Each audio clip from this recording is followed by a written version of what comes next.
Rain fell from the crimson-red sky. It hit the bloodied corpses on the ground. A man kneeled in despair. He looked worn out, surrounded by bodies. He let out an agonizing sigh, scanned the area, and commented on how there were various dead people scattered around. He cursed. Then he heard someone say that Oda had completely and utterly failed. He immediately checked behind him. The person continued, saying it didn't expect a human to be that powerful. The protagonist looked below him and cursed. He angrily asked, "Is this thing still alive?" He was referring to the large white creature with wings. This creature was the giant Ohadi. After appearing in the Empire 20 days ago, it was the last of the 3 giants that had brought destruction with an unknown goal. Our protagonist stepped on Ohadi and blamed for the fact that half of the Empire's lands had become a graveyard, all thanks to them. So he asked, "Why is Ohadi still alive?" Ate replied that the man shouldn't fret, because it won't be long. Ate would soon return to their embrace. The man was satisfied with that. He told Ate that his friends who died before him were waiting. Ate asked, "Friends?" The man explained that he was referring to the 2 bastards who descended with him. Our MC narrated that one of them got caught by a nasty red dragon and was burned to a crisp, while the other was sealed eternally by a geezer called Lorne. While grinning, he told Ate that they deserved it since they were damned scumbags. Otto told him to stop concealing the truth. Since the children of the stars could share their senses with each other, the giant was certain that those who challenged them had died in the process as well. More than that, it just meant that powerful ones like the protagonist no longer existed in that land. The man uttered that it was fine, since he's there, completely buzzing with life. Otto told the man to stop bluffing, because it knew the man's time would come to an end soon as well. It added that it was a relief. Had the man realized his talents sooner and concentrated on his training, he would have been a huge obstacle to their grand will. That triggered our MC even more. He admitted that he had lived a completely messed up life and didn't need to be reminded. He told Otter to shut up and die already. Otter told him that he was an impressive human, and that he should be proud of himself. However, before Otter could finish its sentence, saying that their world would vanish, its head was cut off by the man. It bounced off the ground and landed in the distance. The man's expression was sullen. He muttered to himself, "What do you want me to do when it's already past that?" He stepped on a puddle, exhausted, his expression full of despair. He recalled the time with his friends back then. Someone had sat beside him, smiled at him, and they spent good times together, but then they went off to battle and unfortunately his friend met his end. Our MC found their corpses gathered together. He uttered, "You idiots." He fell to his knees and asked what honor they could possibly find in fighting until they died. He asked if they thought that just because he was strong they could be strong too. He closed his friend's eyes, telling him that they should have taken the hint and run away. He commented that they acted like idiots until the end. He asked why they thought they could stand against giants that deflected the aura of the Empire's strongest swordsman. He wondered why only his sword worked against them. If that weren't the case, someone who wasn't a penalized soldier could have led the attack and perhaps his friends wouldn't have died ahead of everyone else. Deep sadness was evident in our MC's eyes. He felt lost, darkness filling him until he heard someone ask if there was anyone there. He immediately looked up.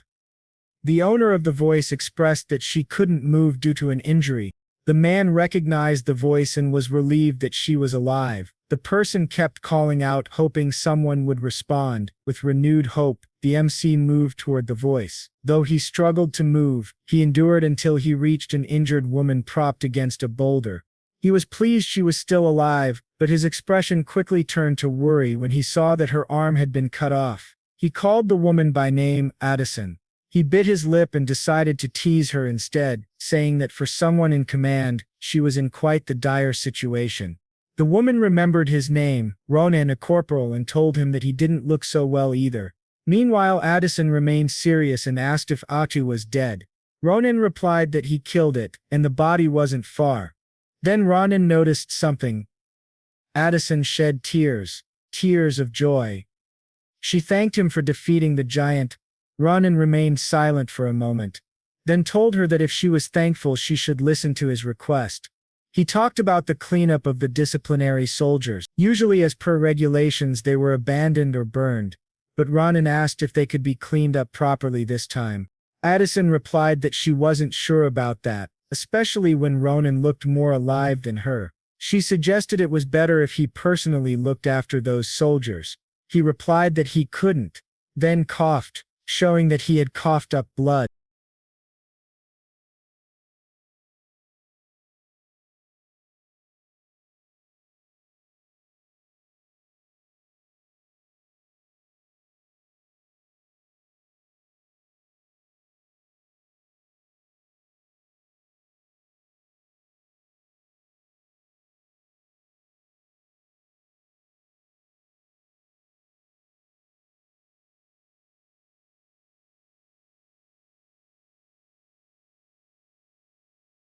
With her.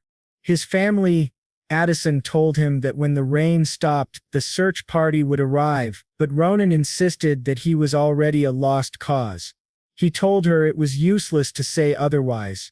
They had stopped talking when the sun shined brightly after the last rainfall. Addison and Ronan were surprised that the storm had suddenly stopped. Then the ground shook. They were both alarmed. Ronan wondered what the hell was happening. His eyes widened as he noticed something. A creature with 8 wings had appeared, and along with it several more creatures arrived.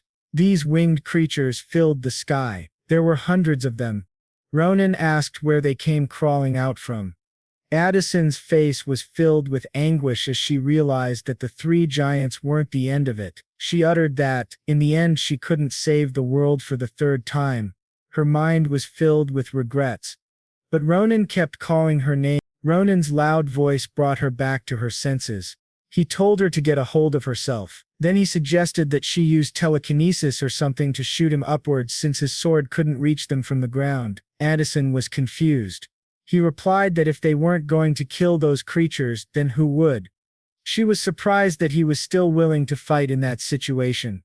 Ronan didn't hesitate to reply, yes. Rather than sitting still and waiting to die, he declared that even if he dies, he'll still strike those bastards. Addison was baffled that he wasn't giving up, even in that hopeless situation. Now she realized that's the kind of man he was. And because of that, they were able to get this far. She began thinking, maybe if it's Ronan, her wish would be fulfilled. She was silent for a moment, then decided to call his name. He told her he was busy and that she should stop talking, but to his surprise she kissed him. His mind couldn't process it. She transferred a small blue orb into his mouth. He complained, asking what that was, but then she whispered something he couldn't fully comprehend. He got mad at her for saying nonsense at a time like this. Addison addressed Ronan once more and told him that if he met her again he should tell her not to do anything stupid and to become a tailor. She explained that she had done a lot of things but nothing quite like that. He stared at her. Meanwhile, while the two were busy, the winged creatures were preparing to attack. A bright light filled the area. It was a massive explosion.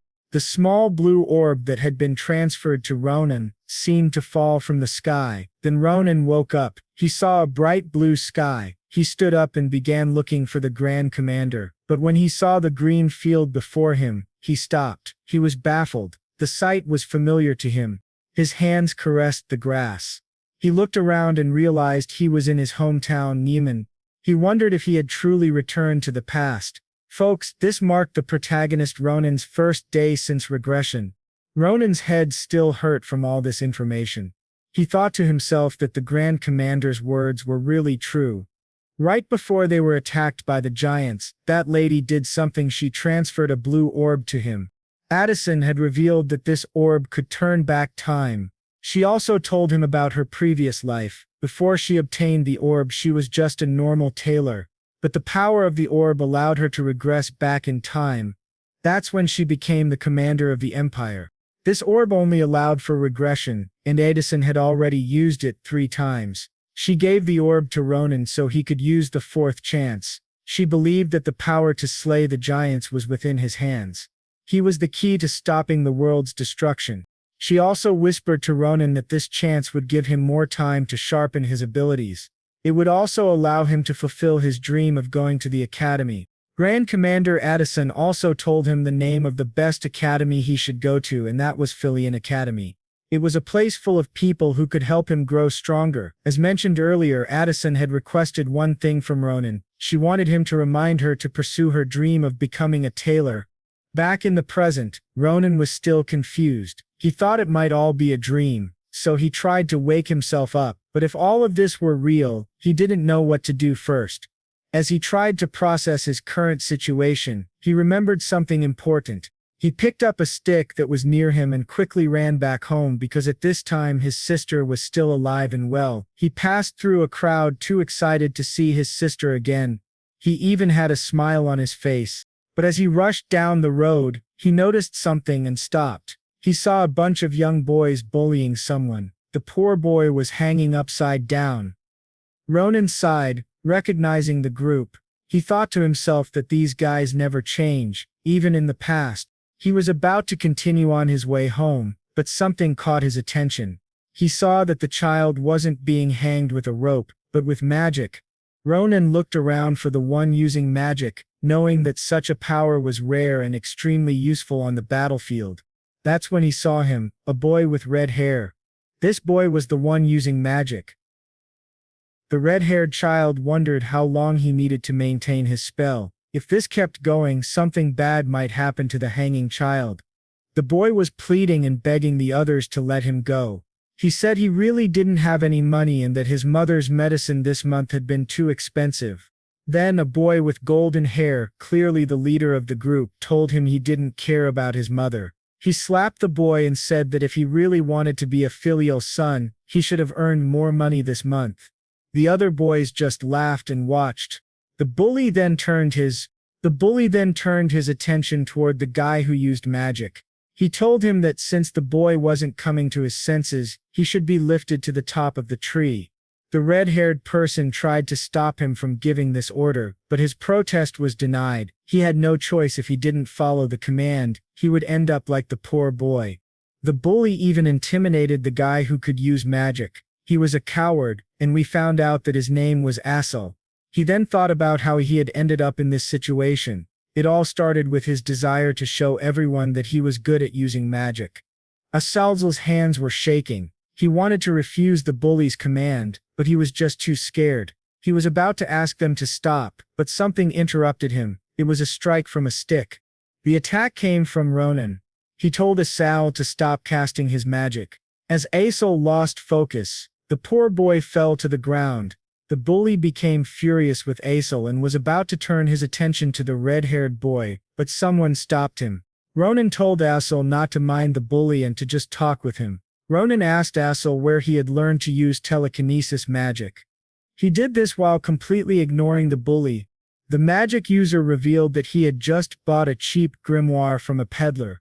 Our MC was amazed because such an impressive ability came from something so cheap. He thought that he needed to observe this ability more closely. It would really help him in the future to defeat the giants. But his thoughts were interrupted when he heard a familiar sound. Ronan turned to see that the bully had drawn his sword. The guy was furious about being ignored. He rushed toward Ronan, but our MC didn't feel threatened by a young boy using a real sword. He even wondered where the guy had gotten such a long sword. Ronan also noticed how bad his posture was. Since the bully wasn't actually strong, his strike didn't even reach Ronan. It was shocking. Ronan easily dodged his attempt. Even though he was back in his younger body, something hadn't changed. His battle sense developed from his previous life remained intact. The golden-haired bully tried to save face by saying Ronan was just lucky today and that he would spare his life. All Ronan had to do was pay him some respect. These taunts might have passed, but the bully went too far when he mentioned Ronan's sister. He told Ronan that, if he were to die today, he'd take good care of his sister. The bully added that her tight and jiggly ass would be really nice to grab onto, but he wasn't able to finish his sentence. Ronan had no time or patience for that kind of talk. He swiftly used the wooden stick he was holding and struck the bully. Blood started to flow. With a single strike, the guy's ear was cut off. It took him a few seconds to even understand what had happened. He dropped his sword and started screaming in pain. The others with him were terrified. Ronan then approached the bully. Our MC still wore a serious expression. It was at that moment the bully realized he had truly messed up. Ronan uttered, "Do you want to die?" The winner of the fight was clear. The bullies were about to help their leader, but none of them dared come near Ronan. He had cut someone's ear off using a wooden stick. Ronan then addressed the others. He told them to run if they didn't want to end up like their leader, but before they could run he commanded them to leave all the money they had stolen from the poor boy. These guys knew they had no chance against Ronan, so they quickly complied. After a few minutes the boy was given his money back. The poor boy told Ronan that the amount he received was far more than what was stolen from him, but Ronan said he could keep all of it. He didn't need the money. As a result, the boy thanked our MC with all his heart. While they were talking, Asel stood silently beside them. He apologized to the poor boy, saying he was just too scared to defy the bully's orders. Asel continued to say sorry, and the poor boy was speechless. He then revealed that he already knew Asel's situation. He smiled and told the magic user that it wasn't his fault. Asel's apology was appreciated. After that, the poor boy said his goodbyes to Ronan and Asel. These two were now left alone. Our MC looked at Asel for a moment. This one really doesn't look like a boy to me, he thought. Ronan had the same perspective. He even addressed Asel as a girl. After that, Ronan spoke about the business he had with Asel. He told him to meet him at the same place 4 days from now. Asel tried asking more questions, but Ronan didn't answer. Before leaving, our MC reminded Asel that he'd better come or he'd find out what would happen if he didn't. Asel was left alone. For now, we'll continue referring to Asel as a boy, although he really looked like a girl to me. After a while, our MC arrived in front of their house. He even brought some flowers for his sister. He remembered that she liked those, but feeling too embarrassed, he was about to throw them away. Luckily, his sister noticed his presence and opened the door. Her voice stunned our MC. He didn't know what to do next. When his sister died in his past life, he had always questioned what he would do if he ever saw her again. It was one of his biggest regrets. But now the situation was different. He had been given another chance. His sister now stood in front of him with a bright and sweet smile. She was even glad that her brother was back home early today. Ronan was too emotional to speak right away. Then he finally said to his sister that he was back. These were the only words he could think of. Inside the house, his sister immediately prepared food for him. She also teased her brother, saying she never thought a day would come when she would receive flowers from Ronan. This lady's name was Asel. Asel was clearly happy to receive such a simple gift from our MC. Because of this, she kept asking her brother if he wanted more stew, which Ronan declined, as he was already full. Ronan then asked his sister about her age this year. He found out that she was already 22 years old. He needed this information because he was curious about the current timeline of this world. Our MC thought that he now had 10 years left before the giants would invade their world. Asel then approached Ronan and checked his temperature. She was wondering why her brother was acting a little weird today, but this was the same meal that our MC remembered, bright, kind, and warm. He wished this moment could last forever. That thought reminded Ronan of something he needed to do. He then informed Asel that he had something important to tell her. His serious expression caught her off guard. Our MC told his sister that he was planning to enter the academy. Asel couldn't process the information right away, but as soon as she realized what he meant, her face brightened up. She was really glad to hear this from her brother. Lem quickly ran somewhere inside the house and started throwing things around. She was looking for something she had prepared for this very day. This lady brought out a huge pot. Ronan peeked inside and saw that it was filled with gold coins. This was Asel's gift for her brother. The pot was full of more than enough gold to send him to an academy. She had kept this as a secret, planning to surprise him. Ronan didn't expect this from his sister. He appreciated the gesture, but he told her that the amount of money was still not enough. Our MC then revealed the name of the academy he wanted to attend. It was the Imperial School Phileon Academy. Hearing this, Asel made a confused expression. Then she screamed at the top of her lungs, realizing what her brother meant. Phileon Academy was considered the Empire's leading educational institution. It was filled with the most outstanding professors from all over the world, backed by great imperial funding. It was also known as the Factory of Heroes. Grand Commander Addison graduated from there. It was where Swordmaster Schulpen studied. Even the infamous criminal known as the Winter Witch came from that place. Our MC knew that all of these people played significant roles in the battle against the giants. The academy was even recommended by Addison herself. The only problem was that Phileon Academy had extremely high entrance standards and insane tuition fees. But these challenges didn't stop our MC, not especially when his sister was cheering for him the entire time. That thought made him more determined than ever to prove he could pass the exam and enter the academy. But before he could begin that journey, our MC saw someone unexpected along the way. It was Asel. Our MC accidentally called her Mal, which she quickly corrected. This red-haired person came because of our MC's scary threat, but Ronan hadn't meant it seriously. Since Asel was here, Ronan told her that they would be busy tonight. He would conduct a test. Asel was confused. He hadn't expected a test so suddenly. Ronan then revealed that he wanted Asel to use his telekinesis spell on him to lift him as high as he could. Asel tried to explain that the move was too dangerous, but Ronan insisted. He was sure he'd be safe, as long as Asel followed instructions. With that, Asel began casting his spell. A blue aura surrounded his body. The spell he used was called Invisible Hand, and it was directed at our MC. Ronan was shocked. He could really feel the magic on his body. His feet began to lift from the ground. After a few seconds, Ronan was thrilled. He had risen impressively high. It was more powerful than he had expected. The feeling reminded him of the spell he had used while fighting a giant. Although it still lacked height and stability, back then he had been supported by Empire mages. Telekinesis had allowed our MC to fight the giants on equal footing. Combined with his mysterious ability, this was the key he needed.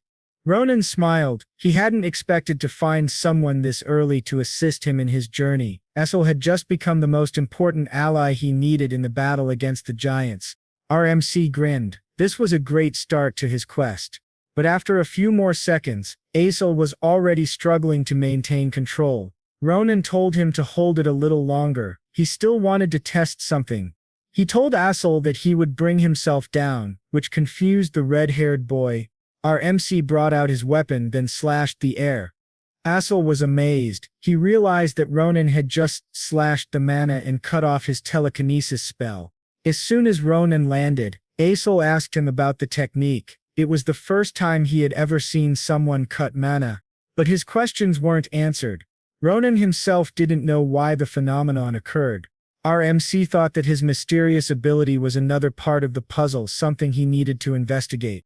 As of now, his hypothesis was that his sword aura could cut through mana, and that might be one of the reasons why he was the only one who could defeat the giants. But he didn't need to rush figuring this out, because he still had to focus on something more important.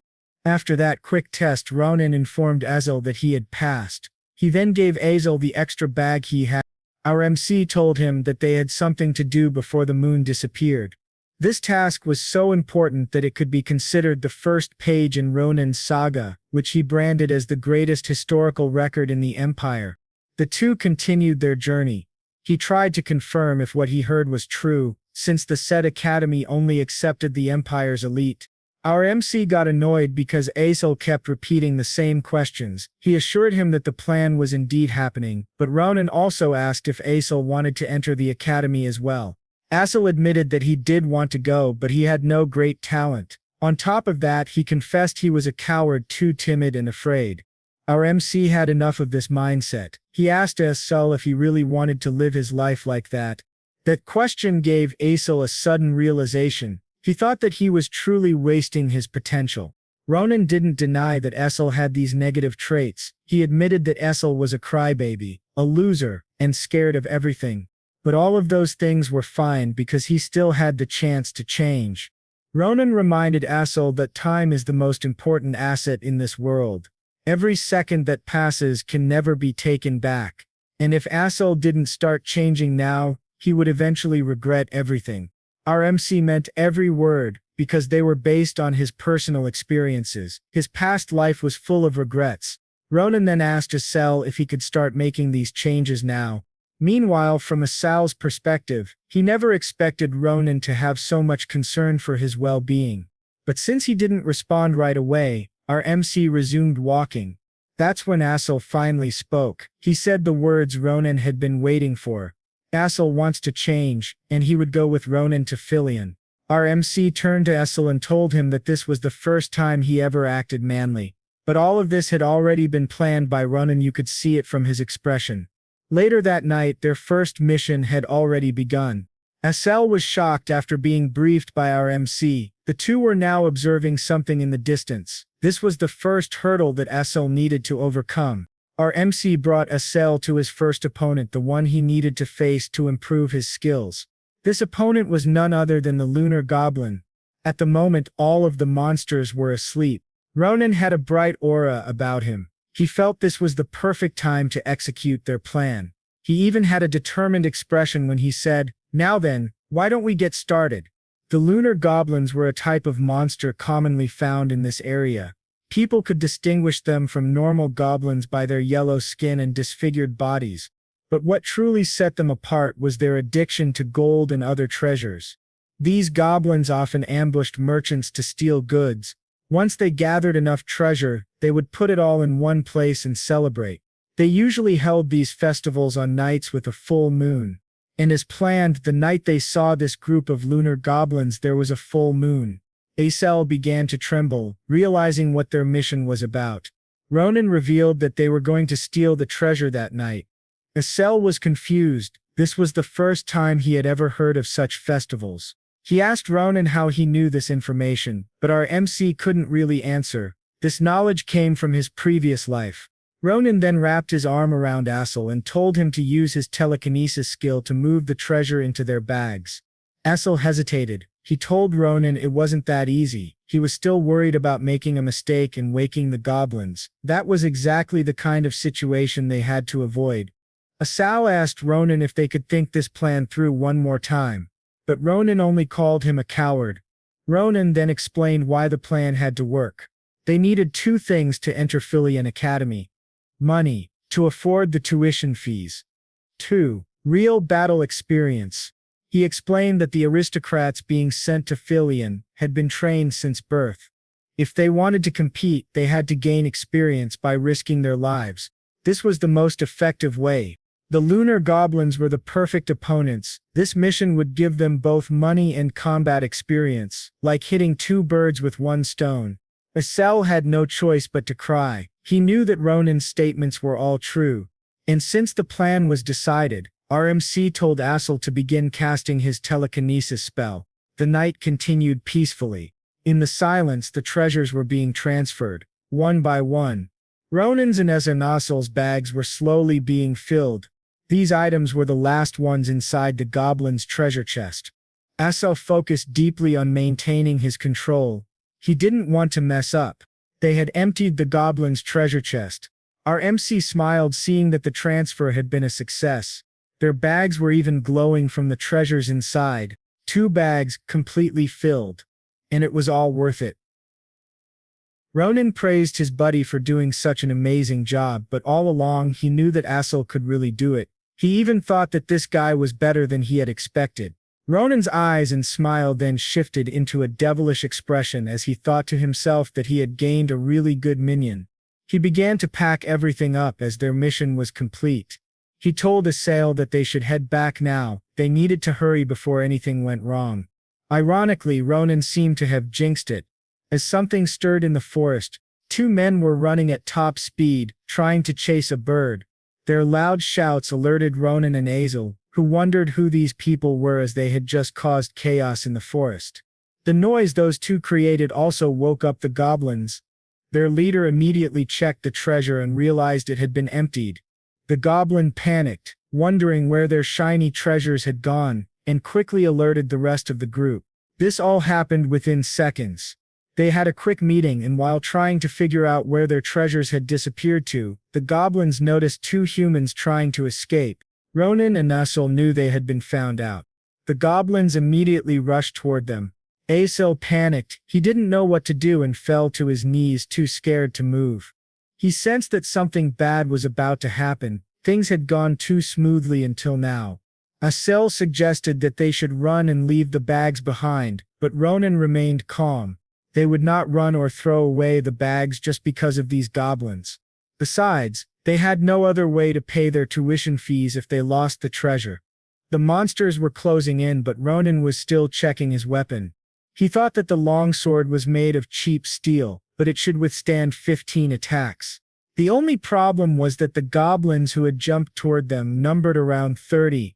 Asel could only watch in fear as the goblins attacked. He even warned Ronan to be careful, but for our MC, 15 attacks were more than enough to deal with these monsters. He made a wide slash and instantly took down 3 goblins. Their heads flew off. Asel was shocked, witnessing the scene. Ronan exclaimed that he still had 14 attacks left. What a chad! The crows around the forest squawked as if reacting to the chaos. The lunar goblins had been annihilated by a single human. Ronan managed to defeat all of them. Asel couldn't believe what he had seen, but his eyes hadn't deceived him. Ronan had done it. He recalled that first slash which defeated 3 goblins in an instant. As for the rest of the mobs that followed, they all met the same fate. He remembered how Ronan disappeared for a short moment, and then one by one the goblins started to fall, their limbs chopped off. Ronan had displayed amazing swordsmanship. These monsters had no chance against our MC. Asel thought that he had just witnessed a true genius. When the fight was over, Ronan snapped Asel out of his daze. He couldn't afford to space out like that. Our MC smiled and told him that it was time to get ready to go home. The night was still young as they walked back. The weight of the treasure-filled bags started to take a toll on their bodies. Ronan even complained about his muscles being sore from the short fight.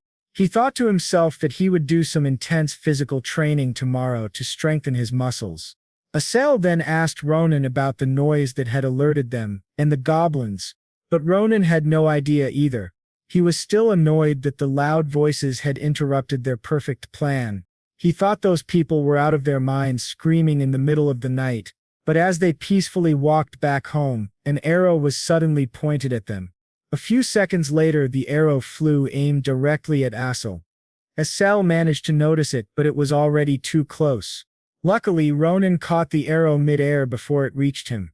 Asel panicked, realizing what would have happened if Ronan hadn't caught it. Our MC began scouting the area and commented that the forest was full of lunatics. He then saw 2 men, one of them holding a bow. Ronan became furious when the 2 referred to them as children. The unknown men approached. One of them apologized for firing the arrow, claiming that they thought Ronan and Asel were monsters due to the noise. He gave this alibi while eyeing the treasures inside Ronan's bag. The 2 exchanged a look as if silently communicating. Ronan didn't accept their apology. He already knew they were lying. Our MC demanded that they stop pretending and answer properly. He now wore a serious expression. He asked them to reveal their identities. The 2 weren't expecting such a response from what they thought were just kids. The man with the bow slowly approached Ronan, trying to make small talk while preparing a hidden weapon. A few seconds later, he revealed their identity. He told Ronan that they were called Kalboro and then swung his weapon at our MC. Ronan, recognizing the term Kalboro, caught the man's hand and prevented the attack. Our MC reacted quickly and counterattacked. His punch was powerful enough to knock the man unconscious. Ronan recalled the name and commented, "Ah, those trash bastards." The other guy, seeing his comrade fall, started to rush forward. Asel noticed this and quickly used his telekinesis, calling out to Ronan. At the very last second, Asel managed to cast his spell toward them. The opponent was frozen in his tracks. He didn't know why he couldn't move. This scene made our MC smile. He was truly impressed by what Asel had done. Ronan didn't waste the opportunity his friend had created and disarmed his opponent. The sharp dagger fell into Ronan's hands, and he used it to finish the attacker off. The man didn't even understand what had happened. His body simply couldn't react in time. A loud scream echoed throughout the forest as the man's body collapsed to the ground. Asel freaked out and immediately asked Ronan if the opponent was dead already. Ronan calmly told him, yes, he had no plans of sparing someone who had just tried to kill them. On top of that, our MC told Asel that these two belonged to a group called Kelbaro, a notorious criminal organization known for committing every crime imaginable. They were also considered the most evil poaching group in the Empire. Ronan explained that what he did was necessary. If he hadn't acted, their organs would probably be the ones getting harvested right now. It was also considered a crime to let such people go, especially after learning their identities. As they were about to leave the area, Ronan felt a strange presence. The two of them noticed a bag that had suddenly started moving and jumping on its own. Ronan and Asel cautiously approached it, thinking it might be a poached animal. Our MC opened the bag and a pair of glaring eyes stared back at him. After a few seconds, the creature inside flew out. It was a small, blue flying animal that now hovered in the air in front of them. Ronan was confused. He wondered what the hell this chicken thing was, but it wasn't a chicken, it was a cute, blue bird. And Asel was amazed, having never seen anything like it before. Ronan admitted that it was the same for him. As the blue bird floated in front of them, Ronan noticed a shackle on its feet. He immediately recognized it as a Kelbaro poaching shackle. Its purpose was to disrupt the wearer's mana and restrict movement.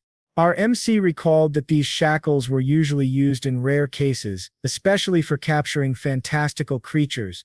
This realization hit Ronan hard. He now understood something important. Then a mysterious voice began to speak from the creature. A magic circle appeared on its head, and after a few seconds, the voice became clearer. The voice claimed that something had finally linked. Startled, both Ronan and Asel took a step back. Asel was scared, thinking the bird was talking, but Ronan explained that it was just communication magic. Our MC then looked at the bag the creature had been trapped in and concluded that it might have the power to block mana. Soon the true owner of the voice revealed himself. It was a mysterious figure named Vaughn who appeared through the magical connection. Vaughn introduced himself as a researcher studying fantastical beasts at an institution. He told Ronan and Asel that the bird's name was Mars, and that it had been a long time since he was able to reconnect with it. Vaughn then asked the two about their identities. Ronan replied that they were just passers-by. He told Vaughn that they had encountered poachers who had kidnapped Mars. Ronan thought about explaining how he rescued the bird, but he hesitated. There had been too much bloodshed. It didn't feel right to share all the details with Vaughn, so he simply said they saved Mars from the poachers. Vaughn didn't expect poachers to target his fantastical bird. He said he was now in debt to Ronan but wasn't sure how to repay him. Ronan told him that repayment wasn't necessary. Their main concern now was how to return Mars to Vaughn. The bird seemed tired, judging by its appearance. Our MC asked if Mars could fly properly if the shackle were destroyed. Vaughn confirmed that it could. He added that Mars had excellent instincts and would be able to return without a problem. With a swift motion, Ronan drew his sword and slashed the shackle cleanly off Mars's feet. Ronan then affectionately called the bird Bluey, and told it to return to its dad, who was surely worried. At that moment, Mars looked at our MC with eyes full of wonder, captivated. Before it could fly away, however, it did something strange. Mars began shoving its rear toward Ronan. Ronan was annoyed and confused by the gesture. Vaughn explained that Mars wanted Ronan to pluck one of its feathers. This act symbolized that Mars wanted to meet its savior again. The feather would serve as a compass to find him in the future. After Ronan gently took the feather, Mars spread its wings and began to fly away. Vaughn said his thanks and goodbyes, expressing hope that Ronan and Asel would visit the institution someday. Mars's speed in flight was remarkable. It even wore a cute smile on its face as it returned to Vaughn. Ronan was stunned by how fast the bird was. Asel suddenly pointed something out. He noticed something in Ronan's hand. Both of them turned their attention to it. Confused by what they were seeing, they wondered aloud what exactly it was that had appeared on Ronan's hand. A few days later, Ronan and Asel arrived at a caravan. All around them, people were busy loading and unloading goods to be traded. Among the traders, one man was closely examining a jewel. This old man was the owner of the Karabal merchantry. His name was Duan Karabal. He was now offering 20 gold for the jewel. impressed by its purity and craftsmanship. Many other items were also being appraised that day. Mr. Vaughn claimed it must be his lucky day. The people he was speaking to were none other than Ronan and Asel. They were there to sell the loot they had collected from the goblins during their last mission. Ronan was also glad because he finally found someone who was appraising the treasures at a fair rate. All the other merchants in the area had tried to rip him off, buying the treasures at very low prices. Ronan then shook hands with Mr. Vaughn. The two immediately developed mutual respect for each other. As the negotiation was about to end, Ronan reached into his pocket. He wanted to show the old man one more thing to appraise. Ronan brought out a mysterious-looking egg. Its shell was colored like the galaxy. Mr. Vaughn began checking and analyzing the egg. It turned out that the egg was from Mars. It had been left behind. This mysterious egg radiated a strange and powerful aura, and Ronan had no idea what it was. At first the two thought that the bluebird had repaid their kindness by leaving poop. This idea annoyed our MC, and in frustration, he decided to throw the egg at a huge rock. The impact was powerful enough to crash the rock, but it didn't even leave a crack on the egg. Ronan and Asel were dumbfounded as they watched the scene. Back to the present. The appraiser was still examining the egg while Ronan stood patiently, knowing this item might be worth something. The old man continued to concentrate on the egg, forming a conclusion based on its appearance. Ronan's face lit up, thinking he was finally about to learn the egg's true nature. But his hopes were crushed when Mr. Vaughn concluded that the egg might just be hardened horse poop. Ronan denied the claim, and the old man admitted he had no idea what the item actually was. He advised Ronan to go to a specialized place to get it appraised. This remark only made Ronan more curious, and he decided not to sell the egg. Meanwhile, Asel was still wondering if it really was just hardened poop. Ronan then asked the old man if he sold books related to Phileon Academy. He explained that they were planning to take the Philian entrance exam and had no information about it yet. Mr. Vaughn was glad to hear this. The timing was perfect, as his own daughter was also preparing for the entrance exam. He said she could help them. A few seconds later, a young woman arrived and asked her father what was going on. Mr. Vaughn told Ronan and Asel that this was his daughter. Both of them turned their attention toward her. This blonde girl was named Maria Curabel, the only daughter of the old man. Ronan's attention locked onto her the moment he heard her name. He kept staring at this waifu's face. Maria had green eyes and a sharp-looking face. Mr. Vaughn then introduced Ronan and Asel as customers who had just completed a big deal with them. Maria's rough language earned her a quick scolding from her father. Mr. Vaughn apologized, explaining that Maria grew up in commerce and had developed a blunt way of speaking. Asel assured the old man that it was fine, but Ronan suddenly started walking toward Maria. Our MC stood in front of the lady and questioned her identity. He asked if she was really Maria. She confirmed that she was and even added that her middle name was Sen. Now Maria was curious, how did Ronan know that? Meanwhile, Ronan was lost in thought. He was thinking about someone he used to know, someone who looked just like the girl standing in front of him. The only issue was that the person he knew had a different body type. Ronan finally decided to just ask Maria something. He asked her to lend him an ear. Maria leaned in, wondering what he was about to say. Then Ronan whispered bluntly, asking if she had that thing down there. Yes, our ever-so-straightforward MC asked the lady if she had a dick. Maria stared at him, completely caught off guard by the question. She was shocked and speechless, while Ronan still wore a completely serious expression. He wasn't joking. After a moment, Maria finally processed what he had said. She was too stunned to speak. Ronan added that no matter how he looked at her, it seemed like she didn't have one. This made Maria even more annoyed. Ronan continued thinking, wondering if there was any chance he had made a mistake. But before he could continue, a blurry motion came at him. It was Maria's hand. She slapped the life out of him and told him to shut up. Ronan didn't have time to dodge it, but the sensation he felt was familiar. The pain from the slap was identical to one he had experienced before. He looked at Maria again, and now she bore a striking resemblance to someone from his past, Count Maria Sen. A quick flashback began. Ronan had met Maria Sen back when he was a disciplinary soldier stationed in a place called Marlin. Maria had been in charge of supplies. The two had shared a great relationship. Maria had an easygoing attitude, and Ronan had even concluded back then that she was an impressive person. The only odd thing was how Maria would get unusually angry whenever the soldiers talked about dicks. Our MC also noticed Maria's habit of slapping people when annoyed. He had always been curious about her, but never got the chance to ask. Maria died in the war long before Ronan did. She had fallen in battle against the angels. Back in the present, Ronan smiled. He finally understood why Maria acted the way she did back then. She was a girl. All the soldiers had assumed she was just another guy like them. Maria, now annoyed to see Ronan smiling again, moved toward him to teach him a lesson. But our MC simply bonked her lightly on the head, stopping her in her tracks. Ronan told her to stop acting up. As she had already slapped him once, Ronan told Maria that he let her do that because he was in the wrong just now, but this warning wasn't enough to stop her from attacking him again. Ronan received a powerful headbutt. The two started fighting once more, looking like children arguing over candy. Asel and Mr. Duan couldn't believe what they were seeing.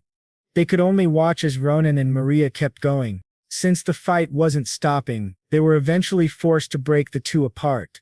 Later that day, after things had calmed down, all of them were inside a tent. Asel wore a confused expression. He couldn't believe what he was seeing. Just a while ago the two had been fighting, and now they were acting like they had known each other for a long time. Ronan and Maria were deep in discussion. It turned out they were talking about their weapons. Maria gave her input on how to use them more effectively. She wondered why Ronan was carrying 3 swords and a magic wand. Our MC then revealed that he used swords heavily, so he carried spares in case one broke. Among the 3 swords, Maria concluded that the black iron sword was the best. She explained that black iron was known for its sturdiness, and most knights sought after such a weapon. Maria told him that although she didn't know how he used his sword, she was confident it wouldn't break. This was also the first time Ronan realized that his favorite weapon was made of black iron. She continued, saying the wand also had a good magic stone embedded in it. That left only the other 2 weapons to talk about. Maria then turned to Asel and asked if this cutie was the rare mage Ronan had mentioned. Asel nervously confirmed it. Maria asked what kind of magic he could use, and he told her it was telekinesis magic. This information shocked Maria because she knew how rare that type of magic was. She even mentioned that Asel could easily get a scholarship with it. With that settled, the blonde girl turned to Ronan, saying he was now the only problem for the upcoming practical exam. She asked him what he was planning to show the judges, especially techniques that could capture their interest. Ronan clearly had no idea there was such a requirement. Maria then explained that the practical exam was the part where applicants needed to impress the professors and prove they were capable. She emphasized that even if someone didn't do well in the theory exam, they could still pass if they excelled in the practical. She added that if applicants failed to prove their worth, they should forget about getting into the academy. Ronan sighed, thinking this only made things more complicated. In his mind, a swordsman only needed to be good at swordsmanship. They went on to talk about common demonstrations at the practical exam. Applicants usually displayed their family's secret techniques. Maria added that some even demonstrated personal mana fighting techniques. Ronan interrupted her, asking what she meant by mana. Maria was dumbfounded by his reaction. She explained that if someone wanted to become a student at Phileon Academy, they should at least know how to use mana. Our MC had a blank expression as he listened. He clearly had no idea about the basic requirements for the entrance exam. At that moment, Maria realized something. Ronan couldn't sense his own mana. Her body trembled in disbelief. Her theory was confirmed when Ronan confused mana with aura. She couldn't believe it. Frustrated, she hid her face in her hands. She hadn't expected someone this clueless to even consider applying to Phileon Academy. Ronan asked why she was making such a fuss, saying that he might even know what she was talking about. Maria stood up and told Ronan to go outside. This confused him. She then borrowed the 2 short swords lying on the table, saying she had left her own sword at the blacksmith's. This annoyed Ronan. He worried Maria might damage his swords, but she confidently promised that whatever she planned to do would be over before that happened. She even offered to pay him threefold if she broke them. RMC sighed, knowing there was nothing he could do. Maria urged Ronan to hurry up and go outside. She was about to give him special training. In this world, mana is the source of nature's power. It exists everywhere, but not everyone has the ability to use it. Mana can only be used if someone can both see and feel it. This basic process is called mana sense. To achieve it, people usually undergo intense innate training. Many factors come into play, but typically it takes a year before someone can sense their own mana. Those who master this early usually apply to Phileon Academy. Maria now began teaching this basic information to Ronan. She told him to forget about getting into Philian if he couldn't even tell the difference between mana and aura. Now outside, the two prepared themselves, holding their weapons. Maria continued explaining. She said that aura is a type of mana, but there's still a huge difference between the two. It turns out that aura is the enlightened innate power someone acquires after years of blood-curdling effort. The blonde lady asked Ronan if he understood a bit of what she had been saying. From our main character's perspective, he had already encountered countless people in his past life who claimed to be aura users. These individuals were also able to use unusual powers. He remembered that those opponents were really annoying, but at the same time they were also amazing. However, their auras and unusual powers were still not enough. They were all defeated by Ronan. His attention was brought back to the present, as Maria told him they should get started on their training. She claimed that he would learn faster if he used his body instead of his head. Ronan didn't pay much attention because he thought Maria was just a young girl. But in a swift moment, this blonde lady was able to close the distance between them. Her speed was clearly extraordinary. Our main character was caught off guard. His eyes widened as soon as he realized what was happening. He was still able to defend against Maria's attack, but he was clearly at a disadvantage. His eyes locked on Maria as he noticed something. This fierce expression was the same one he had seen back then. The two then started exchanging skillful moves in swordsmanship. They were almost on par with each other. Ronan didn't expect Maria to have this kind of power at such a young age. He even noted that she could use dual swords. He then wondered if Maria was already using mana, like she had mentioned earlier. The problem was he really couldn't tell, since he couldn't see or even sense mana. Meanwhile, from Maria's perspective, she was already in shock. Her initial intention had been to finish the fight instantly, but it ended up dragging on. Even though she was now using mana, Ronan had been withstanding all of her attacks. She also wanted Ronan to feel a sense of defeat. She didn't want him to experience that kind of humiliation for the first time during the entrance exam. Maria was simply looking out for him. But right now, all of her plans had backfired. The one being pushed back was herself. She didn't expect someone who couldn't even sense mana to have this kind of strength. She was still wondering what was going on when Ronan asked her a question. He asked how she thought he was doing. This came right as Ronan deflected her sword, a menacing look on his face. RMC was already planning to finish the battle. He even warned Maria to dodge the next attack and never attempt to block it. Luckily, Maria's body reacted in time to what Ronan had said. She stepped back and dodged the attack. She had narrowly escaped what could have been a fatal blow. Maria smiled and commented that Ronan's attack could have really been a problem. That was the moment she realized Ronan was not an ordinary kid. Our MC returned the favor and said the same thing about her. Ronan then commented that Maria was really talented even without using mana, but her problem was that she was still clumsy in finding her center of balance. He told her that she would improve a lot if she could fix that. Ronan was about to leave, but Maria stopped him. She was still whining and shouted that their fight wasn't finished yet. But our MC showed no more interest. He didn't care at all. As soon as he said those words, Maria's sword started to crack. She had no idea what had just happened. The sword she used against Ronan was broken. Her eyes widened when she realized it. She wondered when the sword had taken such significant damage. Meanwhile, Ronan reminded her of the promise that she would replace the swords if she lost. Maria was about to protest again, but someone got her attention. It was Asel. He told her that she had done well against Ronan. His face also showed that he kind of understood what Maria was feeling. Ronan then shouted at Asel that it was time for them to rest, and Asel immediately went to him. Maria was left standing there alone, wondering what the hell Ronan even was. The two left and headed toward their lodging.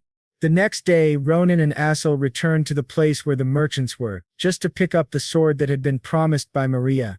But as Ronan was about to receive it, something confused him. He asked Maria what was in front of him.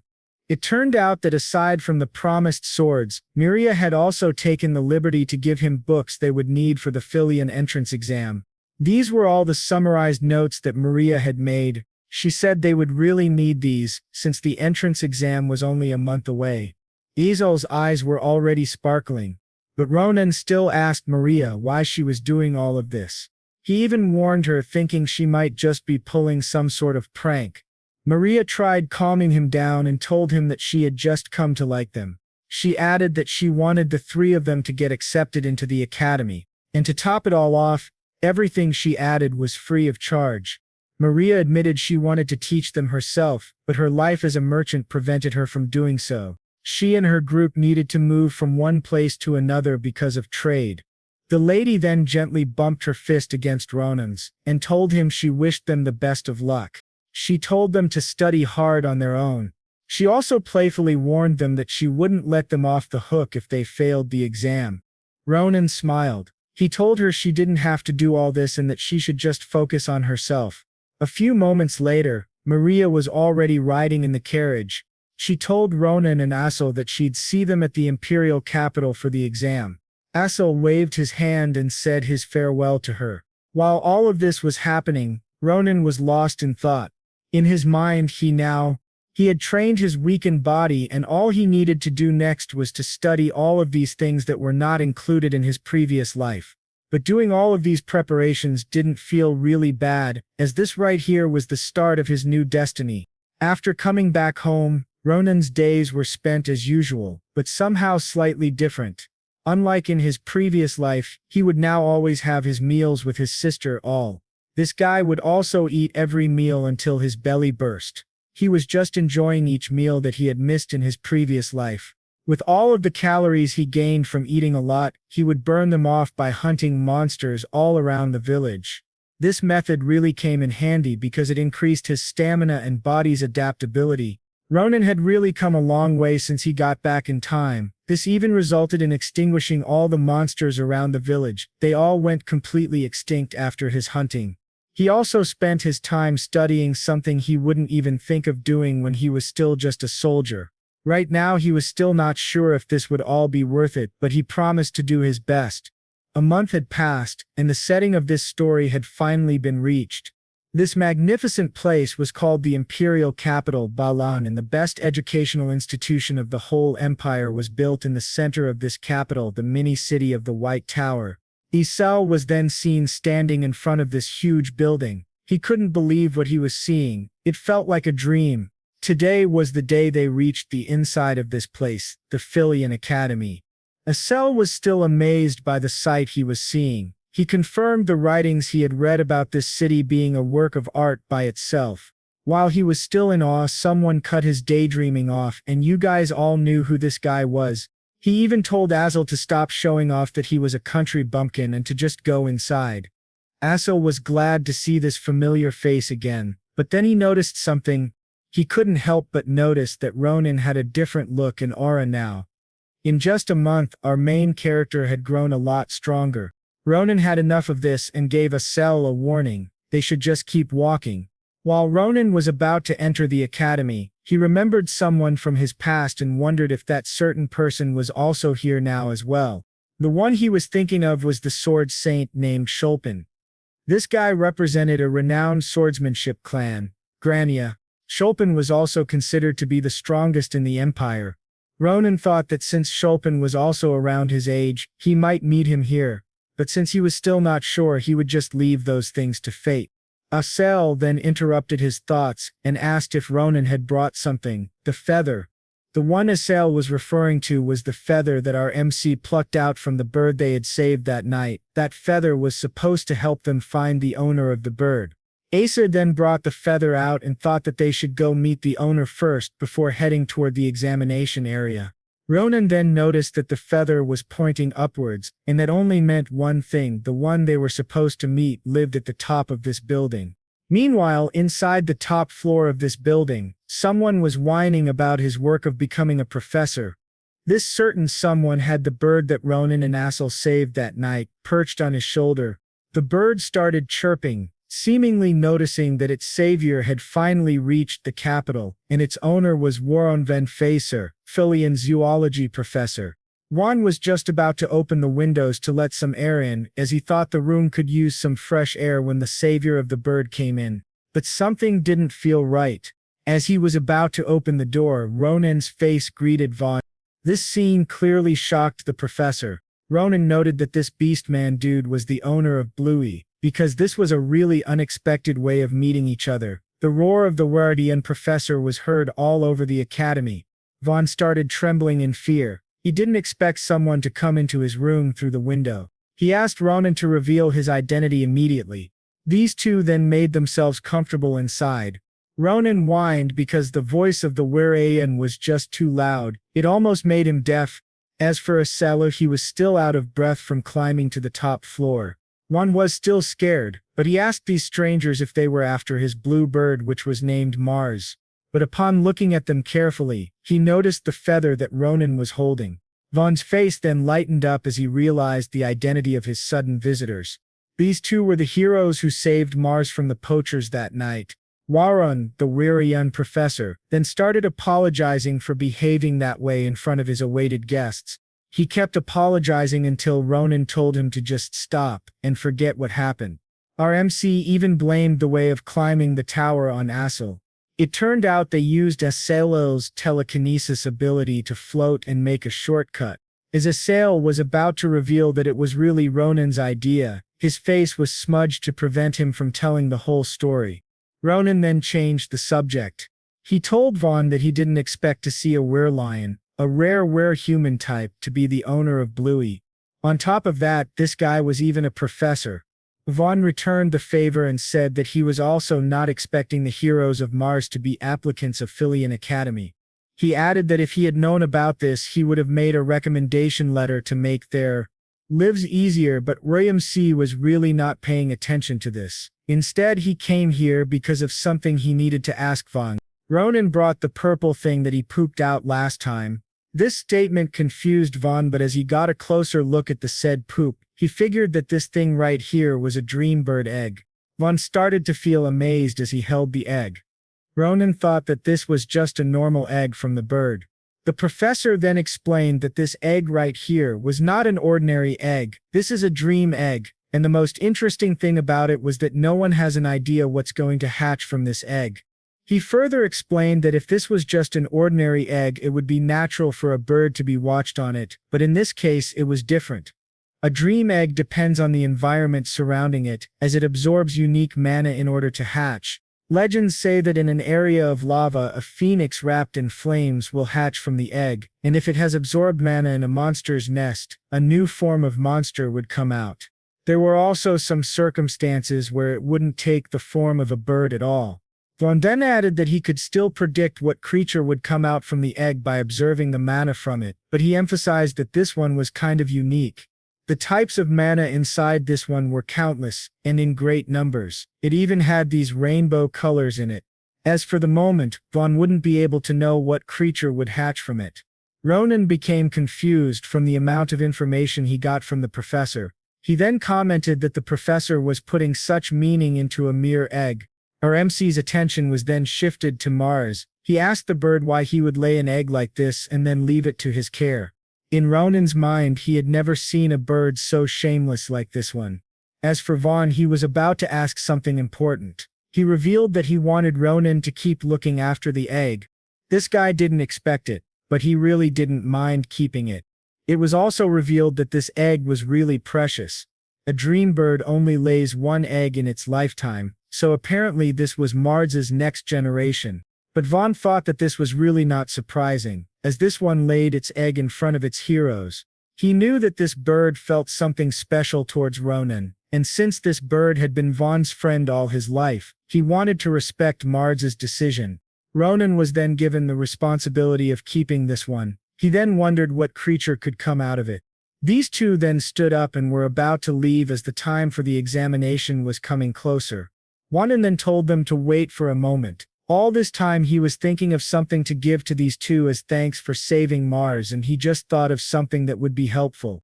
This professor then took out and showed a paper that looked really old. Ronan and Asel didn't expect to receive such a thing from Vaughn.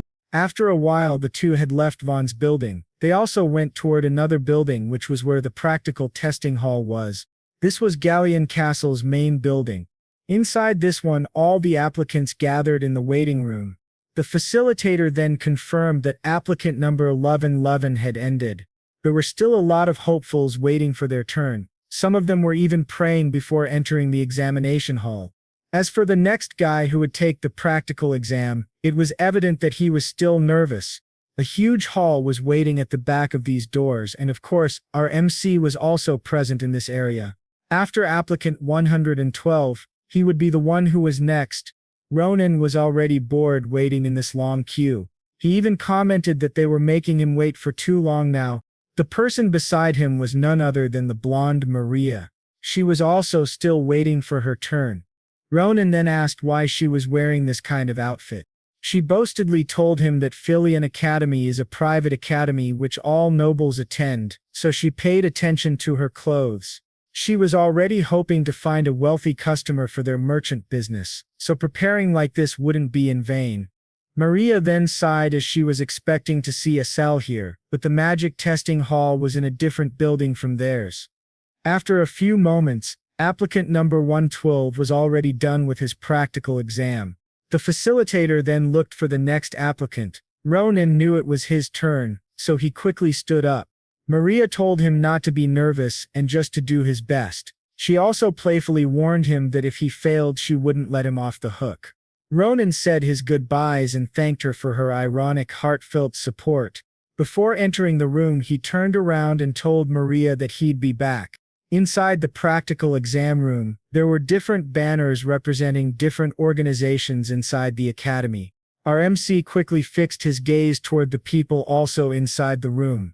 These 5 experts right here were the Philian professors, who would determine if the applicants really had what it takes to be students of this academy. Ronan thought they all looked like ordinary people, but there was one person notable among them, and it was none other than the old man in the middle. This was the headmaster of Philian, and his name was Krava Kre. He was also an archmage. Aside from him, there was also a lady who caught Ronan's attention. He thought he had never felt this kind of vigor from anyone since his past life.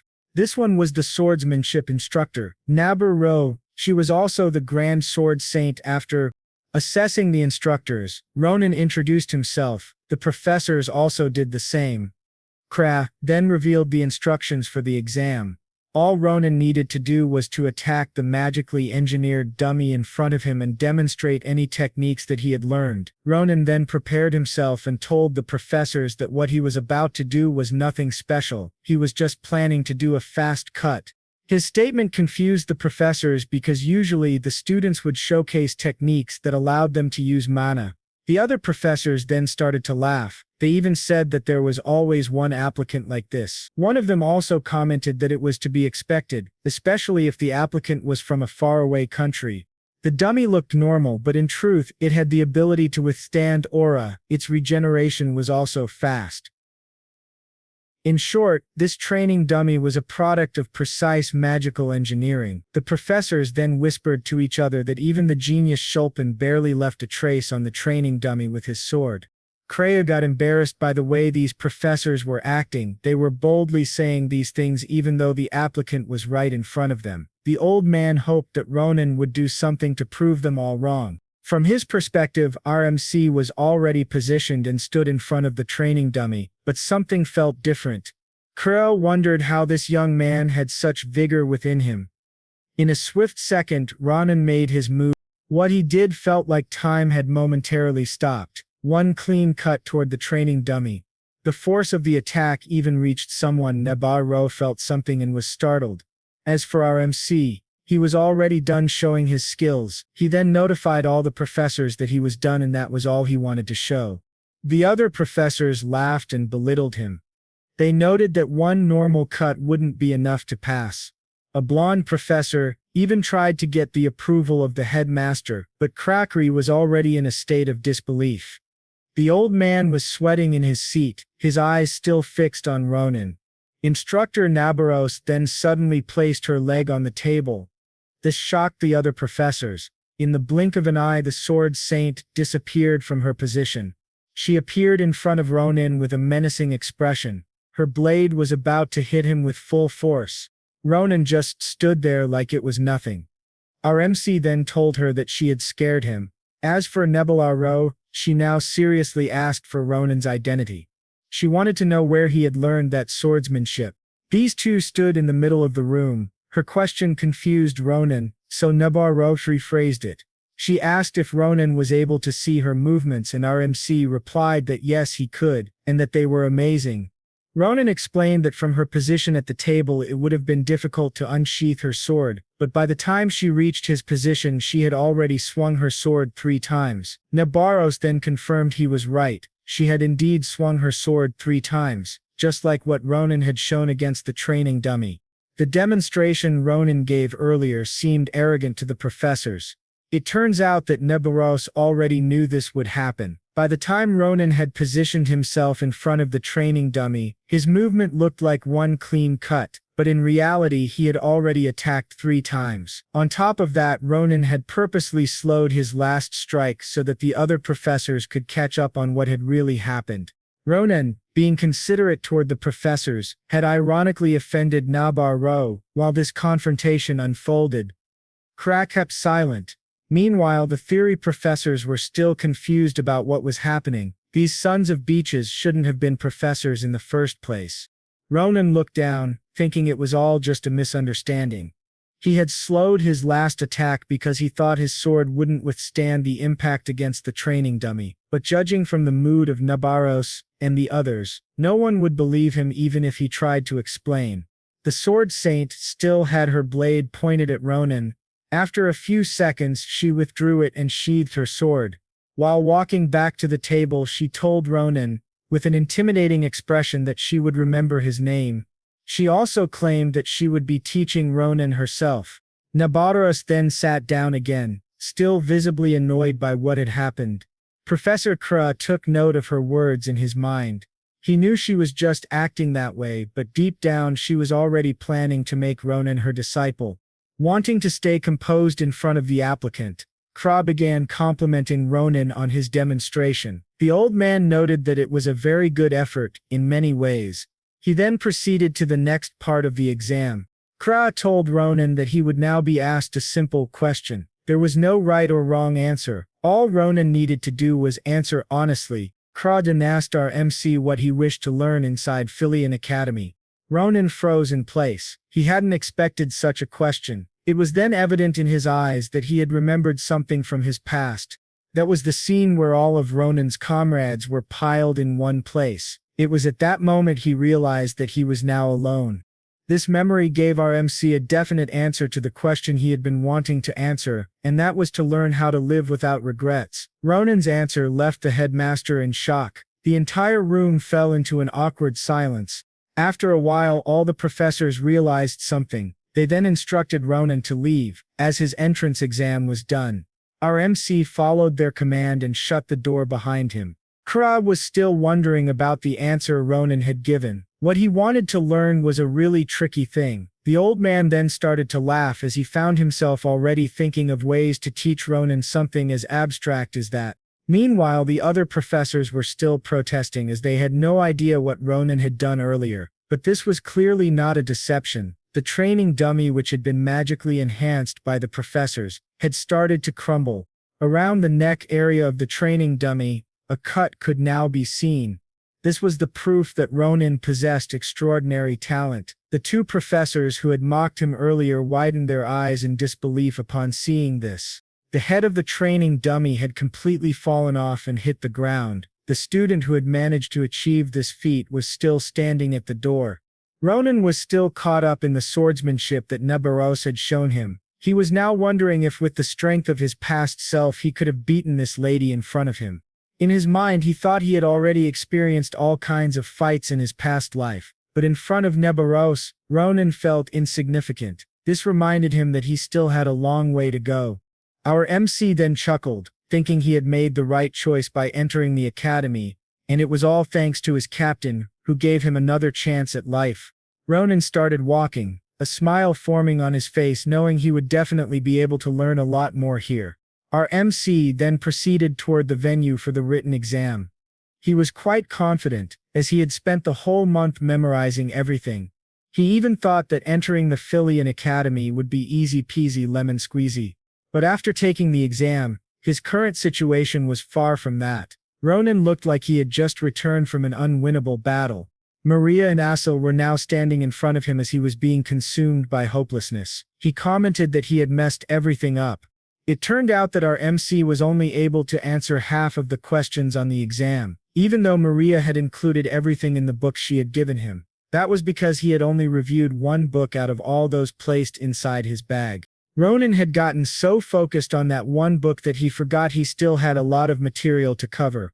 Asel was now blaming himself for not checking in on Ronan throughout the month they were supposed to be reviewing. Meanwhile, Maria had an annoyed look on her face. She thought Ronan was really stupid. She finally figured out why Ronan had been acting like that since the written exam. Still, she exclaimed that it wasn't too late. The results hadn't been announced yet. Maria tried to cheer Ronan up, telling him that being gloomy wouldn't help his situation. She then revealed that the practical skills scores carried much more weight than the written ones. After a few seconds, the hall near them started glowing with a bright blue light. A magic circle appeared on the ground. One of the applicants then exclaimed that the results were finally out. This caught the attention of the three. A huge magical board appeared in front of all the applicants. The names of those who had passed the entrance exam were written on it.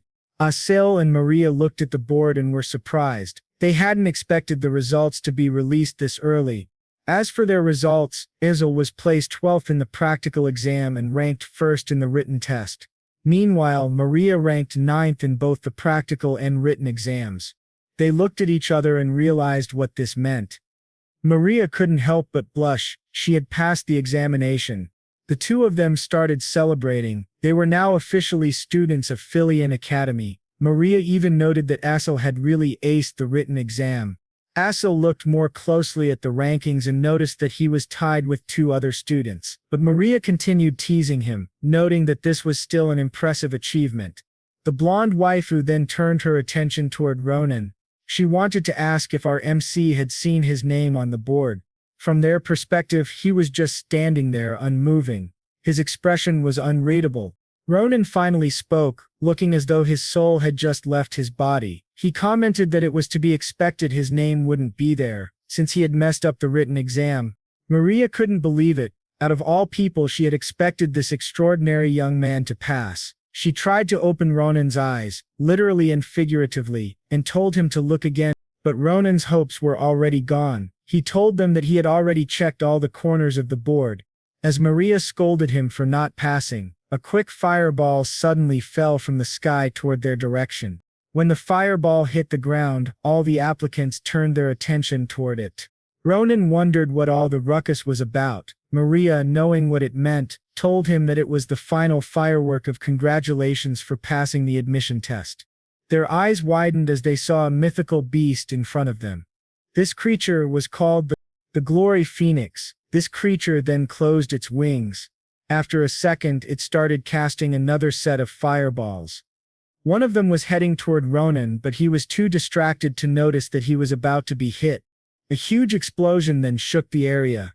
The fireball didn't actually hit our MC, rather it was an announcement for everyone. The overall second place in the Department of Martial Arts was none other than Ronan. He ranked 1st in the practical exam and 571st in the written exam. Maria and Asel wore bewildered expressions as they tried to process what they were seeing. Then the two of them suddenly hugged Ronan as they celebrated his achievement. Both of them praised our MC. They thought that even though he ranked extremely low in the written exam, his combat skills never failed him. Maria commented that this was to be expected, as she had already known Ronan was a genius. As Ronan stared at his name on the board, glad to see his rank, he suddenly remembered something important. Being ranked first in the practical exam meant he had just beaten someone who was expected to take that top spot. Ronan knew that given this person's personality, he wouldn't stay quiet about it. And sure enough, that certain someone was already behind them. A guy was slowly walking toward their direction and remarked that Ronan really seemed to have taken first place in the practical exam. Ronan quickly felt the ominous aura that was beginning to fill the area. This guy carried a respectable and dignified presence. The one approaching Ronan was none other than the sword saint of his previous life. This was Schulpen, the man destined to become the strongest swordsman in the entire empire. The fateful meeting of these two swordsmen, a meeting that would one day shape the future of their world, had finally happened. Other students at the Phileon Academy who were nearby were also amazed to see this man on campus. He was considered the Empire's rising star. Maria told Ronan that this mysterious man looked like he wanted to talk to him. From Asel's perspective, he could tell that the atmosphere around this guy was frightening. Ronan had an uneasy feeling. He knew that this meeting would be trouble for him. As far as he could remember, Schulpen couldn't stand anyone who was better than him at swordsmanship. Judging by the way he looked at Ronan, that hadn't changed. Ronan thought it best to avoid him at all costs. So he started acting like he didn't even know he had ranked first in the practical exam. But this stupid expression didn't fool Schulpen. The guy continued to stare at Ronan with a sharp, focused gaze. Schulpen asked Ronan why he was lying. Our MC sighed. He knew he had been found out. He tried to talk his way out of the situation and told Schulpen to stop trying to pick a fight. On top of that, Ronan claimed Schulpen had no proof for his accusations. But once Ronan mentioned proof, Schulpen reached for his sword. That was his proof. In the blink of an eye, he unsheathed his sword and attacked Ronan. Luckily, our MC blocked it just in time. Ronan hadn't expected things to escalate this fast. Ramir and Asel could do nothing but watch from a distance. Schulpen then asked if that block was proof enough. He claimed that if Ronan hadn't been ranked first, there was no way he would have been able to block that attack. The other students nearby panicked. They were now witnessing a live duel. Schulpen asked Ronan to show the skills that had supposedly outclassed him. Our MC thought Schulpen was truly insane, but since he had no choice, he accepted the challenge. Ronan made his counterattack. His annoyed expression was reflected in the steel of Schulpen's sword. Our MC then unleashed a series of slashes, the same attack he used against the training dummy. These strikes came swiftly, almost catching Schulpen off guard. Schulpen countered with a single slash to deflect them. Ronan then told him that this was the same technique he used in the practical exam. Schulpen was still speechless. Even though he managed to block it, his arm trembled from the force of the blow. He thought it made sense that such a powerful attack earned a high score. But something wasn't right. Schulpen wasn't done. He took a step forward and claimed those slashes weren't even close to defeating him. Their swords clashed again. Ronan was now pleading with him to calm down, but Schulpen insisted that Ronan show his real skills. He was just too annoyed to accept that someone might actually be stronger than him. The two then began exchanging blows. Each attack had the power to end the fight in an instant. Ronan realized this was why he didn't want to meet Schulpen. This man was too obsessed with becoming the strongest swordsman in the Empire. And by the looks of it, Ronan knew that sooner or later Schulpen would start manipulating his aura, a skill level that was still far beyond our MC. Ronan remembered the technique that the Sword Saint had used in his previous life. It was called the Tempest Sword. This swordsmanship style was one of the most dangerous techniques he had ever seen. And at his current strength, he couldn't. Unable to handle the situation, Ronan suddenly turned around and started running. This action made Schulpen even more furious. He couldn't believe that the person who had beaten him in the practical exam would just turn his back during a fight. Our MC then did something unexpected. He wrapped his arms around Asel. Schulpen kept following, so Ronan had planned to use Asel as a shield. Asel started to panic. He never expected his friend to risk his life like that. Schulpen then shouted that hiding behind a lady was a cowardly act. No one could call themselves a knight after doing such a thing. Asel, flustered, shouted back that he was a guy. While this was happening, Ronan had a creepy expression on his face. He told his opponent that Schulpen would always be right about one thing. Schulpen would always protect his ideals of knighthood. After saying that, Ronan launched an unexpected attack. While hiding behind Asel, he managed to land a clean punch on Schulpen. The hit caught him off guard and was powerful enough to knock him off balance, making him kneel. Ronan then turned to his friends and told them that now was the right time. Our MC shouted that they should run. Schulpen froze. He couldn't believe what he had just heard. He tried to stop them, but it was too late. Ronan and his friends had already dashed off. A few seconds later, a guard arrived, having been alerted that a fight had broken out, but the moment he saw who was involved, he froze in his tracks. The dignified and respected Schulpen was kneeling on the ground. The guard rushed toward him and asked if he was okay, also inquiring about who had attacked him so they could be apprehended. But Schulpen didn't like the idea of being treated as nobility.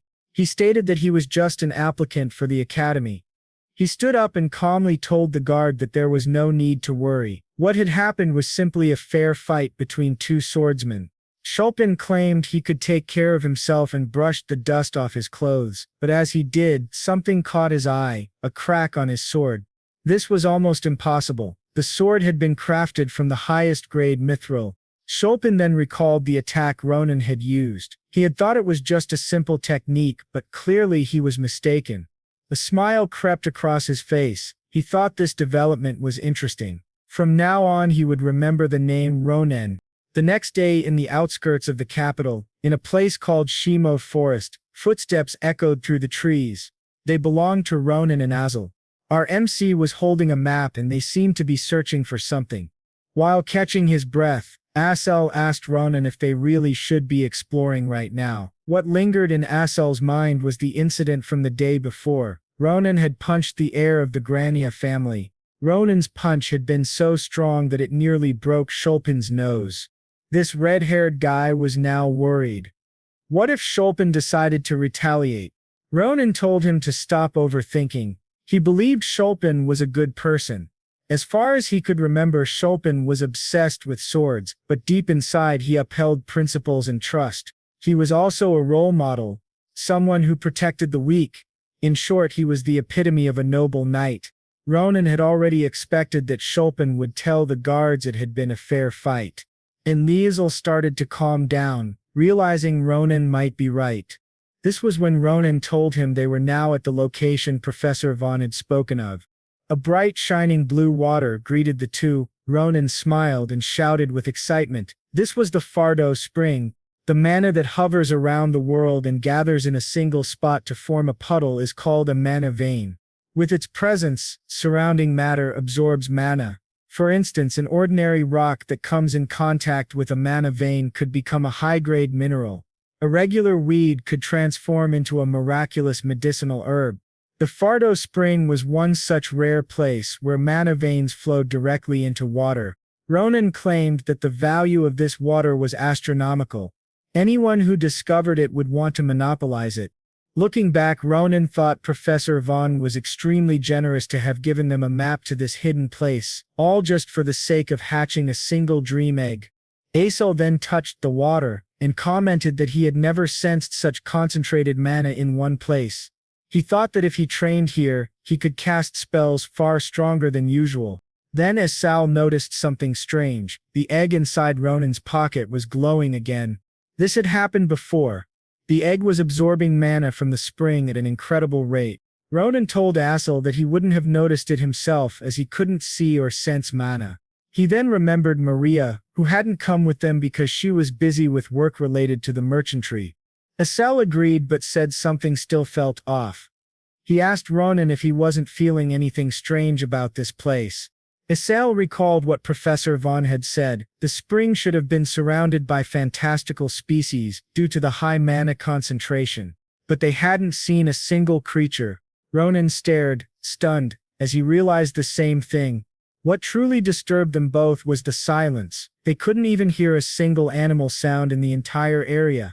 Ronan took a deep breath. He realized that he had been too complacent. He then turned to Asel and admitted that things were getting out of hand. He even questioned why situations like this always seemed to happen wherever he went. Ronan warned Asel to stay alert. He had caught the scent of blood not far from where they stood. As they continued moving, they saw the corpses of animals piling up. The ones responsible for these heinous acts were a group of mysterious men. Asel was confused by Ronan's claim, but the evidence before them made it hard to deny. Ronan now wore an intimidating expression as he realized someone had arrived at this place before them. The two continued to discuss these unwanted visitors, unaware that a purple arrow was already being aimed at them. It turned out that 5 masked men had already taken their positions. One wrong move, and they would surely fire. After detecting Ronan and Asel's presence, the arrows flew toward them. Ronan stood still, waiting for the right moment. At the very last second, he drew his sword and made a massive slash, protecting both himself and Asel. He was able to cut all of the arrows in half. Ronan examined the arrows, and realized they looked familiar. After thinking for a moment, he remembered where he had seen them, in his previous life. Back then he had been at a campsite with other men who had joined the disciplinary squad. One of them, a red-haired guy, had introduced arrows just like the ones they encountered now. That man had claimed the arrows were special and powerful enough to blow off an orc's head with a single shot. That same man had even challenged Ronan, who was their captain at the time, to test the arrows. It turned out the red-haired man had once belonged to a poaching group before joining the squad. He said the arrows were used hundreds of times by one elite member of their group, a man nicknamed Kalboro Bloodhound. Back in the present, Ronan grew annoyed. He was now about to face the same poaching group again. Worse, these guys were clearly stronger than the 2 they had previously encountered. With a sigh, Ronan admitted to himself that he had no choice. He commanded Asel to hide somewhere safe, and to be careful not to become a porcupine from the incoming arrows. Asel was left standing there as Ronan told him he needed to take care of something real quick. As soon as he said this, Ronan dashed forward, eager to confront the organization once again. The masked men who had fired the arrows were now confused. They couldn't believe a single person had deflected all of them with just one slash. One of them added that the arrows had even been infused with mana. Their discussion was quickly interrupted. Ronan was already hopping between the branches, drawing closer like a predator stalking its prey. The man with purple hair noticed Ronan's movement, and quickly ordered his comrades to disperse. Their plan was to surround him and attack from all sides. Ronan heard the command and thought to himself that the leader was quick on his feet. He suspected this opponent was stronger than the ones he had faced before. From Ronan's perspective, the masked men were already putting their strategy into motion, which wasn't exactly advantageous for him. He suddenly shouted at them to stop. Ronan claimed he was one of them. This statement caught the group leader's attention. He demanded to know what Ronan meant. Ronan smiled and told them they probably hadn't heard the important news yet. He introduced himself as one of the youngest bloodhounds from the Damas branch, even using the name Ate. If you remember, this was the name of the giant beings Ronan defeated in his previous life. Surprisingly, the introduction worked. The masked men cautiously approached, trying to confirm if Ronan was telling the truth. The group's leader then said there was no way someone as young as Ronan could be a bloodhound. He would have believed the story more if Ronan had claimed a lower rank. Ronan chuckled and told him he could easily verify it by asking the wolf of their branch. But before the leader could act, Ronan issued a warning. Questioning the identity of someone ranked higher than you is a bad habit. The statement left the leader speechless, but also visibly angry. The purple-haired man clutched Ronan's collar, warning him not to look down on him in front of his subordinates. If this behavior continued, he'd take action. Ronan, unfazed, playfully teased him. He said that assaulting people was one of his own bad habits too. The situation was escalating quickly. One of the subordinates stepped in to stop their leader. He pointed out that they couldn't completely dismiss the possibility that Ronan was telling the truth. Inside the Kalboro organization, the ranking system was well known. The grunts who did basic tasks were called feral dogs. The ones ranked above them were bloodhounds. The leaders of each branch were known as wolves. Ronan knew this well because in his previous life he had fought against Kalboro many times. He also knew that feral dogs wouldn't really dare to hurt someone who ranked higher than them. One of the men even suggested that they should just confirm the information with their captain first. After all, if the young man was telling the truth, harming him could ignite a feud with other branches. But just as they were discussing the matter, another man appeared from the bushes, complaining about the commotion. His voice caught everyone's attention, and they all turned toward the source. This bald man was known as Vaughn, the wolf of the Demir branch. In other words, he was their real leader. The purple-haired guy smiled as soon as he saw his captain. He claimed that Vaughn's timing was perfect and proceeded to relay all the information Ronan had shared. Meanwhile, the other 4 feral dogs kept their guard up against Ronan. Since this trivial matter could potentially get them into trouble, they became distracted.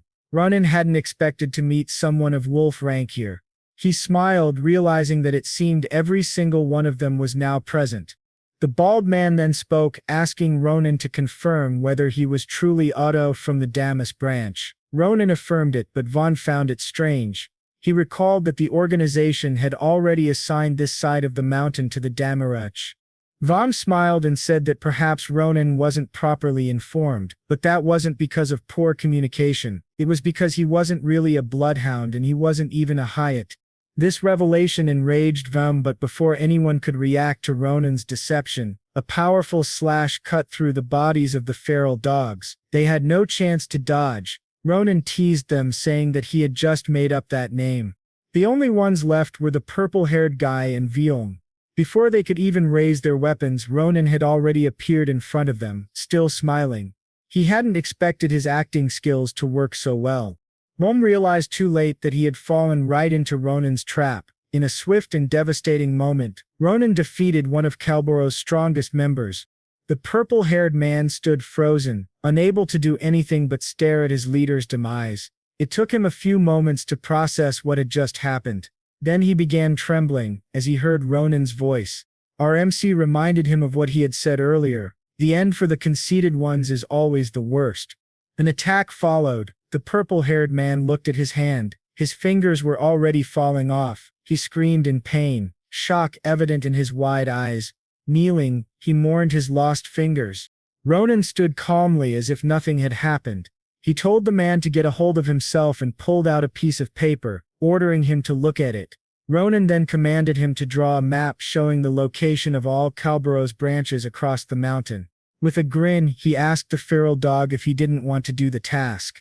Ronan made it clear if the purple-haired man wasn't useful anymore, there would be no reason to keep him alive. The grunt, terrified, agreed to help, but claimed he had nothing to draw with. Ronan responded with a twisted smile, saying, "I just made you a pen." He was referring to the bloodied fingers on the man's right hand. A few moments passed. The feral dog managed to draw all the bases of Calboro throughout the mountain. Ronan even complimented him, saying he had talent. Now that the task was done, the man asked Ronan if he was free to go as promised. Ronan put the map in his pocket and confirmed his question. Then a red streak of a slash flashed across the man's body. He split in two like a block of wood being chopped in half. Ronan gave him his answer with a cold expression. Later, Ronan reunited with Asel. A retching sound echoed through the area. Asel was puking. He couldn't handle the scene they had just witnessed in the middle of the forest. Ronan asked him to stop overreacting. He reminded him that he had already warned him about this. Asel said he had tried to prepare himself, but this was too much. The scene that made him puke was a massive pile of animal corpses. He asked Ronan if this was all the work of the Calboro organization. Ronan confirmed it, adding that it would be a crime to let those men live. Asel tried to protest, but Ronan cut him off. He said even the government would want those guys dead. Ronan then drifted into deep thought. He remembered Professor Vaughn and imagined how devastated he would be if he saw this. Among the species that were killed were ones that looked like Mars. It was a heartbreaking sight. Ronan was about to tell Asel that they should head back to the capital, when suddenly the dream egg in his pocket started moving. He wondered what the problem was, and took the egg out to check on its status.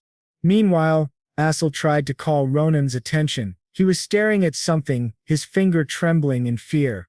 He pointed and asked, "What the hell is that?" Ronan's eyes widened in shock as he saw what Asel was referring to. It was the blood of the animals. The blood from the animals that were killed started to float. It was as if the blood was forming some kind of huge mana vein. This continued for a few seconds, but suddenly the flow of the blood became more violent and aggressive, as if it were rushing towards something. Asel was already panicking, but Ronan stepped in front of him and prepared himself. He thought this might be some kind of mysterious attack.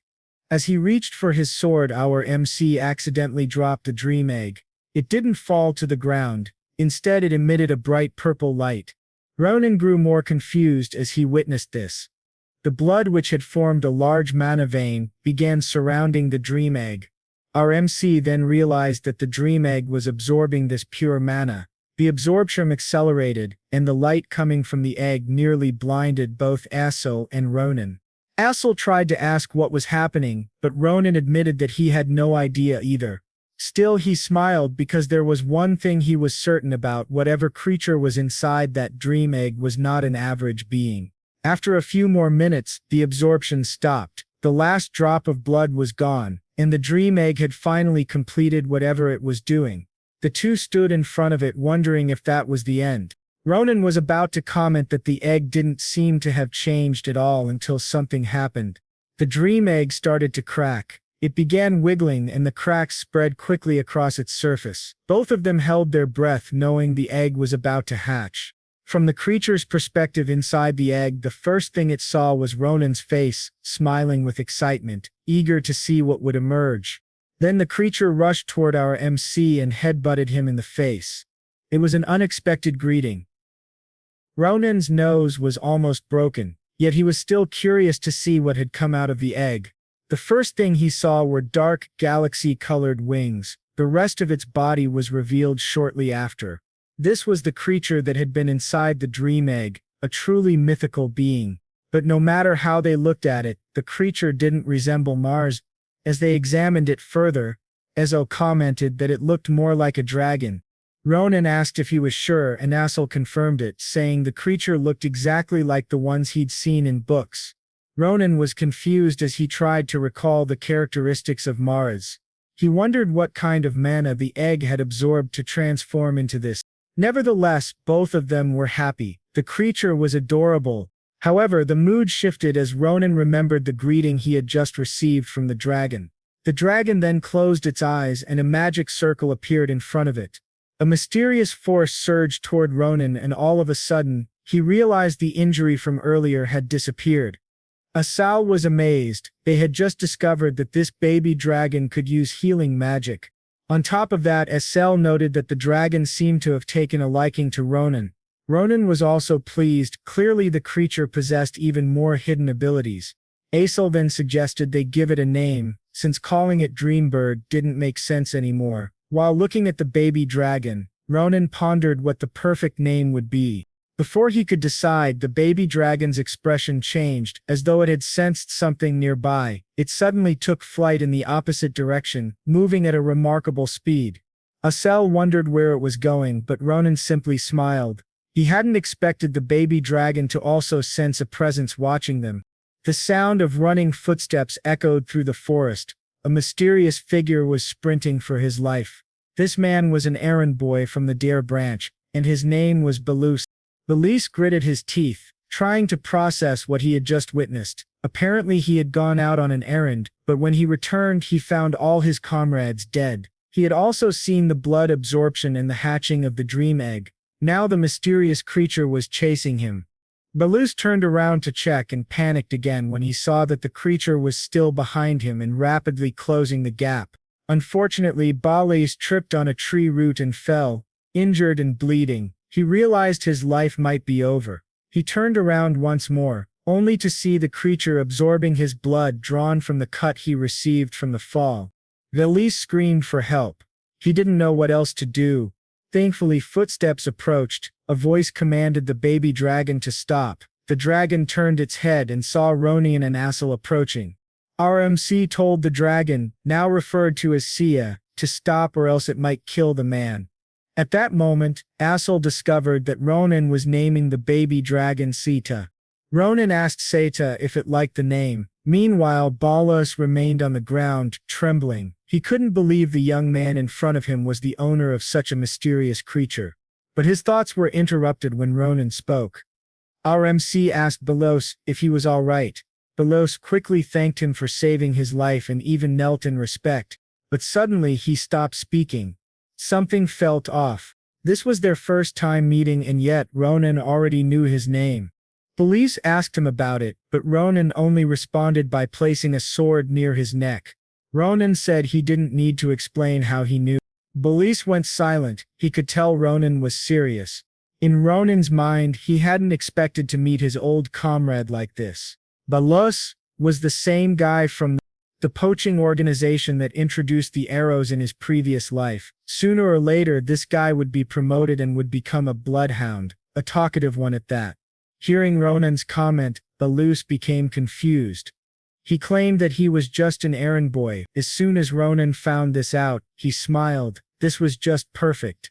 He told Belos that there was something he needed him to do, and with a creepy smile he added that this task wasn't a favor, nor was it optional. Later that night, Asel and Ronan were back at the capital.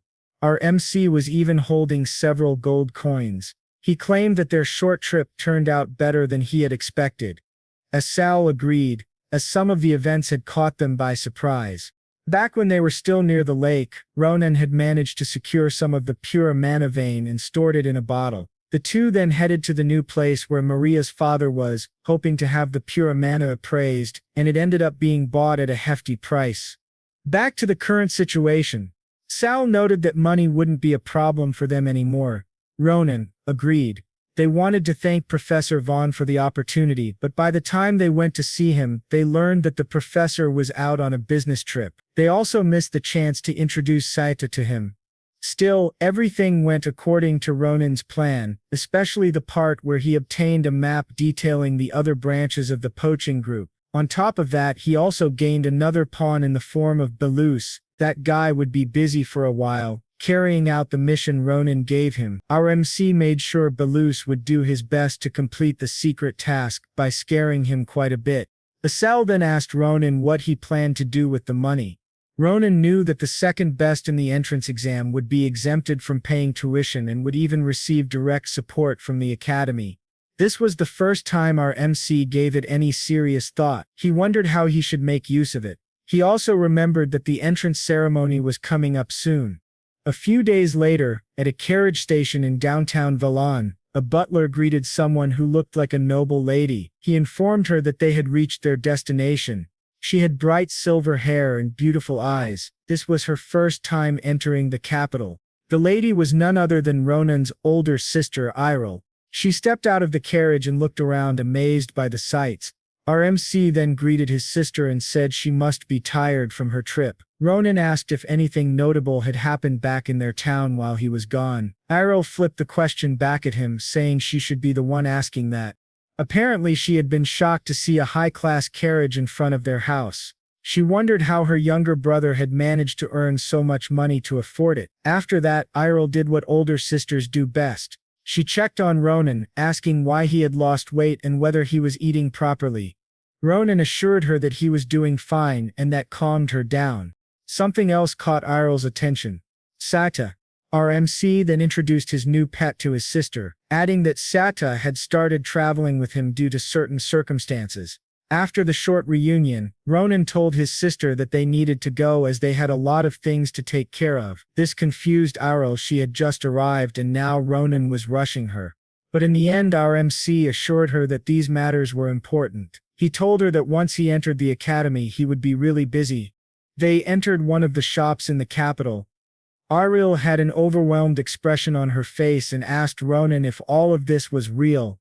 Right then our MC was sitting on a couch waiting for his sister to pick out any clothes she liked. Irel already knew Ronan had earned a lot of money, but this was still a little too much for her.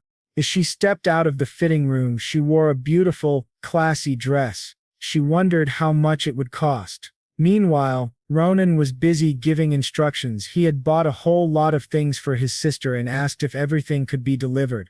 Liril was starting to freak out when she turned and saw the huge pile of clothes.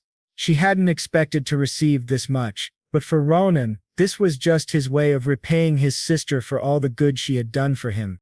Hearing something so mature from her younger brother gave Irel a moment of pride. Tears welled up in her eyes as she wondered when Ronan had grown up so much. She suddenly ran toward the door, shouting how proud she was of her brother. Ronan tried to stop her from making a scene, but the staff inside the store found the situation adorable. They noted that the two siblings had a very good relationship.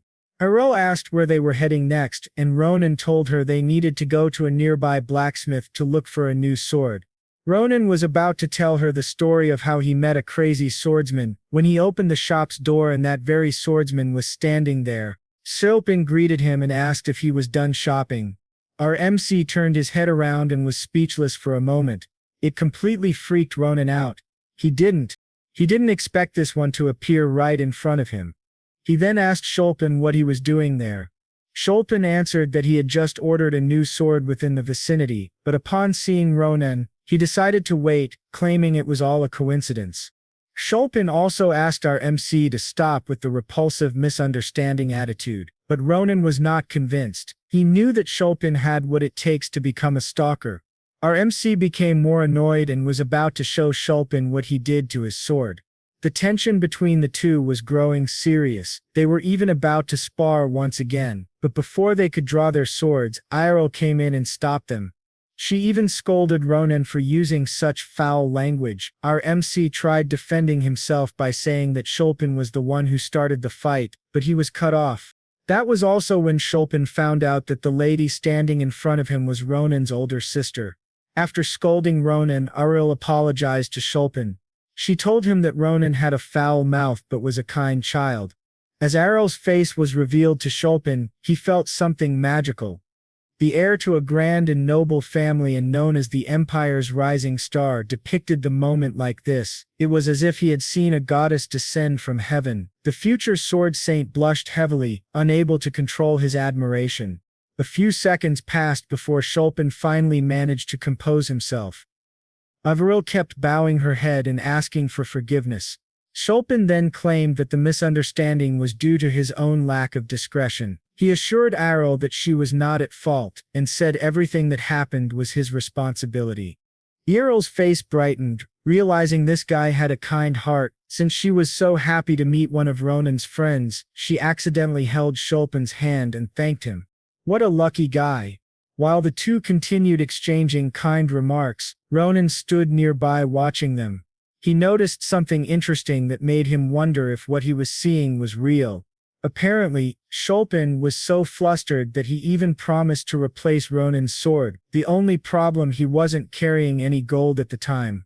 This noble young man then brought out a golden emblem, his family's proof of identification. He gave the emblem to Irel and informed her that she could use it anywhere in the Empire. Ronan was just standing there, freaking out that this was actually happening. On top of that, Schulpen also told them that if they planned to buy a sword, they should visit the blacksmith at the western end of the street. He claimed the shop had a 500-year history and was the best in the entire empire. After that, Schulpen said his goodbyes and wished them luck, all the while still flustered.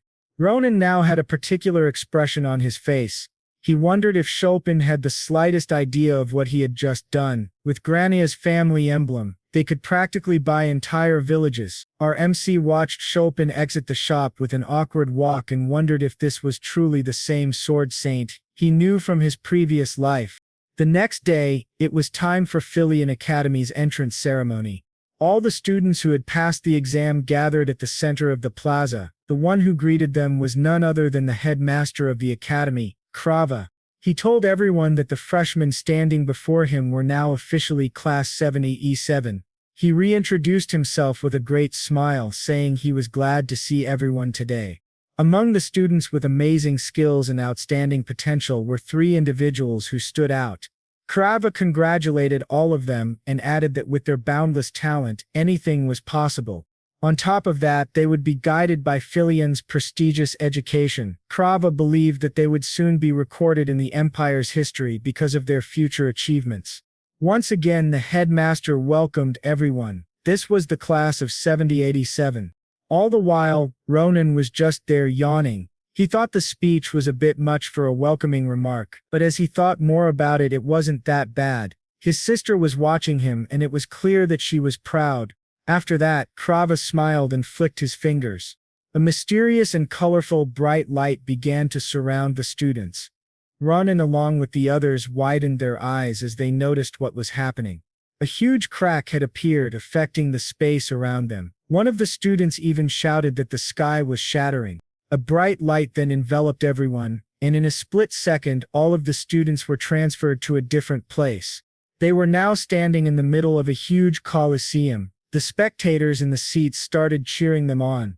Ronan and Asel noted that Krava was something else. He had teleported everyone with just a snap of his fingers.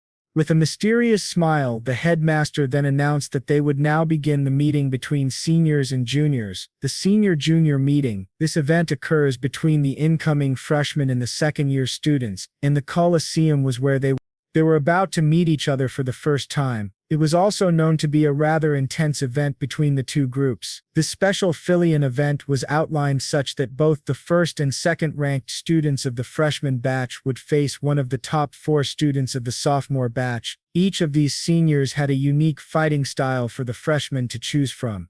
Right now, Schulpen and Ronan were about to have a one-on-one spar with one of these unknown students. Krava then stepped in once again and explained the importance of this event. He claimed that through this kind of sparring, students would learn about each other, especially their strengths and weaknesses. It could also improve their relationships as juniors and seniors.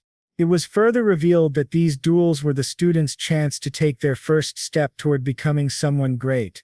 As per tradition, the freshmen would get to choose their opponent. They could also opt out of the duel altogether. Krava then announced that Ronan and Schulpen could now choose their opponents. Ronan got annoyed because the headmaster bothered with such a long speech, while the event felt more like hazing for the new students.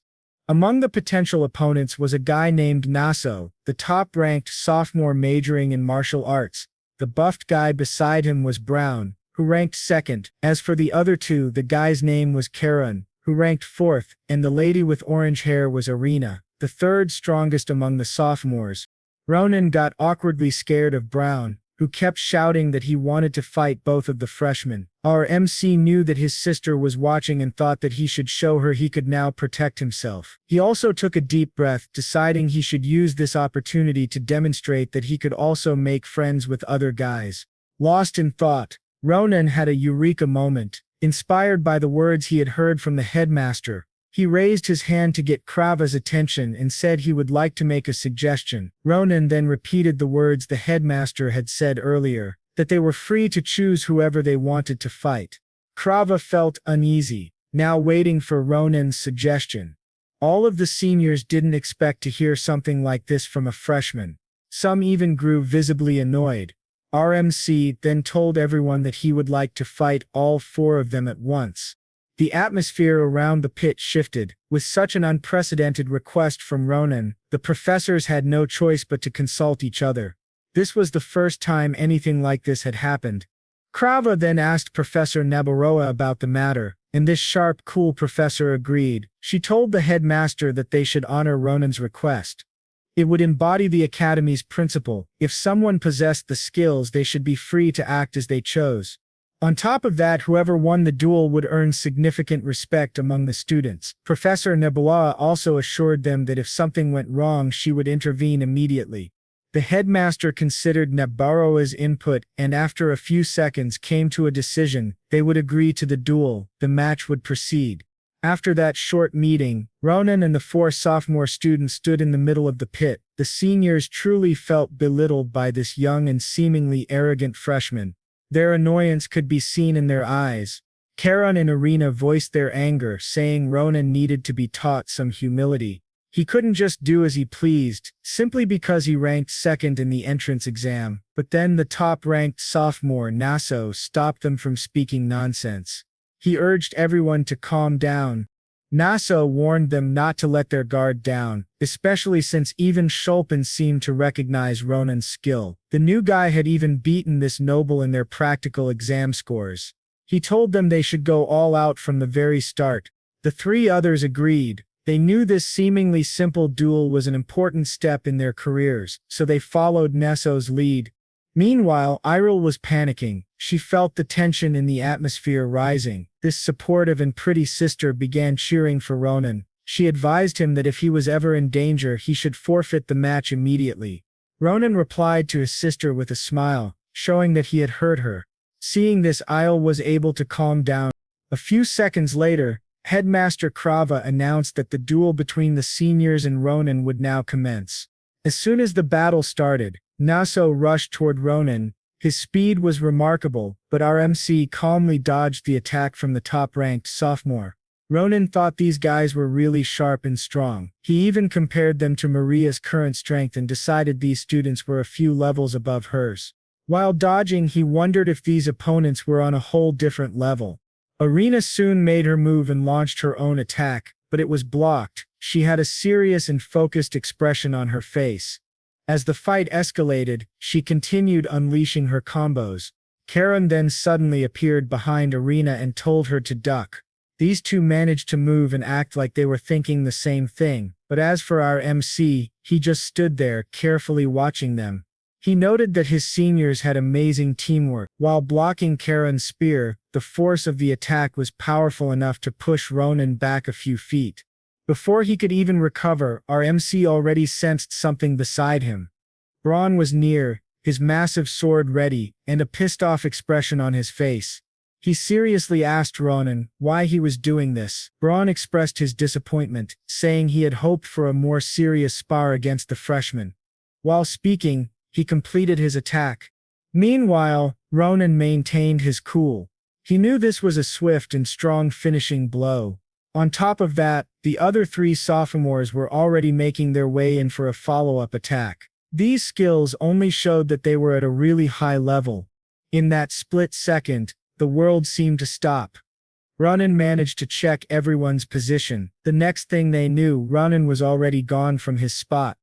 Vaughn couldn't stop his attack, and ended up striking the ground. None of the sophomores expected such a development. Arena was the first to notice where Ronan had moved. She wondered how he managed to move so quickly. After that brief thought, they realized they had all been hit by Ronan's sword. In the MC's mind, Philian really was amazing. The swords of the three sophomores had also shattered, but the fight was not over. Luckily, Ronan didn't become complacent. He noticed that Vaughn still had a menacing expression. Ronan acknowledged that this one was really tough. He then told Vaughn that with the attacks and dodging he just did, that should have crushed Vaughn's spirit, but it didn't. Vaughn then charged toward our MC. Ronan concluded that he should at least be considerate of their feelings and meet their resolve. Instead of dodging or blocking Vaughn's attack, Ronan stepped forward and was about to face him head-on. Vaughn paused for a second as he recognized the stance Ronan had taken. Right now, Ronan was about to do something that would shock everyone. He replicated the same stance that Professor Nabo had used when she scared him last time.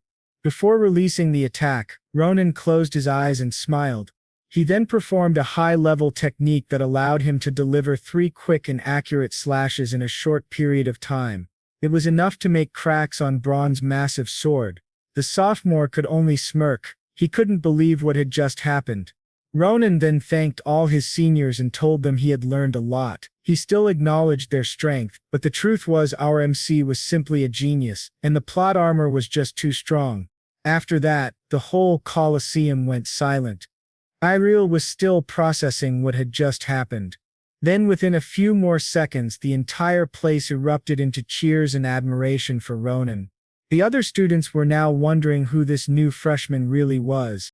As for the 4 sophomores, all of their weapons were destroyed. This meant they were completely defeated. Noso even commented that with such a one-sided fight, he wasn't even embarrassed about losing. He wondered where this kind of talent had suddenly come from. All he could think was that Ronan's strength was just monstrous. Meanwhile, our MC remained quiet. He fixed his gaze on something. It turned out Ronan was checking on his sister to see how she was doing after the fight. Ireel could be seen bugging the person beside her, clearly proud of her younger brother.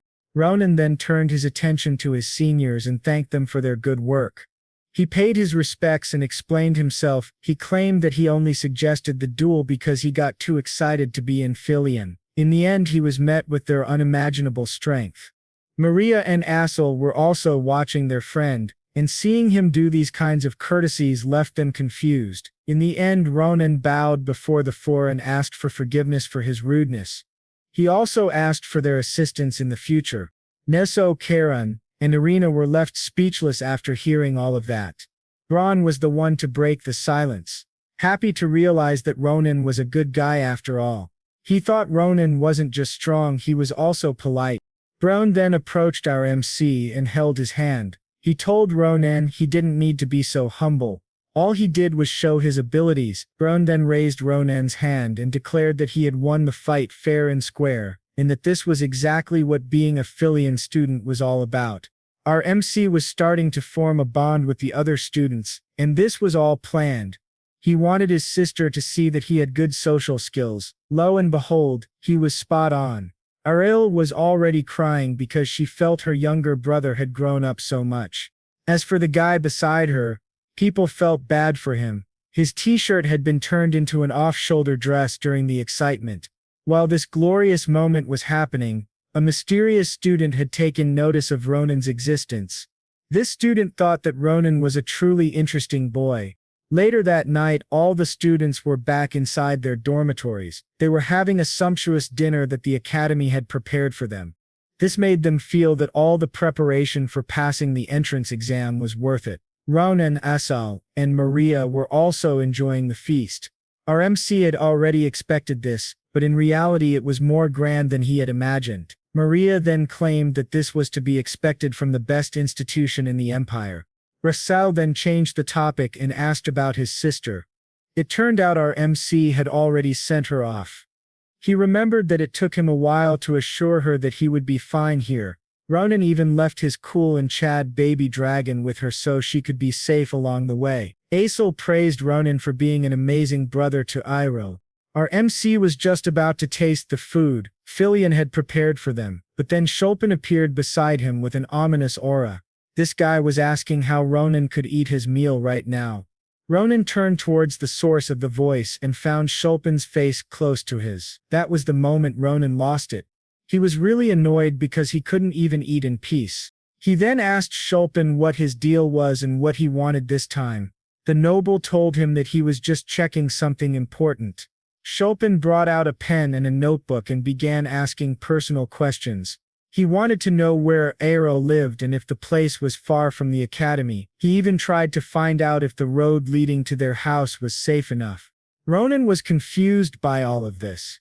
Finally, Schulpen asked if Ronan had hired guards to escort his sister back to their town. Ronan had had enough. He told Schulpen that yes, he did all of that. In fact, he even made sure those guards were stronger than Schulpen himself. He added that nothing would happen to Iroh unless a wyvern appeared in front of her carriage. That statement made Schulpen furious, as he believed Iroh would truly be in danger if a wyvern did appear. Our MC got straight to the point and asked Schulpen why he cared so much about his sister. He wasn't even her husband. That sealed the deal.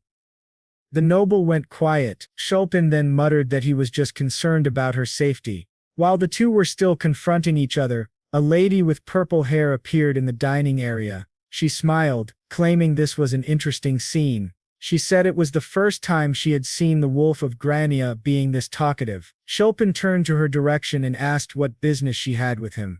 The lady's name was then revealed, Elizabeth Alia. She was apparently a freshman as well, and belonged to the magic class. Elizabeth smiled and said that Schulpen was mistaken. She revealed that she came not because of him but because of Ronan. Our MC was shocked to hear this. He didn't even know who she was. He tried to confirm if he had heard her correctly. Meanwhile, Schulpen kept silent, observing Elizabeth's actions. He sighed and commented that she might be up to her evil hobby again. Since he was done checking on Arl's safety, he told the two he would now head out. Elizabeth was now free to do whatever she wanted. But before leaving, Schulpen stopped in his tracks again. He turned around and told Ronan that he should send more guards for Iroh, which only annoyed our MC further. Someone then tried to get Ronan's attention. It was Asel. He was about to tell his friend the identity of the lady standing before them, but Ronan cut him off. He already knew who she was. Ronan knew that Elizabeth was quite a powerful mage. Her battle earlier had shown an overwhelming victory against her seniors. Each magic spell was filled with enormous mana, and even caused part of the Colosseum to explode. The lady then began to speak.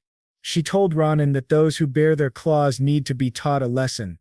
Elizabeth Alia was hoping Ronan already knew what she meant, but our MC told her he had no idea. He asked her once again why she had come. Elizabeth slowly walked toward Ronan while telling him she was impressed with his talent. With a creepy smile, she revealed that she had an offer for him. She reached into her pocket and claimed that this offer was too special, so special that even a criminal like Ronan wouldn't be able to decline it. She then brought out a purple necklace and showed it to our MC. Ronan was clearly shocked. This purple item was Alia's invitation. The Alias were unlike most noble families who prioritized bloodlines. They gave importance to talent above all else. Using this principle, they had brought in many talented individuals and secured their position as one of the two pillars of the empire. They usually offered their badge to those who showed genius potential, inviting them to join their family, and now the same invitation was being offered to Ronan. Ronan was now holding an item that could provide him with everything he needed to become stronger. He then asked Elizabeth if she was even allowed to give out this badge. That question made her smile. Clearly, Ronan already knew its significance. Ronan told her he had just heard about it from a passerby. That statement brought a memory to mind of someone who played a huge role in his past life. He recalled being in a battle camp. At that time, a person stood before him showing the same badge that Elizabeth had just offered. Ronan had asked that person if he could join the Alia family even though he was just a peasant. And the person he had spoken to back then was none other than his Grand Commander Addison. Alia confirmed that things were all possible as long as someone had this badge. She also revealed that after receiving it, someone from the Patriarch would conduct a test first to really see if the person was worthy. But since the people who received these badges were all talented, they should be capable of passing it. Addison then informed our MC that when he had already made up for the sins he committed through his accomplishments in war, he might end up receiving an invitation as well. Ronan held his breath after hearing about such an opportunity. His Grand Commander also told him that this guy right here had quite the talent that the Amolas were looking for. Back to the current situation, Ronan was still staring at the badge. The moment he had been waiting for since his past life was finally happening. Elizabeth opted not to explain any information since our MC already knew the meaning of the invitation. She just hoped that he would make a wise choice. She added that even if Ronan was born a beast, he could still become a sheep, especially when he mingled alongside these people long enough. This lady said this statement with utmost pride. After that, she went on her way together with her minions, leaving Ronan to decide first. As for our MC, he thought that geniuses were always doing whatever they wanted, not knowing that he also had this kind of attitude. Asel could also be seen being relieved as Elizabeth's intimidating presence was gone. In Ronan's mind, he thought that this was really not a bad thing, as he had just gained a method of contact with a prominent family. By looking at the badge, he knew that this would surely be helpful to him. He also planned to utilize this connection in the future. Phileon Academy is an educational institute that prioritizes a student's abilities above everything else. Depending on their grades, their life inside this environment can greatly change. The most perfect example of this kind of statement was the dormitories where the students stayed. The intermediate-ranked students were assigned to this place called Natalia Hall. Each student got a clean room. There was also a high-grade cafeteria and many great facilities. Overall, it was a pretty nice dormitory with all the things students needed. On the other hand, the students who made up the bottom 30% were assigned to this place called Crater Hall, which really looked like a worn-down dormitory. Usually students would start their first day in Phileon Academy whining and shouting. This one student right here was complaining about the place. He claimed that he was part of a noble family, and there was no way he would be staying in a shabby place like this. But the guy who was assigned to escort them maintained a poker face, as if he already expected this kind of reaction. He also revealed that there would be no servants to service Crater Hall. On top of that, be 4 people per room with the cafeteria, showers and bathroom area all shared. He then added that these were the Academy's rules, and there was really nothing he could do about it. All he could suggest to them was to study really hard because otherwise these guys could end up staying in this place even for the next semester. Last but not least, the place where the top 10% of the students, including Ronan, were assigned to was the neighbor Dozer Hall. Our MC had a shocked expression as he saw this place. In the history of Phileon Academy, this one could only be described using one phrase, which happened to be sick as hell. All of the things inside this place were extravagant. It looked like a place inside a palace. Ronan was still wondering why the Academy was giving all of these to the top students, but then he noticed something. These were the papers that students needed to fill out so they could register for the classes they wanted to attend. Ronan then figured that all he needed to do was write down the classes on the timetable. He thought of the tips that were given to the first years, which said to focus on adjusting during the first semesters. It was said not to choose too many of the subjects given, but as he looked at the available classes, Ronan smiled and thought that they were all interesting. That's when this guy decided to ignore the tips and go attend all of them. After a few more minutes, Ronan had a satisfied look on his face because he was done filling out the forms. He thought that this might be a little too much, but he couldn't let all of these opportunities go to waste. Since he was in Phileon Academy, he wanted to take all the classes he desired. The day went on and our MC finally attended his first class. But the instructor of the Empire's swordsmanship basics, named Abar, told him that it was now all over for him. Ronan was dumbfounded hearing this kind of remark. The class had just started, and he hadn't learned anything yet. He then started to complain to the professor and asked what he meant. Abar then smiled and explained his side. He revealed that even if they had just begun, our MC had already shown his skills. Ronan had performed all the basics of the Empire's swordsmanship techniques. As for the rules of the Academy, students were asked to leave the class once they learned everything on the syllabus. Abar also added that if he let Ronan stay in this class, the other students might be demotivated by the slow progress they were making. With that, the professor smiled and gave our MC a thumbs up, suggesting that he just move forward. The day quickly passed, and we could now see Ronan just sitting in front of this lake. He had a gloomy atmosphere around him. He was still disappointed with the things that had happened all day. It turned out it was not only the swordsmanship class that evicted him, the archery class had also done the same. It was also the same with the monster hunting class. Ronan had this annoyed expression as he remembered that he was just kicked out by all of his professors. He claimed that this was not how he imagined his stay inside the academy. While he was still whining, a voice was heard behind him, and this person asked why Ronan was not in class. Our MC immediately looked at the source of the voice and figured out who it was. The one who approached him was Instructor Nebos Roa, and she stood beside him. Instructor Nebos smiled as she figured out why Ronan was wandering in this place, and that was because he had just completed all of his classes. Our MC confirmed this information and asked if all the classes were supposed to be like this. He commented that he had expected Philian would be better than this. While he was whining in front of Nebos Ra, this instructor thought that this was just to be expected from Ronan. Him completing all the classes in one day was only natural, as this guy had the ability to copy her technique even though he had just seen it once. Nebos then told him that she couldn't just turn a blind eye as a Philian instructor. She suddenly offered her hand and asked Ronan to give her his sword. Ronan was confused, but he still complied. Nebos then told him that she was about to teach him a very important lesson. Our MC was just about to ask her another question about why she was taking his sword, but before he could finish, a powerful blast was sent out and it just went past him. The blast landed on the lake, creating an explosion that stunned our MC. Ronan had no idea what just happened. While he was still amazed, Nebos commented that this was all a chunk of metal could do. She also added that something like this sword shouldn't be called a weapon, as it would only wear down the owner's power. Ronan listened to what she was saying attentively. He knew that he was about to learn something interesting. Nebos told him to watch closely as she moved her hand to her sword. The atmosphere around them also changed in an instant. Things were tense until she unsheathed her sword. Ronan's eyes were in disbelief at what he saw next. Instructor Nebos just performed a quick slash using her weapon. The amount of power that was released was also unbelievable. The wave that this attack created just went past our MC, and behind him was the lake that received the attack. It now looked like it was cut in half. The blast that Nebos created using her own weapon exceeded the amount of force she was able to release using Ronan's sword. Drops of water slowly fell onto our MC's hair. The whole area was enveloped in silence after that demonstration.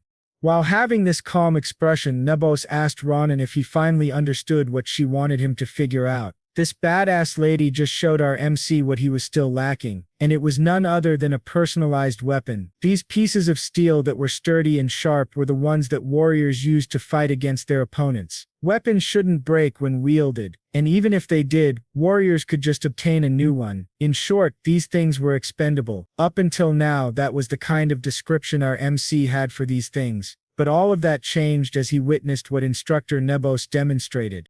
Having a perfect weapon would exponentially bring out the power and potential that a person could have.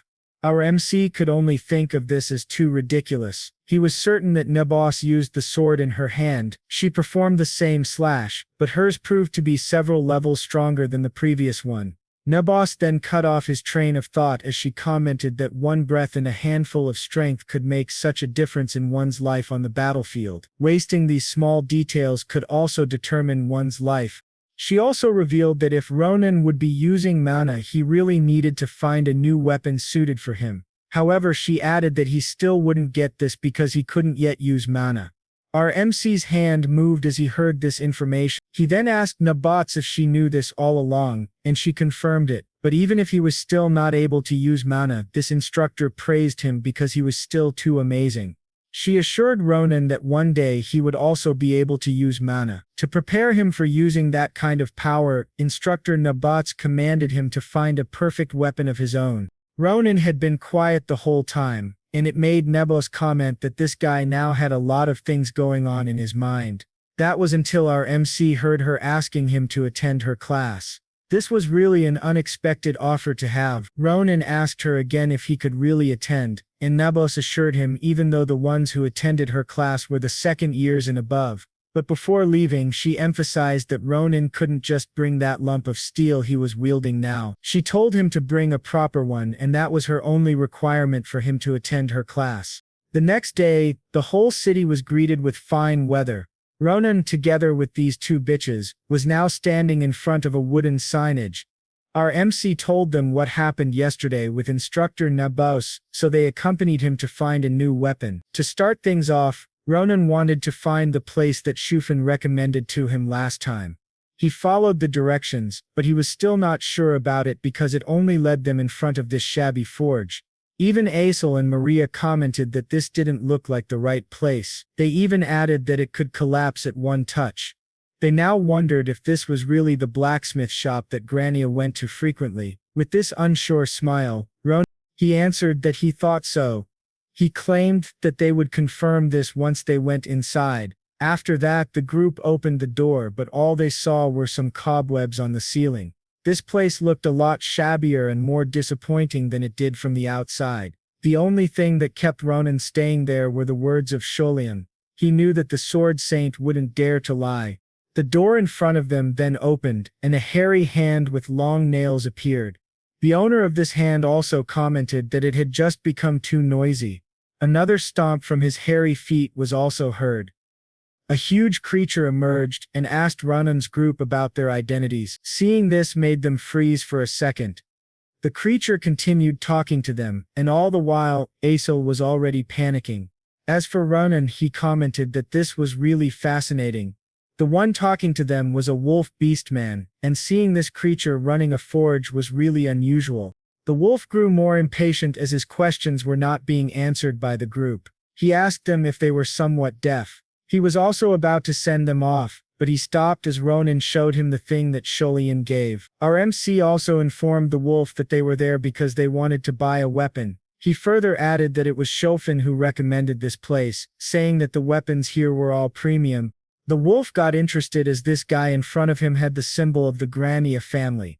As he inspected the group further, he felt the intriguing mana coming from Asel and Maria. The wolf then teased them and commented that it really didn't matter if Ronan showed him that symbol. The important thing was if he really was a Grania. This one even yawned as he told Ronan to just get lost as they were not accepting customers like him. The situation was really getting out of hand. Our MC was about to negotiate more, but the wolf was already firm with his decision. Until this beastman thought of something.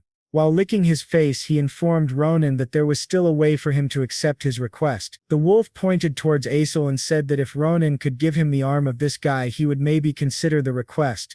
He thought of this condition because he was already hungry, and since Ronan looked like he was desperate, it was really worth trying.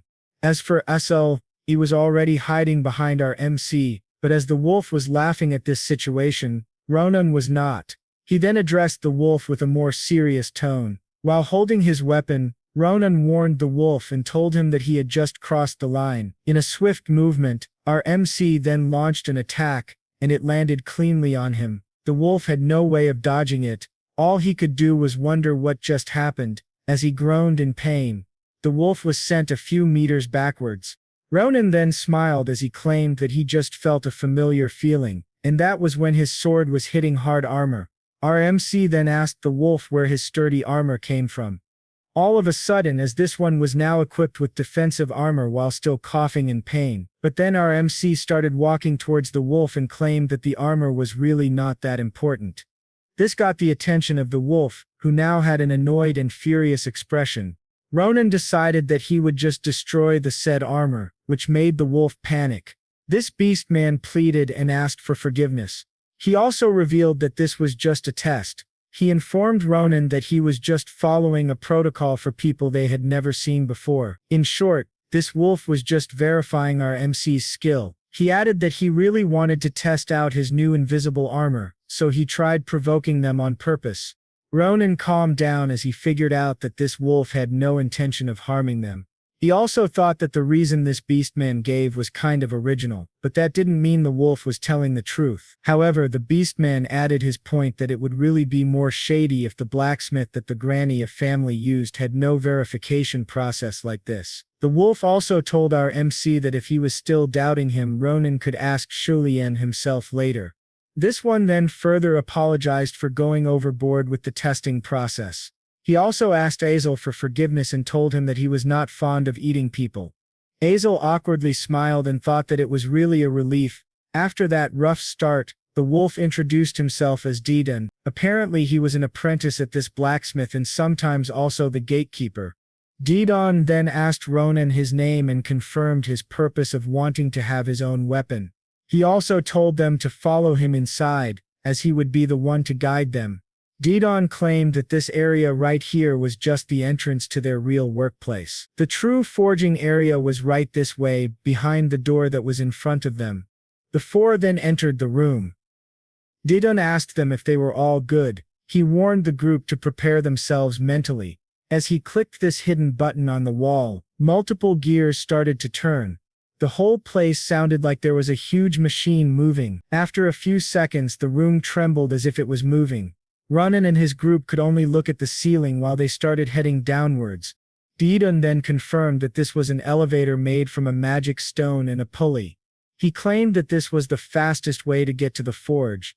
While they were heading down, Ronan also got his attention. A whole new place was revealed right in front of their eyes. Addison then told them that this place was called the Grand Cogdoi. Ronan praised this area, as he would never have expected. A place like this existing underground was something Ronan could never have imagined. Addison just laughed and agreed.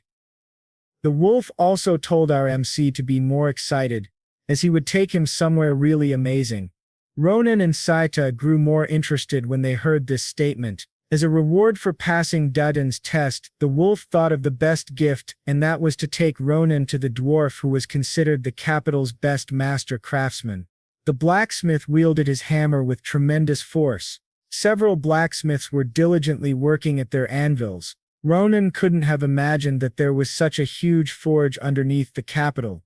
Addison explained that their forge only supplied items to the royal family as well as to nobles. There was no discrimination in this place. It was a gathering of skilled master craftsmen. However, the one hailed as the best among them was the elder dwarf residing in the building before which they were standing. That blacksmith was a master who had smelted metal for 400 years. Didon described the man as quite stubborn, but his skills were unrivaled, so Didon respected him. He said this as he kicked the door open. Weapons were scattered on the ground. He asked what the elder was doing.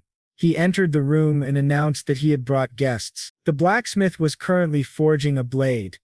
He knew it was Didon with the way he entered and caused a ruckus. He reminded Didon to be quiet when he was working, but Didon didn't really listen. Didon replied that he couldn't do anything about it since there were weapons in front of the door. So he couldn't open it. He told the blacksmith, whom he called Elder Daron, to clean up. Elder Daron answered that, for a young guy, he nagged a lot. He changed the topic to the guests that Dian brought and asked if they were not bad. Dian confidently answered, "Of course." Dian pointed at Ronan and narrated to Elder Daron that he had tested him and his sword skills were great. He added that he was sure the elder would be shocked once he saw it. That piece of information surprised Elder Daron. He uttered that it was unexpected. Judging by how Ronan looked, he looked like a child. Elder Daron asked Ronan to show him his swordsmanship. He commented that he could tell a lot of things just by looking. Ronan seemed flustered, but he easily complied and drew out his sword. Elder Daron saw his sword and laughed. He called it rubbish. While lightly hammering it, the sword shattered. He asked Ronan if he had been carrying that weapon the whole time. Ronan, Asel, Maria, and Seta looked truly surprised to witness the sword falling apart. Ronan became triggered and exclaimed, demanding an explanation for the old man's actions. Elder Daron, however, calmly pointed behind Ronan and told him to swing any of the swords over there since, with that trashy sword earlier, he wouldn't be able to accurately gauge Ronan's true skill. On top of that, Elder Daron told him that he would give Ronan the sword that he chose, so he wouldn't feel cheated, since any of the swords that he would choose would be 100 times better than the piece of trash he used to swing. This piqued Ronan's interest. Ronan glanced at Dadan, who gave him a nod and uttered, "Well, if you insist." He gazed upon the sword that he had chosen and thought that the vibe was really different, but he still doubted if it would really be that different. He gave the elder a caution, saying it wouldn't be his fault if something got destroyed. Elder Dadaran agreed and told him that he didn't care, he just wanted Ronan to do it properly. He told him to think that he was putting his all into his swing. Ronan stared at his reflection on the blade. He then recalled his encounter with Navaros. He moved to prepare his combat stance and the movement was recognized by the elder. Ronan swung his sword with all his might. This was the same move that Instructor Navaros did. It triggered a massive explosion inside the building, causing its structure to shatter into pieces. People outside the building were extremely surprised. They traced the explosion to Elder Daron's place. They wondered what was going on in the middle of the day. They wondered if a blast furnace had exploded. Yet there stood Elder Daron and Ronan, with everyone frozen in complete shock. A massive dent along the floor was seen. Ronan, being utterly clueless, asked what had just happened. He tried to explain that it wasn't his intention to do that. Elder Daron announced that the technique was Navaros's. He asked Ronan if he was her apprentice. Ronan asked Elder Daron if he knew about Instructor Navaros, and the elder confidently answered that he did, since he was the one who made her sword. Ronan was surprised to hear that. He asked if the elder was referring to the stupidly long sword. Elder Daron confirmed it.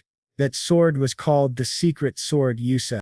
Elder Daron explained that it was one of the few masterpieces he had forged throughout his life and informed Ronan that the sword he was holding didn't even compare to that sword. He asked how the sword felt for Ronan. Ronan responded that it was amazing. He admitted that he thought it wouldn't really do much. Elder Daron affirmed that was exactly what he thought, that Ronan was a newbie who couldn't judge his own skill well.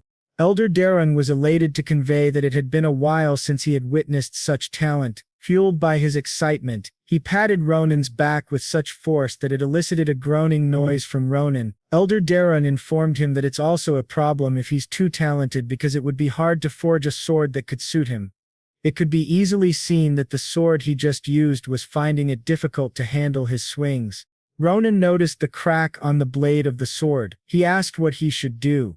Elder Daron told him that normal materials wouldn't last against his power. He needed to use the highest grade steel and melt it with a special material. The blacksmith thought that at least a byproduct of a wyvern would be enough, but he still wondered what else could be good. Ronan seemed to realize something when he heard the word byproduct. He brought out something and asked if that could be used. Elder Daron took a good look at it and found that it was an eggshell. The front door of Elder Daron's workshop was still intact, but the massive hole on the wall at the side could be easily noticed. He started forging, but he couldn't believe his eyes. His mithril hammer against the mere shell of an egg. It was useless. It didn't even make a dent. He couldn't fathom that a material like that existed. With passion and excitement, he asked Ronan if it was really okay for him to use that valuable thing. Ronan answered that it was okay since it was useless to him anyway, and asked if it was enough to make him a sword. Elder Daron seemed hyped about his new task and answered Ronan saying yes, and that he could come back for it after 2 weeks. He announced that he would prepare the Empire's best sword. Ronan replied that he would be looking forward to it. Asel and Maria were occupied looking at the other weapons in the building. Elder Daron told them that since they were already there, they should go meet other masters too. The two seemed elated with that thought. Elder Daron explained that he couldn't just send back the friends of such a valuable person empty-handed.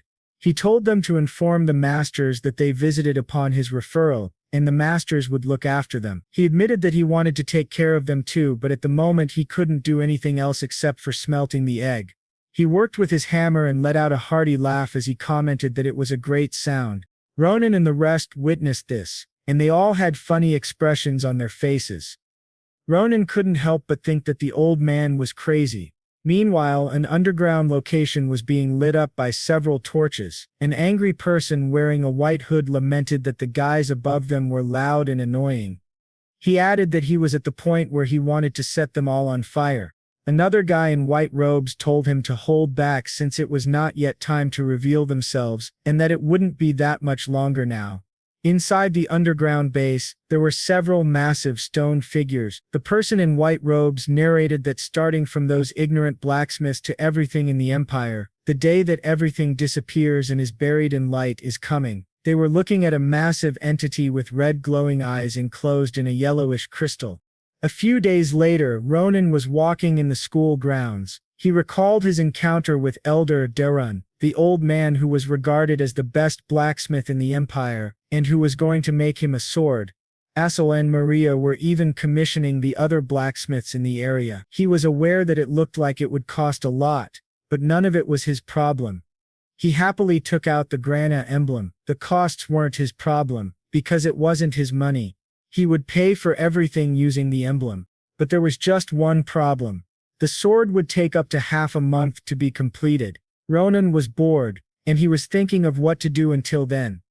Asel and Maria were in class at the moment. He then noticed his surroundings. He realized that the place seemed familiar. It was the training center used exclusively by the upperclassmen. He was in front of Galleon Hall. He was aware that it was the place where Instructor Navaros held her classes. He had been putting off coming there because the instructor told him that he should bring a real weapon first, but now he thought that he already had something to use temporarily and wondered if he should go today. Before he could finish his thoughts, he sensed an ominous aura. He looked to the side and was horrified to see Instructor Navaros. She pinched his ears with strength and said, "Long time no see." She reminded Ronan to come to class after he got a weapon. She asked him why he had been up late and speculated that he was skipping classes. While his ears were still being pinched, Ronan answered that he wasn't skipping classes, and that he had his own circumstances. The instructor dragged him by his ears and told him to follow her. She said that she would listen to his excuses along the way. Ronan replied that he already got it and asked her to let him go. He yelled that it hurt. His loud voice caught the attention of one of the students. The student went to the window to check what the noise was. As she was on her way to check it, a male student bumped into her and scolded her for blocking the way. She apologized to the male student named Cardin. As she picked up the papers that fell, Cardin continued to criticize her for being so slow despite being a teaching assistant. Cardin called her a nuisance and told her that if she had time to space out, she should just quickly prepare for class. She just agreed and left. At the sparring center, instructor Navaros, together with Ronan, faced the students. She told them that he was noisy during the entrance ceremony, so many of them probably knew him already. She formally introduced Ronan to the students, and told them that Ronan would be attending class with all of them. Ronan bowed and introduced himself, saying that he was a first year in the martial arts department, and that he would be in their care. The students started gossiping among themselves. One student asked if he was the one who got second place among the first years. Another expressed that it was expected for Ronan to skip a grade. Others doubted his ability and judged him by how he looked. In his mind he thought, "I can hear everything, you bastards," but he spotted familiar faces that he was glad to see, and one that he wasn't glad to see that person. He thought that it would be fun, but his thoughts instantly disappeared when someone entered the room. A woman entered and apologized for being late. This was the same woman who heard him screaming earlier. The woman approached the front while explaining that she had to finish something urgent. Ronan seemed to recognize the voice. She asked Navaros if she had waited for a long time. Navaros told her that it was fine and she should catch her breath first. Navaros said that she was just introducing a new guy and pointed at Ronan. The woman knew that it was the famous junior that Navaros had talked about. Navaros instructed Ronan to greet the teaching assistant. The woman turned to him and told him that it was nice to meet him. She introduced herself as a second year from the martial arts department and the teaching assistant of the class. Her name was Addison. She extended her hand and told him that she hoped they would get along. Ronan was really surprised. The Grand Commander was in front of him. Adeshan was acknowledged for her overwhelming ability to command. She rose to become the first female general, the one who dominated the battlefield with cool-headed judgment and excellent leadership. She was also called the Iron Lady. Those who served under her leadership would describe her as having molten iron running through her veins instead of blood. Because of that, Ronan thought it was unimaginable that the Grand Commander would make such a happy and relaxed expression. Ronan observed her and he could tell that she had no recollection of the past. He wondered if what he was seeing now was the true face of the general in his first life. He recalled the favor she had asked him back then. She asked him to tell her to do tailoring instead of wasting time on nonsense. Ronan was puzzled about what he had to do. It was a big problem for him, but setting that aside, he noticed something earlier. A student rudely called Addison to take a look at his stance. Another student rudely asked Addison for another handkerchief, and she attended to more students. Ronan wondered why she was so busy. He observed that she was even doing errands that only a maid would have to do. He started questioning if a teaching assistant should be like that. A student approached Ronan and commented that he looked bored earlier. He invited Ronan to spar with him. Ronan asked him, "A spar all of a sudden?" The guy apologized for it being too sudden. The guy introduced himself as Cardin Owen, a third-year student. He told Ronan that he had heard he was amazing during the entrance ceremony. He added that if the rumors were true, he would like to use the sparring to learn something. Ronan told him that there was something he was occupied with right now. Ronan was about to say that they could do it later, but Cardin cut him off mid-sentence by commenting that he didn't bring his weapon when he asked for a spar. Cardin looked at Addison, addressed her as loser, and commanded her to bring him his practice spear. Addison acknowledged his request with a smile. She told him that she would bring it in no time. Ronan felt furious. The word loser echoed in his ears. His expression became dark as he thought about how Cardin dared to call her that. Addison handed Cardin his weapon, but Cardin seemed confused. He scolded her for bringing the long spear since it had been a while since he switched to the short spear. Addison apologized and explained that he was using a long spear in the last class. Cardin got even more annoyed with her. He smacked her head using the spear and scolded her for talking back to him. He criticized her for not knowing it despite being the teaching assistant. Cardin insulted her by saying that in the first place she wasn't qualified to attend their class. He continued smacking the crown of her head. Cardin added that if she was able to enter after begging the instructor, she should at least do her chores well. He asked her if she had no conscience or if she was just too shameless. Addison apologized and Ronan was just listening to their conversation. Ronan grabbed the body of the spear. Addison was shocked by his action. Cardin asked Ronan why he was butting in. Ronan told him that they should do what he suggested and added that if not, I have no idea what I'll do. Carden was confused about what Ronan was talking about. Ronan asked him why he didn't understand. With a furious expression, Ronan told Carden, "Let's spar, you dumbass." Carden commented that it was a little shocking. He asked Ronan if he heard him right and what he didn't like. He looked at Ronan's angry expression and realized something, that he was doing it because of that loser named Adeshan. He asked Ronan if he knew her. He continued to ask if it was because they were both lowly commoners. Carden continued to comment on how Ronan and Addison were twins, but he didn't know about it. Ronan let the spear go and told Carden to shut up and get beaten. He had a horrifying expression as he threatened him. If he didn't want to get up, he swung his sword towards him, and Carden had a difficult time blocking it with his spear. Carden was struggling, and he noticed something. His spear was forming cracks. Carden wondered how Ronan could use such power without using any mana. Carden was blasted away by Ronan's strength. The spear was broken in half. Ronan told him that since he was whining about not wanting to use the spear, he changed it for him, as if to mock him. Ronan asked if Carden liked it. Carden couldn't contain his anger.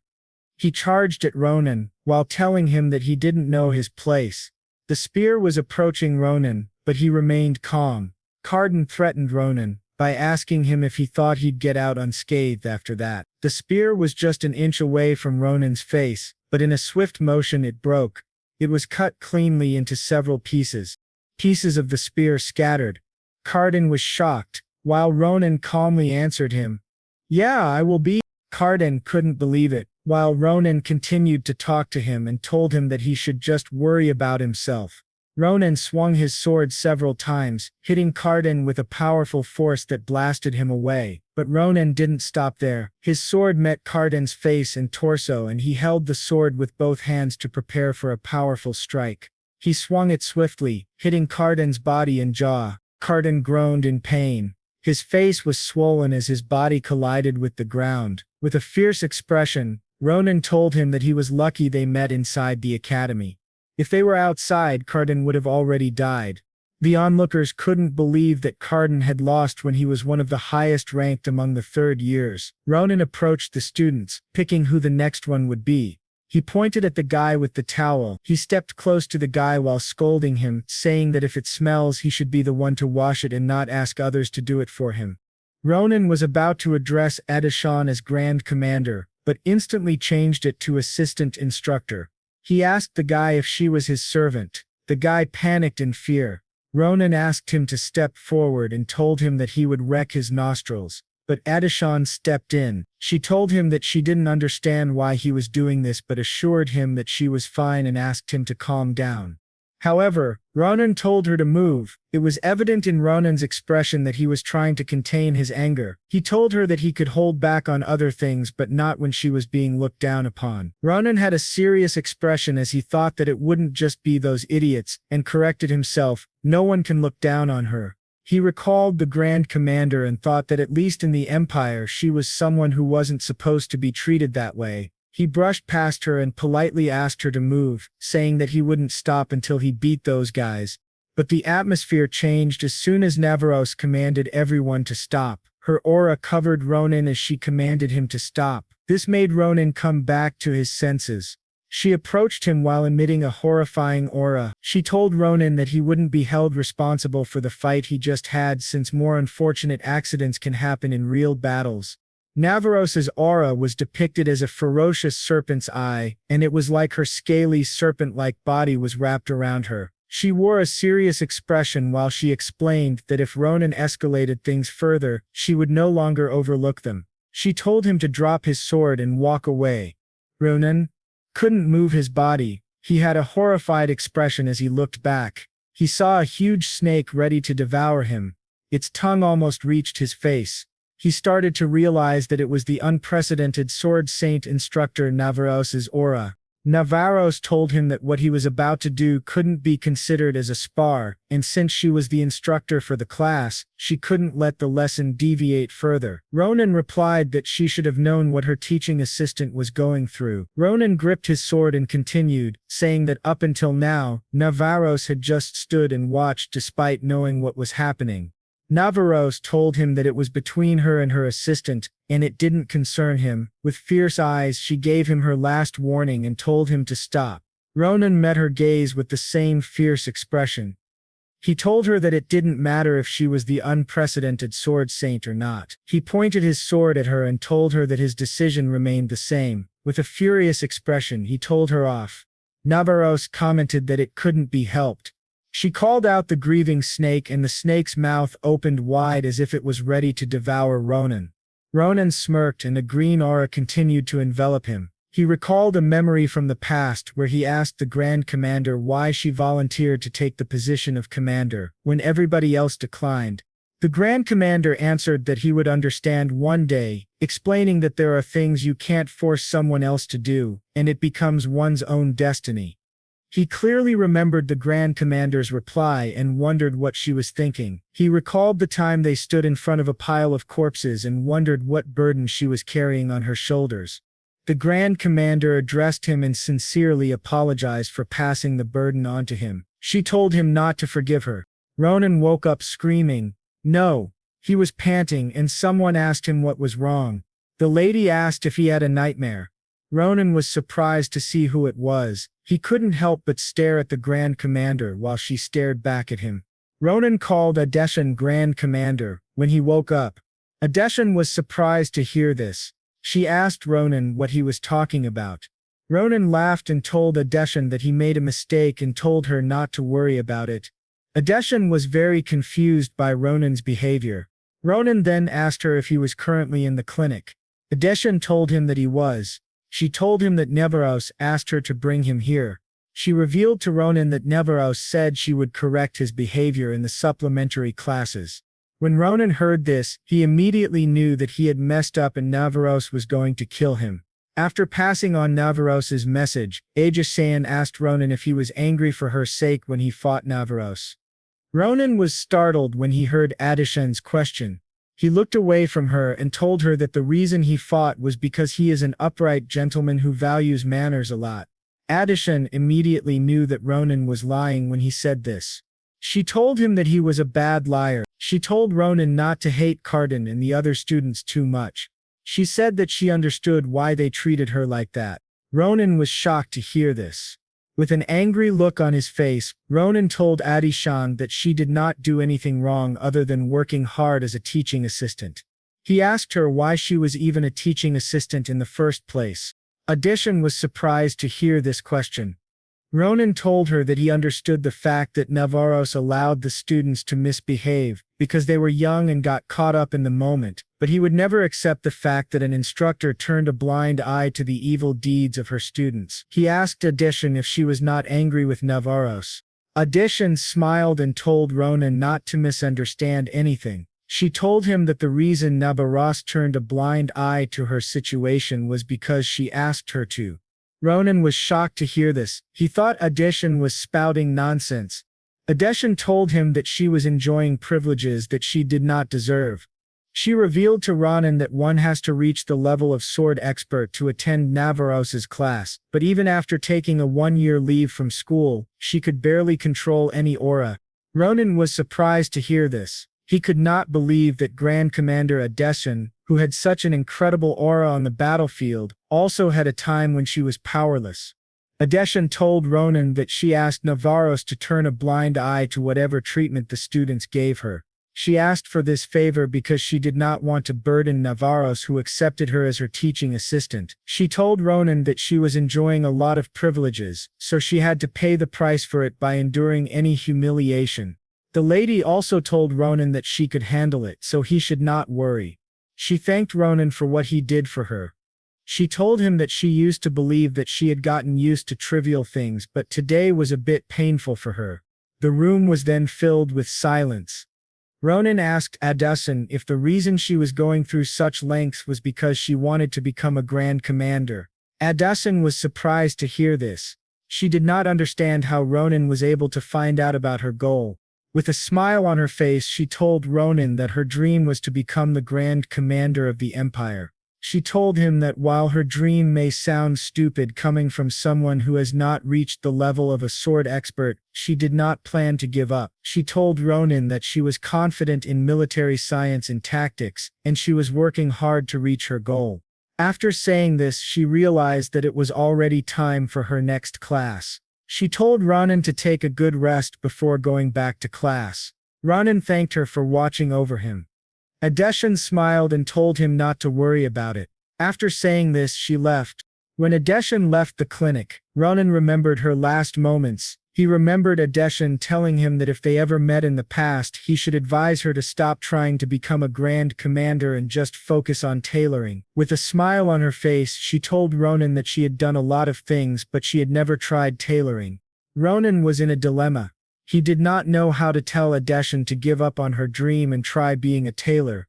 A few days later, Ronan and Maria went to the forge that led to the entrance of Grand Kadodai. This was because Duran told them that he wanted to see them. But when Ronan and his friends arrived at the entrance of the forge, there was nobody there. Ronan was angry to see this because Duran had sent him a letter through a carrier pigeon in the middle of the night. Duran wrote that he had created a masterpiece and wanted them to come over to get it. While looking around, Ronan accidentally stepped on a helmet. He kicked the helmet away in anger and said that the forge was too dirty. He could not believe that they treated customers so poorly. Maria was surprised by how Ronan reacted. She asked Asel why Ronan was so sensitive these days. Asel said that he had no idea why Ronan was so angry. Ronan told his friends that they had to go into the forge themselves. Asel and Maria were surprised to hear this. Maria asked Ronan if he was allowed to do such a thing. Ronan reminded Maria that Duran was the one who asked them to come see him. He told her to stop talking and follow him. They stepped into the elevator and Ronan pressed the secret button. The room started moving and Ronan claimed that he was right. While the elevator was going down, Ronan said that Duran was an old man with poor customer service. He said that he would deal with Duran once he met him. Maria and Asel could not believe how insane their friend was. As the elevator moved further down, Ronan saw something that shocked him. The whole Grand Kadodai was engulfed in flames. Ronan did not understand what was going on. He looked around and found people lying unconscious on the ground. Asel immediately called Ronan's attention and pointed at something. A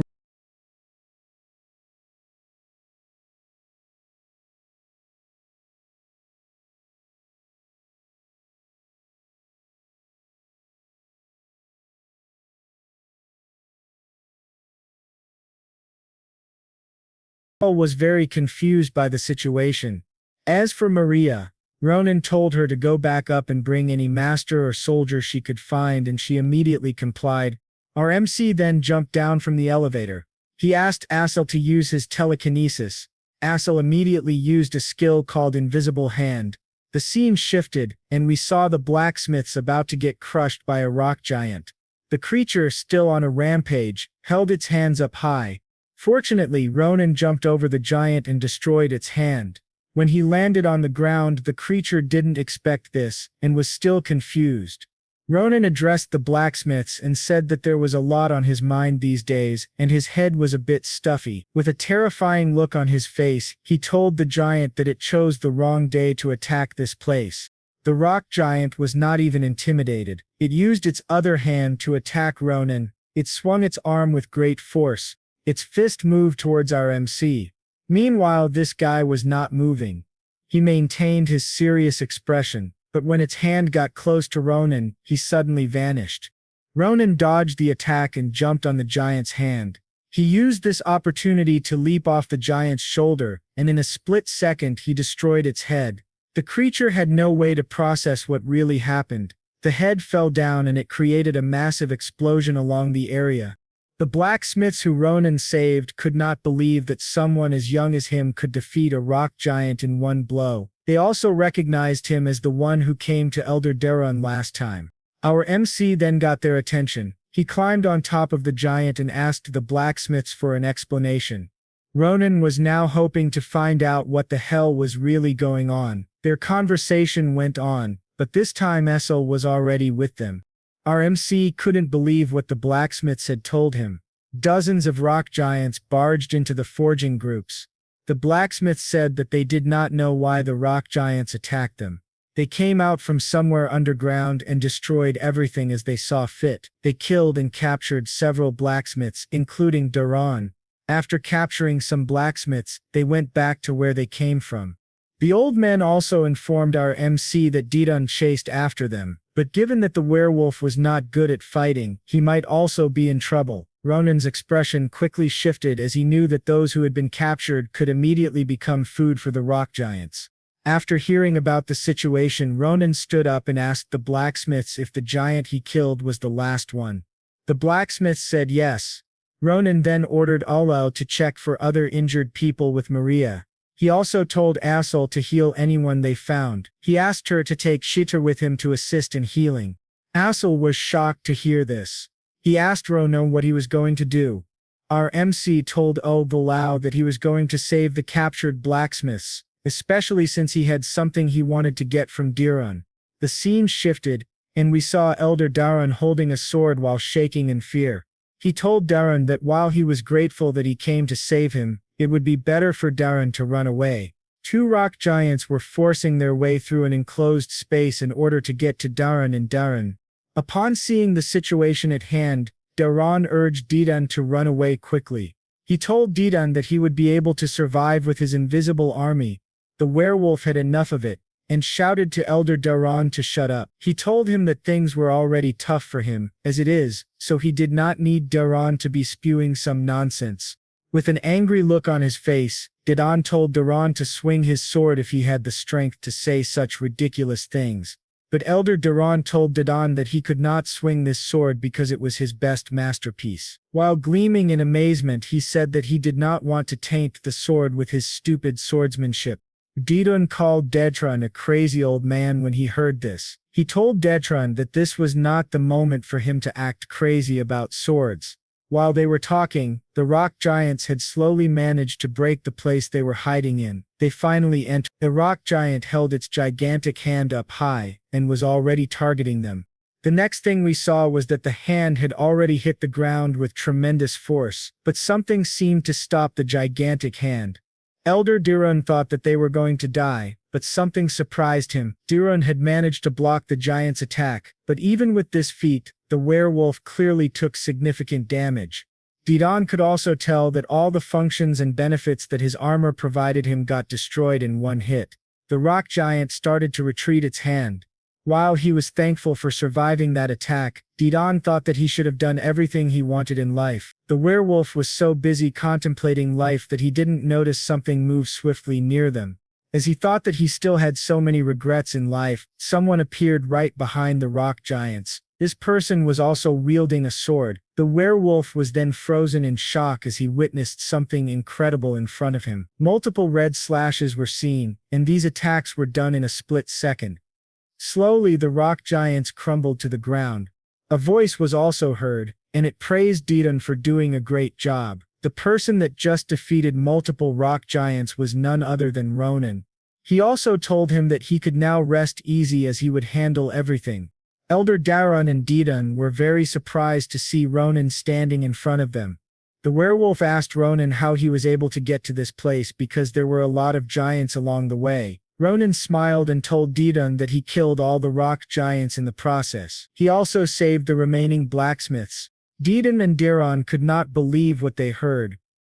Didan wondered if such a thing was possible. Ronan then stretched his hand out and asked Diran to give him the new sword because his current sword was already ruined and could not be used anymore. Apparently our MC had heard the old blacksmith say that this thing was his masterpiece. That was the time he found out that it was really his sword.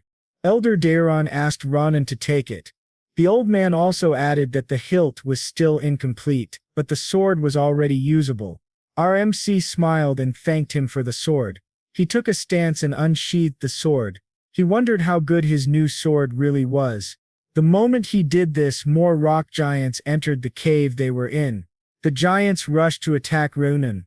RMC didn't move immediately as he was still thinking about testing the sword. By using a light swing, the simple movement he had done created a massive red slash. These creatures were stunned to see such a powerful attack coming towards them. Upon hitting the rock giants, they were all blasted away. Amazed by the level of power the sword possessed, Addison was very surprised to see what had happened, while Elder Daron was extremely happy with his creation. Ronan wondered about the weapon he was holding. Elder Daron then approached our MC and asked him if he liked La Mancha. Ronan was surprised by the name of the weapon. Daron told him that he got the name from his favorite daydreamer. With an excited look on his face, Daron told Ronan that the sword was so light that you could barely feel the weight in your hands, and the material was sturdier than mithril, so it could withstand all swordsmanship. The old blacksmith added that he didn't even cast any enchantment on the weapon, but it already possessed a powerful trait. La Mancha then began to suck the blood of the dead rock giants. Daron revealed to Ronan that it had the ability to restore the damage it had taken by absorbing blood.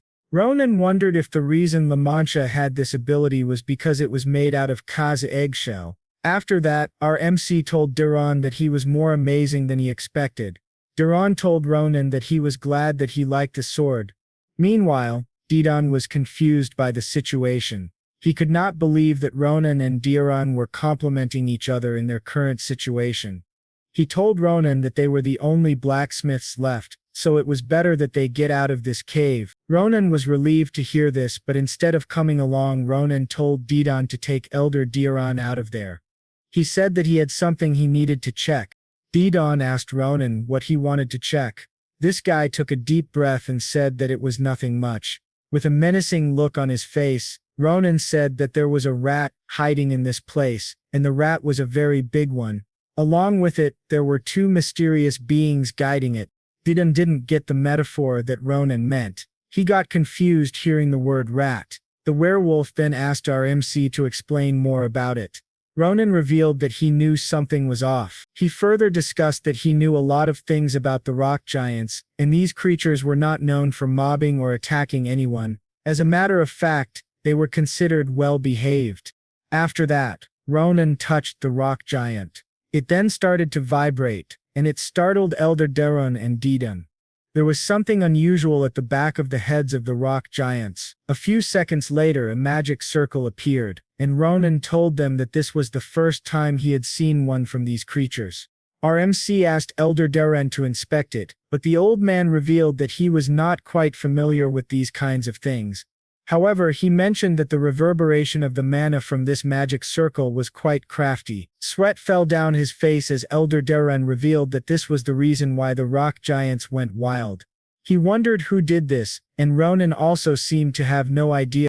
Our MC's expression turned more grim as this topic was brought up. He looked at the footprints of the rock giants and told everyone that this was something they needed to find out. The underground cave continued to emit this chilly aura. Ronan followed the footprints and dashed towards the inner part of it. He thought that he was still not sure about it, but he had noticed something while looking at the footprints of the rock giants. There were some footsteps that were much smaller, which confirmed that there should be humans that headed the same way. He also encountered some defense system type mana stones, so these ones were protecting Prevent. As he found more clues along the way, Ronan figured that this attack was planned out. A few seconds later, something stopped him in his tracks. Ronan heard people's voices talking. He then slowly approached this place and hid himself. He wanted to find out the identities of these people. His expression turned grim as he peeked, and that was because of this thing that shone and glowed in a bright gold color. It was like a rock giant, but unlike the normal ones, it was filled with gemstones. Ronan also saw two people in white robes standing in front of it. He immediately thought that whoever these two were, they were the ones responsible for the chaos that just happened. But the most important thing was the creature in front of them. Our MC even compared the previous rock giant he defeated to looking like a child compared to this monster. Ronan thought that the creature was still sealed as it was not moving, but it would really be a problem when it started wreaking havoc. He was also startled when he heard one of the mysterious people mention an intruder. The other one asked if his comrade was certain about it, and the other one confirmed it because the brainwashing connection he had cast on the rock giants got disconnected. It turned out that the one who cast the spell was a lady with blonde hair, and the other one was a guy with red eyes. The guy commented that it was unusual for the Empire to act this fast. He then inquired what they should do next. They were already out of rock giants to control, and they still couldn't operate this gigantic creature. Since they ran out of options, he suggested that he should just go and take care of the pest himself. This guy had an intimidating expression, and an ominous aura kept on seeping out from him. The lady addressed him as Idruan, and she agreed, since they had destroyed most of the surrounding facilities. That would greatly affect the output of the Empire's weapon manufacturers. She also emphasized that if their identities were to be revealed, a certain person they knew wouldn't sit still. This was also the time her name was mentioned. The name of the blonde lady was Scylla, and she suggested that they should now clean up and leave this place. Speaking of cleaning up, Edouan asked her if he could now get rid of something. Scylla agreed. The one Edouan was talking about was none other than Ronan. Our MC's expression quickly changed as he found out that these two mysterious people had already sensed his presence. Edouan announced that he found this out because of the smell of the smith's sulfur. This guy then immediately cast a fireball and threw it towards Ronan. Our MC was not able to react right away as he didn't expect these two to discover him this quickly. But since he had no other choice, he gritted his teeth and prepared himself. A massive explosion was then seen along the area. Edouan let out a laugh as he commented that this situation was kind of unexpected. As the dust settled, Ronan's eyes exuded an intimidating glare. Seeing him unscathed, Edouan wondered who the hell this kid right in front of them was. The area around our MC was still filled with flames. This guy then commented that our MC was quite agile since he was able to dodge his fireball spell. While talking, Edouan cast another set of fireballs. He asked Ronan if he should tie his feet first. Ronan stared at the incoming attack. He figured that if his enemy was able to materialize magic this fast, he wasn't the average guy. Edouan stepped forward and asked him another question. He inquired how Ronan was able to get in this place, as the defense system they had set up was not easy to break through. But our MC didn't answer their question. Instead, he made a question as well and asked who they were. Ronan even teased them that even though they were so eager to meet each other, this place was too extreme for that. Since Ronan had the time to make a joke, Edouan humored him and told Ronan that it would be more fun if they killed him right now. Scylla then commented that they were just wasting more time, but this guy just smiled and requested for Scylla to allow him to have some fun, as there wasn't much time left. He was talking about the Empire, and in a maniacal way he exclaimed that this place would soon be buried in starlight. As soon as Ronan heard this comment, something clicked and his expression changed. He remembered something that changed his whole life. To be buried in starlight was the same comment that Ahuti said to him before dying. The playful voice of Ronan was now gone. He then asked Edouan again to repeat the words he just said. All Ronan could feel right now was wrath. Even the nerves on his face were already popping. This was because those exact words meant something to him in the past. The smug expression that this guy had also changed as he felt that the aura coming from his enemy had turned into something grim. Wielding his sword, our MC told them that they needed to come with him. He exclaimed that he had a lot of questions to ask. Edouan smirked as he heard Ronan's request. He also wondered if Ronan even had the strength to capture both of them. He then formed another fireball onto his palm as he addressed our MC. Edouan was just about to ask Ronan if he thought it was really possible, but his words were stopped as Ronan dashed towards him and severed his arm. The attack happened so fast that it took Edouan a few seconds to process things. This was also the time when Ronan answered his question, saying that it was indeed possible for him to capture them. With a more annoyed expression, Ronan told them to just become compliant or else they would get packed. Edouan groaned in pain as he fell on the ground trying to reach for his other arm. Meanwhile, Scylla also needed some time to get a hold of herself. She couldn't believe that even her comrade was not able to react. While she was lost in thought, a hand suddenly appeared in her vision. Ronan just grabbed her neck. He didn't spare Scylla even though this lady was already choking. Ronan then stared at her and told her to obediently answer his questions unless she wanted to end up like Edouan. Even with her throat being held tightly, Scylla still mustered her strength to speak. A bright yellow light covered her body. She got to cast a spell called Mana Shield, and this immediately pushed our MC back. But this didn't even intimidate Ronan. He just took this as her answer that she was not going to be obedient. He also took a glance at his hand as it was still trembling. He noted that the shield was quite sturdy. The only problem was it was not enough to withstand the attack that he just launched. 2 red slashes were now coming Scylla's way. Based on her expression, she clearly didn't expect that her mana shield would just be shattered by a mere student. Just like that, Ronan landed a decisive wound towards this bitch. She coughed blood as she screamed in pain. Our MC had this soulless stare at Scylla as he found out something about her. It was revealed that this lady right here was a half-elf. Her ears were quite noticeable. Ronan took note of this and wondered how she got associated with Vaughn. While Ronan was busy with Philian, a weird thing was starting to form behind him. It also gathered flames around it. The next thing our MC knew was that he heard a voice that said, "Explosion." A massive fireball was also coming his way, but this surprise attack didn't catch him off guard. He quickly turned his attention towards the magic spell. He swung laments and it exuded a powerful slash that cut the massive fireball. The cut fireball then headed towards the massive creature behind them. Dust then covered the area. Ronan wondered how this thing was possible. He was sure that he just cut his limbs. The one he was referring to was now covered with this brown substance that kept on taking its form. It was none other than Vaughn. This guy just grew his body parts and he was now ready for action. Our MC thought that this was really a disgusting sight. Vaughn was clearly annoyed at how the situation had turned out. He also exclaimed towards Ronan to get away from Scylla. The atmosphere just became more tense. It was as if one wrong move would decide life or death. One move would determine the course of their survival. Ronan was the first one to break the silence by stabbing Cyril in her leg. He told Vaughn that he still hadn't gotten a grasp of the situation yet. Seeing that his comrade was in danger, this guy became more wary of his actions. He clearly hesitated, as they were the ones at a disadvantage. With a serious expression, Ronan made it clear that these two had messed up. Our MC then repeated stabbing Scylla while giving Vaughn options on what to do. He could either be obedient and answer his questions, or Ronan would give her a taste of amputation. He even wondered if it would grow back just like Vaughns. This guy got rid of the fireball that he was casting and lowered his guard. Vaughn had finally chosen to follow our MC. Ronan was glad to hear this. He commented that he wouldn't want more blood to be spilled. He looked at Celia and added that it would be troublesome if these guys just died. But something was clearly wrong. The innocent face that this half-elf had was gone. She now had this sinister smile. Our MC wondered why she was smiling. While thinking about it, a huge hand with glowing gemstones was already heading his way. Ronan was clearly caught off guard. He now questioned when she finalized and finished the seal.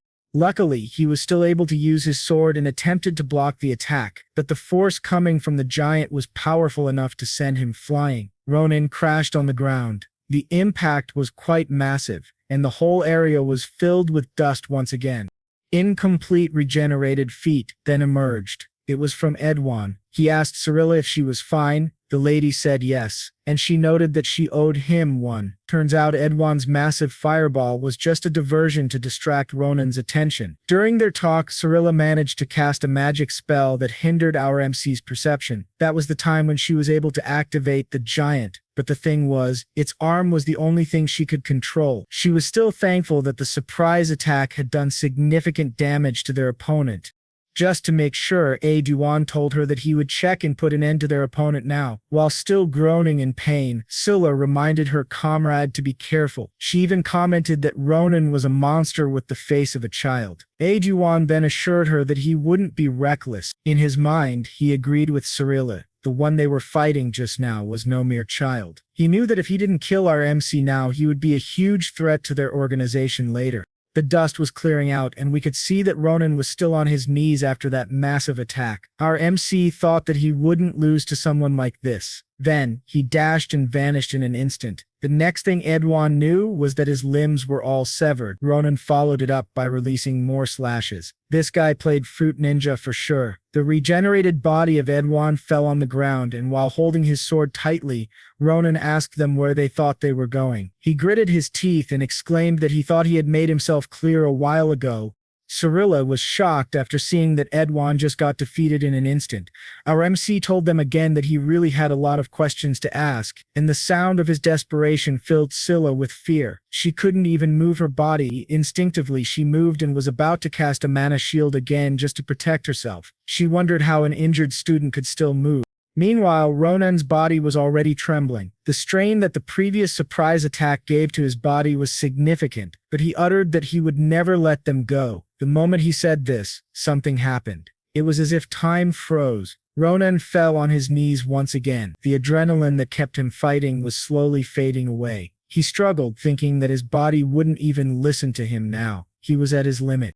Celia noticed this. She wanted to kill Ronan, but she still couldn't guarantee if she could win this fight. She then decided that reporting this incident should be her first priority. The half-elf blonde lady cast a magic spell and a bright portal appeared, but before leaving, she turned around and talked to Ronan. She reminded him that their fight was still not over. Sorella promised that she would find out everything about him and take them away. With this disgusting expression, she emphasized that she would start with Ronan's family, lover, and even his friends. Hearing threats like this was just a trigger for our MC. You guys all know how this would turn out. Threatening his family made Ronan's expression turn grim. He thought to himself that he couldn't let this happen. He had just barely managed to find a clue about the so-called angels that destroyed the world last time. In his mind, if these people could escape his grasp, all things would be the same. Ronan still tried to stop Sorella. He kept on shouting for this lady to not go. But then a familiar voice was heard beside the shouts of Ronan. Someone holding a white-sheathed sword and emitting a green and deadly aura appeared. This person also said the words "stop," and unlike Ronan's pleas, Sorella's body stopped. It was as if she was commanded. Ronan turned his head as the voice told Celia that she also had a lot of questions to answer. The person who came to the scene planned to have this lady answer them all first. Celia was still stunned. She knew that a predator was lurking. The aura of the unprecedented sword saint had completely lingered and enveloped the area. With an annoyed and furious expression, Navaros asked why the hell these people dared to touch her disciple. The whole place was then filled with silence. Instructor Navaros told Ronan that she had heard everything in detail, and she praised him for doing such an amazing job. Even while being beaten, our MC still managed to smile and comment that Navaros's timing was perfect. Unbelievable. This lady right here was the backup that Maria managed to get, and truth be told, she was more than enough to handle everything. Ronan told her that he was glad to see her in a place like this, but Instructor Navaros just scoffed at him and remarked that since he was still able to blabber, she could assume he was doing fine. Her calm expression then changed as she turned her attention to the blonde lady in front of her. Celia felt a chill down her spine as she heard Navaros say that she would be dealing with them first. She trembled as she recalled the person whose aura could take the form of a snake and paralyze the body of her opponent. This half-elf was puzzled as to why that person was here. Celia was just thinking of running away, but Navaros's hand was already about to touch her. Her cheek was grabbed and she was not able to utter any magic spell. Navaros told her that she had committed sins she should have never done, but the thing that angered Navaros the most was that these people had harmed her disciple. This right here was the point of view of the half-elf blonde lady. Navaros just showed her the future that she wouldn't want to see. In front of them was a huge snake that opened its mouth and was ready to devour Sorella. She tried to escape, but it was no use. She had no choice but to stare at the aura of Navaros. Her consciousness then slowly started fading away. In her mind, she apologized to the ones who were called stars, and just like that, Sorella had completely fallen to the ground. Ronan stared at her blankly while Navaros once again commended him for holding these two mysterious people until she got there. As for the report that would be needed after this incident, Ronan would have to go to the principal himself. Our MC also asked his professor if the future she was referring to a while ago was the Laolan prison. This waifu confirmed it and wondered how Ronan knew about this place and why he was asking about it. Ronan, on the other hand, was speechless upon hearing this information. The Lowland prison was a place also known as the Fortress of Screams. It was built in the middle of the sea. It was notorious for interrogating criminals who had gone against the Empire. They used all sorts of means and methods just to receive any form of confessions. Ronan wanted to take this opportunity and ask Navaros for something. He wondered if he could observe the interrogation that would be done towards these two. Navaros was just about to tell him that it was a ridiculous idea, but then Ronan held her hand. He expressed his desire to go to that place. Once our MC pleaded and revealed that this was a really important problem to him. The Sword Saint didn't expect this from her disciple, so she was speechless for a second. A few moments after the fierce battle, healers and backups from the Empire had arrived at Grand Carpet d'Or. The whole place was still a mess, but the great thing was that all the injured people were being taken care of. Maria let out a sigh of relief as she witnessed that everyone was being dealt with now. Her state was quite more acceptable than Asel. The red-haired mage had been too busy healing and helping everyone out. Even Saita was exhausted, but even in his tired state, Asel was still worried about Ronan. He wondered if their friend was doing fine. As soon as he said those words, someone walked towards them and asked if someone had called his name. These two were shocked upon seeing the person that called their attention. It was none other than their knight in dirty student clothes, Ronan. He greeted them and praised the efforts of his friends as he had heard all the things they had done to help the blacksmiths. Maria did her best to bring the backups as soon as possible. As for Asel and Saya, their mana had almost been depleted just by saving over half of the craftsmen who were buried. Ronan then asked them if they were hurt somewhere, but his friends blurted out that he was not in a position to ask that question given the situation he was in. Asel and Saida even tried to cast a healing spell on him, but Ronan declined. He stated that he had already received basic treatment a while ago. RMC's attention then shifted as he saw two people being transported. These were Cirilla and Edwan. They were still in a critical state but not life-threatening. Ronan gazed at them with his serious expression and told Maria and Asel that he still had something important to do. A few hours later, at the secret rendezvous for Lalan's convoy, this place was called the Grove Forest Cliff, and a group of people had already gathered here. Navaros and Ronan could be seen positioned right in front of the group. The Sword Saint told Ronan that they were here. While staring at something, huge wings could now be heard flapping. The ones Navaros was talking about were these guys riding enormous bird-like creatures. These were the Lalan escorts. The bird landed right in front of Ronan Navaros, while Seladur and Edwan were still tied and lying there unconscious. These guys immediately greeted and paid their respects to Professor Navaros. Their presence alone was already emitting a dark and eerie vibe. Finally, the person in front, who seemed to be the one in charge, stated that they had come to escort the criminals. Navaros then confirmed that the guys lying on the ground were the ones they came for. She warned the interrogators that the man had an incredible regeneration ability, something they should be aware of while interrogating him. But the leader seemed pleased upon hearing this, as it would really be helpful for their work. This guy even commented that such a fun object had come for the first time in a while.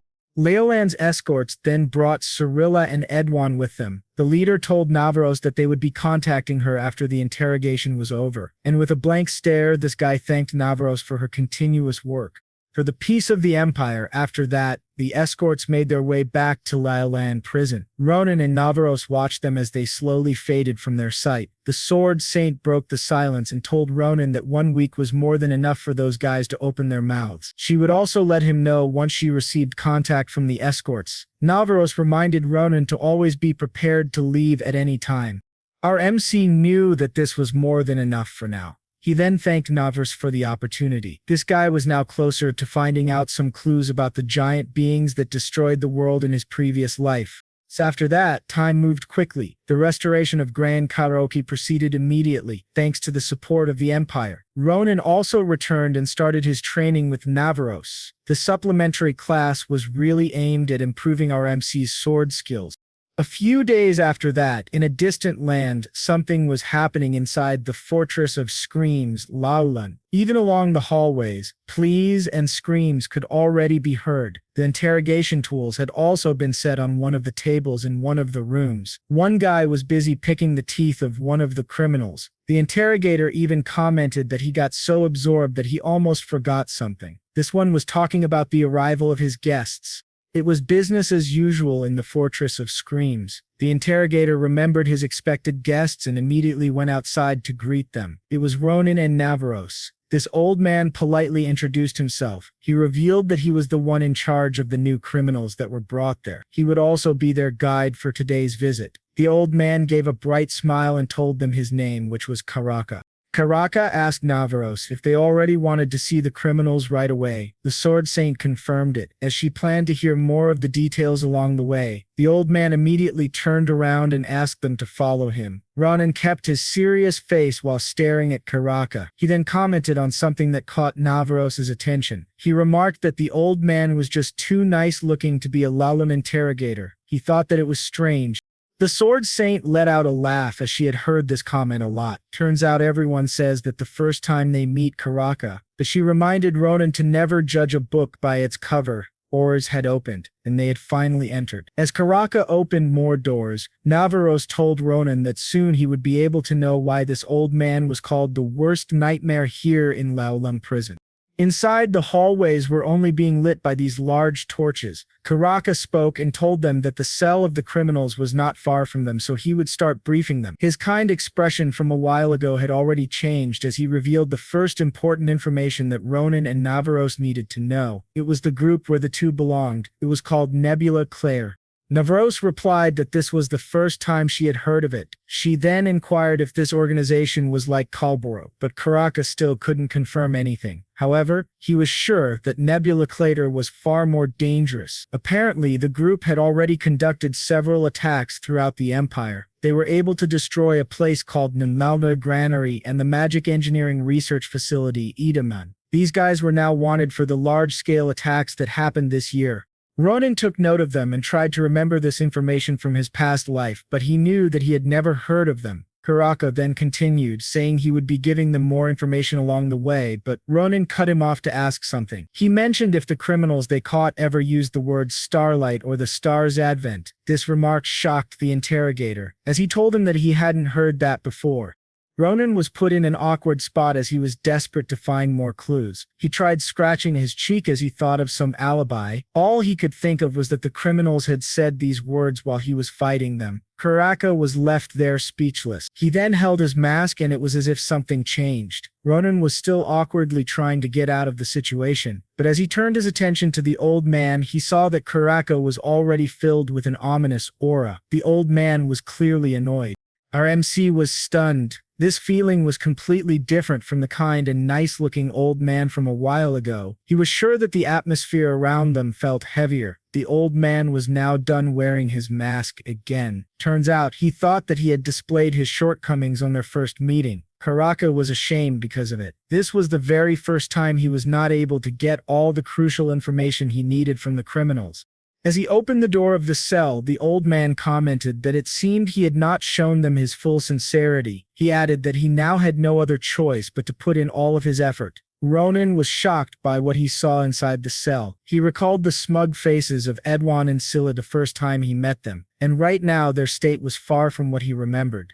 Edwan was like a shawarma stand waiting for customers. Cyrilla, on the other hand, had clearly been sustaining more injuries. She couldn't even see now. Karaka then spoke. He remarked that the most amazing one was Edwan. This was because he could use dark magic to regenerate his body. While holding something like a stick, the old man asked Ronan if he knew how to get closer to someone like Edwan. He revealed that it was quite simpler than others think, as he pointed to a hot metal in front of him. He revealed that someone should just keep burning Edwan until he could no longer regenerate. The demonstration for the interrogation had already started. This was the very same reason why this place was called the Fortress of Scream. With an ecstatic expression, Karaka exclaimed that this was what he did to criminals to get closer to them. He even considered them his best friends after some time. But this method seemed to prove ineffective now, and that was because of what Ronan had revealed earlier. The old man expressed his disappointment and addressed Edwan. The criminal was still hiding something. Karaka held his silver hair tightly with a piercing glare from his eyes. Karaka asked Edwan if he had broken his promise of being sincere to each other. The guy panicked as he exclaimed that he had told him everything, but Karaka was not convinced because he had not disclosed any information regarding the star's advent. Edwan knew he messed up. He then tried to explain himself, but before he could do that, Karaka reminded him that he could easily turn his attention to Scylla and ask her the questions. Unlike Edwan, the half-elf didn't have any regenerative skills, so it would be really troublesome. This lady was awake all this time. It was evident that her body was trembling from the threats that the old man was saying. She then slowly tried to speak and pleaded to just kill her instead of this slow and painful situation. Ronan stared at her and thought that this was really indeed too much. Even when he was in the disciplinary squad, he didn't witness something like this. Something then came to his mind. Our MC wondered if Edwan could really still hide something from Karaka even after all of what he had done. Ronan started to brainstorm because this didn't make any sense. The identities of the criminals were already exposed and they had nothing to lose now. After a few seconds, he commented that instead of Edwan not saying anything, there was a possibility that he could not even if he wanted to. The old man froze as he heard Ronan's remark. Navaros also got interested in the idea. Our MC further discussed that all of them knew that some insurance methods were being done to soldiers to protect top secrets. Methods like this could be done by using forbidden, cursed magic. They were intended to stop certain information from being disclosed. Kyrka then stopped for a second as he pondered on Ronan's idea. He let go of Edwan and commented that this day had really been a shameful day for him. At first he felt betrayed by his subjects, and now he had missed something so obvious. The old man turned around and asked Ronan and Navaros to wait for him here. He emphasized that he would need to get something to help them make this process easier. A few minutes later, Karaka was back, and Ronan asked what he needed to get a while ago. The old man then brought out something. It was this creature called the Cursed Eye. These ones were known to be monsters that devoured curses. Karaka treated them as pets, as they were really helpful for criminals who were unable to speak due to curses during interrogation. His kind expression changed once again as he approached Adwan. He remarked that they would be starting with him. The cursed eye was now being attached to Adwan's forehead.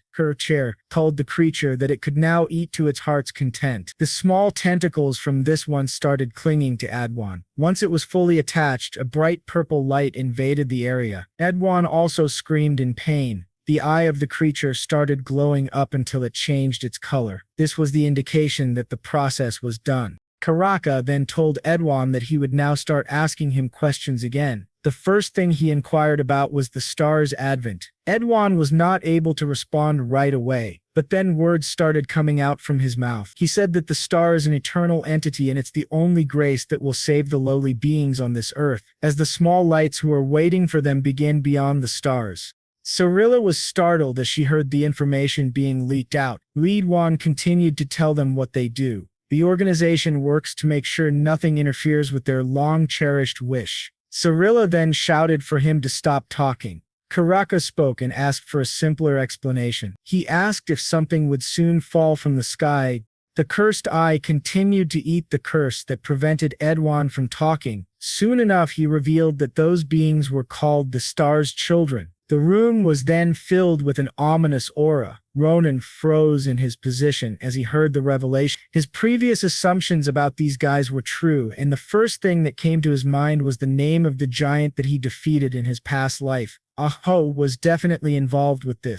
Ronan was not able to hold himself back and started to walk towards Edwan. Karaka tried to stop him, but it was no use. This guy's rage was at its limit. He stared blankly and addressed the criminal. Our MC just asked Edwan if the children of the star that he was referring to was none other than Ahu. This shawarma stand guy was startled by his question. Edwan inquired what Ronan meant with Ahu. His eyes were already emitting blood as he asked our MC how he knew about that being.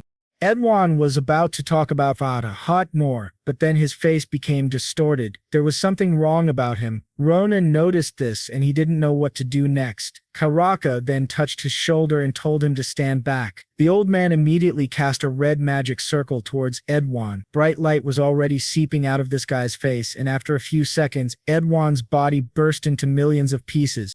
The spell that Karaka cast acted as their shield to protect them from the explosion. The blood was scattered all over the place. He didn't expect something like this to happen. Even though the cursed eye had eaten most of the curse, Edwan still ended up like this.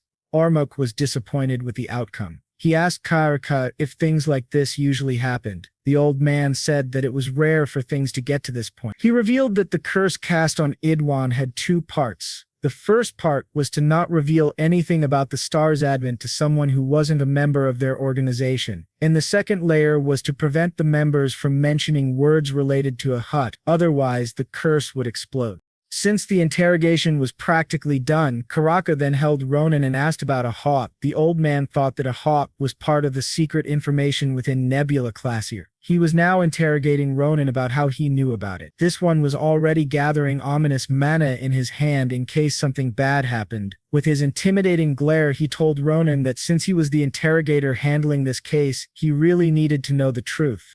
Our MC just stared at Karaka while the old man asked him if he would kindly answer him. The intense atmosphere became calm as Ronan started talking. He revealed that he just coincidentally came to know of it. Ronan made an alibi that since he was the first person to aid the chaos in Grand Carpadoi, he caught Cyrilla and Edwan talking about it. He maintained a poker expression as he told him that he just eavesdropped on them. RMC added that at first he thought what he heard back then was not important, but upon coming here he changed his mind. Ronan also apologized to Karaka because he got too excited and interfered with the interrogation. After that, he asked the old man if that was enough for him to believe in. From his lifetime of experience, Karaka knew that it was impossible for this kind of secret information to just be coincidentally acquired. He was sure that Ronan was hiding the truth, but just by looking at Ronan's eyes, he also knew that the young guy was not dangerous to the Empire. The old man wondered if that strong willpower seething from his eyes was because of a great responsibility he was bearing or a conviction. After a few moments, all things became clear to Karaka. The eyes of Ronan were filled with anger towards that said organization. Things were going out of hand, so Navaros held her sword. A green slash was then released. Navaros had this annoyed expression as she commanded Karaka to stop with his questions. Apparently, the sword saint takes it personally if her disciple was being interrogated for something he was innocent of. On top of that, it was being done in front of her. Karaka immediately surrendered the idea and apologized. He remarked that he was just double-checking things. He even playfully commented that he was just being extra careful regarding the matter. As a result, Karaka apologized to Ronan. RMC accepted the apology and noted that he was just glad they had cleared up the misunderstanding. But in the back of his mind, Ronan thought that that was too dangerous. He could easily be held inside this prison for interrogation as well.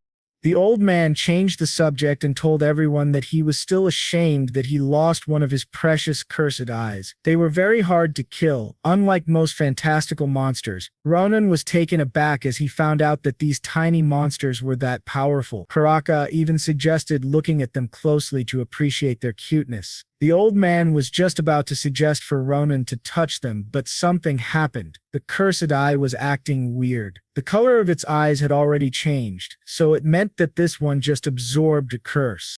Karaka found this unusual. He then wondered where the curse came from, because this one didn't even go near Scylla. The only reasonable idea was that the curse came from Ronan. He recalled that the cursed eye did come close to our MC when he cast the spell that would protect them from the explosion. Karaka then addressed Ronan to get his attention. Ronan asked what was the matter. Without any warning, the old man placed the cursed eye on the hands of RMC. It immediately attached itself. This creature was indeed absorbing a large amount of curses. Its body was starting to change. Ronan stared at it as the cursed eye looked like it was about to overload, and a few seconds later it happened. The cursed eye burst. Its blood was splattered, and Ronan felt disgusted with it. He asked why the creature just exploded. On the other hand, Karaka was somewhat amused because it was the first time the cursed eye was not able to handle the curse that it was trying to absorb. The old man became serious and asked Ronan not to be shocked and to listen to him. Karaka revealed that he thought Ronan was cursed, which took our MC by surprise. Ronan panicked and asked what he was talking about. The old man then started asking questions, and the first one was if Ronan felt something was restricting him regarding his day-to-day movements. Things like when someone can't run or hold objects of steel, things that he was not able to do. Ronan thought of something, and it was the fact that he struggled to feel mana. He tried hiding his expression from Koarka and Navaros, but both of them quickly noticed it. The old man repeated that if Ronan didn't want to share this information with him, he wouldn't ask any further, because it's not like he could solve this issue for him. But he reminded Ronan of one important thing. Judging from the power of the curse, someone had cast a very powerful curse on him, and this one was filled with ill intent. The night became deeper as a few hours had already passed from the interrogation. Karaka, Navaros, and Ronan were already outside the Lothhan prison. The old man thanked them for the visit and noted that he would be contacting them once again as soon as he found a way to lift the curse on Scylla. He bet it would take some time. Navaros understood this and just reminded him to quickly report to her if he found out something. Karaka's gaze was then shifted to Ronan. He commented that it seemed there was a lot going on in our MC's mind right now, which was true because Ronan got startled by this remark. Ronan didn't deny it, he was still thinking about the curse, but Karaka reminded him not to worry too much. After all, Ronan is a Philean student. Our MC got confused and asked what he meant by that. Karaka then talked about someone who had been attending the academy for some time. The old man was talking about the only mage who knew best about curses. This person was the only one he knew who could help Ronan, and it was Professor Maya's secret. Right now, they were on their way back to the Phileon Academy. Ronan was feeling uncomfortable while traveling, and that was because he kept scratching his eyes. He wondered what was wrong with him. Instructor Navaros noticed this and commented that this student just couldn't stay still. The Sword Saint then inquired if it was really that itchy. Ronan said yes and added that it had been like this for a bit, ever since he was touched by that eyeball monster and confirmed the curse that was within him. Our MC was already getting paranoid, wondering if there was something wrong with him, but Navaros assured him that what he was experiencing right now was one of the most common symptoms that appear when a curse is getting weaker. Ronan was then asked if he knew someone who could be responsible for the curse, but this student noted that he couldn't think of anyone. He even had the guts to tell his instructor that he had just lived the life of a saint until now.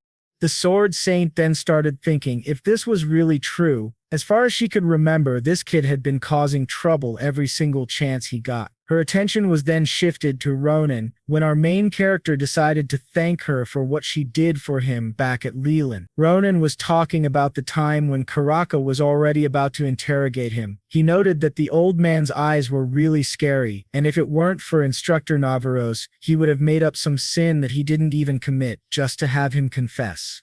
The hot instructor just scoffed and let out a sigh. She told Ronan that he didn't need to thank her, as she was just doing what an instructor should do. Our MC looked at her and thought that Instructor Navaros was really a good person. Aside from her monstrous talent in sword fighting, Ronan was starting to like her even more. But as he was thinking about it, he thought of something that felt strange. If Instructor Navaros was this great, why didn't he hear any information about her in his previous life?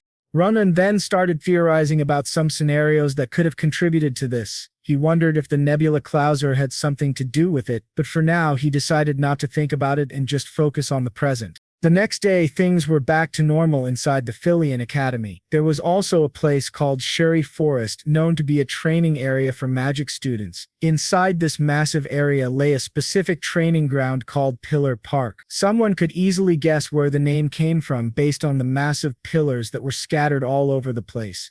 A voice was also heard near the area, and it welcomed Ronan. This one even noted that it was the first time seeing him again after that day. The one talking was none other than Addison. She had this bright and glowing smile as she noted that if it weren't for Instructor Navaros, she wouldn't be able to meet him again. She asked how Ronan had been since that day, but our MC was just too stunned to respond. He was still not getting used to seeing her like this. On top of that, he was wondering how he would tell her about his promise of advising her not to become a Grand Commander in this life. Ronan started to have some headaches just thinking about it. He still hadn't thought of any way to fulfill this promise. Since he couldn't handle that problem now, our MC decided to just laugh it off. He had this weird and crappy smile while telling Addison, "Long time no see." Ronan then asked her as well how she had been since then.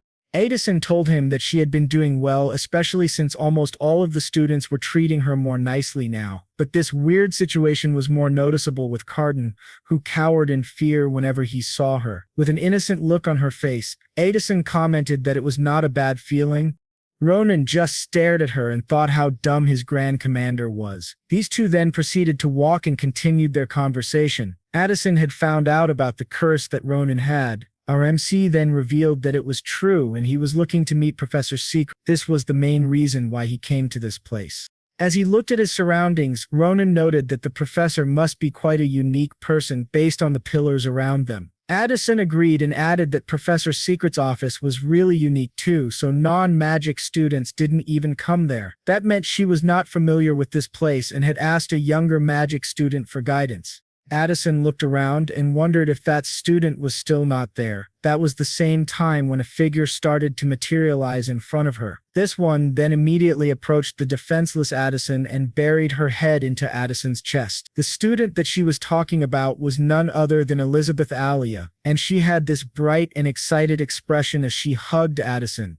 Ronan was caught off guard by this scene. He was really dumbfounded and became more confused as he eavesdropped on their conversation. The two seemed to have an incredible relationship with each other. He then recalled his memory of Elizabeth. From what he could remember, this lady was the one who was yapping about the wolf and sheep thing, but right now it felt like she was a different person. Her intimidating smile was replaced with a beautiful and friendly one. Addison then apologized to Elizabeth, whom she addressed as A. She reasoned that she had some urgent matters to attend to, so she needed A's help. But this lady didn't seem to be bothered based on the expression on her face. Elizabeth then asked Addison why she needed to meet with Professor Secret, and that was also the time when she noticed something. She looked at Ronan's blank expression. This guy was sweating profusely as he didn't know what would happen to him next. Elizabeth's bright and inviting smile also faded away. It was as if her soul left her body for a bit. Ronan then nervously told her that he was the one who needed to see Professor Secret. He also asked how she had been and addressed Elizabeth as Elias. The esteemed heir of the Elias then screamed in embarrassment. She was not prepared for someone like Ronan to see that side of her. Elizabeth continued screaming, while asking Ronan why he was there. After some time, the area became quiet again. The only ones left here now were Ronan and Alay. They started going deeper into the forest. A few moments later, both of them arrived in front of this shabby house. Ronan asked Alay if this was really the office of the professor. Our MC then became suspicious. He asked AC if she was just planning to bury him here just because he saw something he shouldn't have seen, but his questions made her more annoyed. Elizabeth exclaimed for him to stop calling her A and assured him that she was not going to bury him. She stomped her feet with annoyance as she commanded Ronan to just follow her.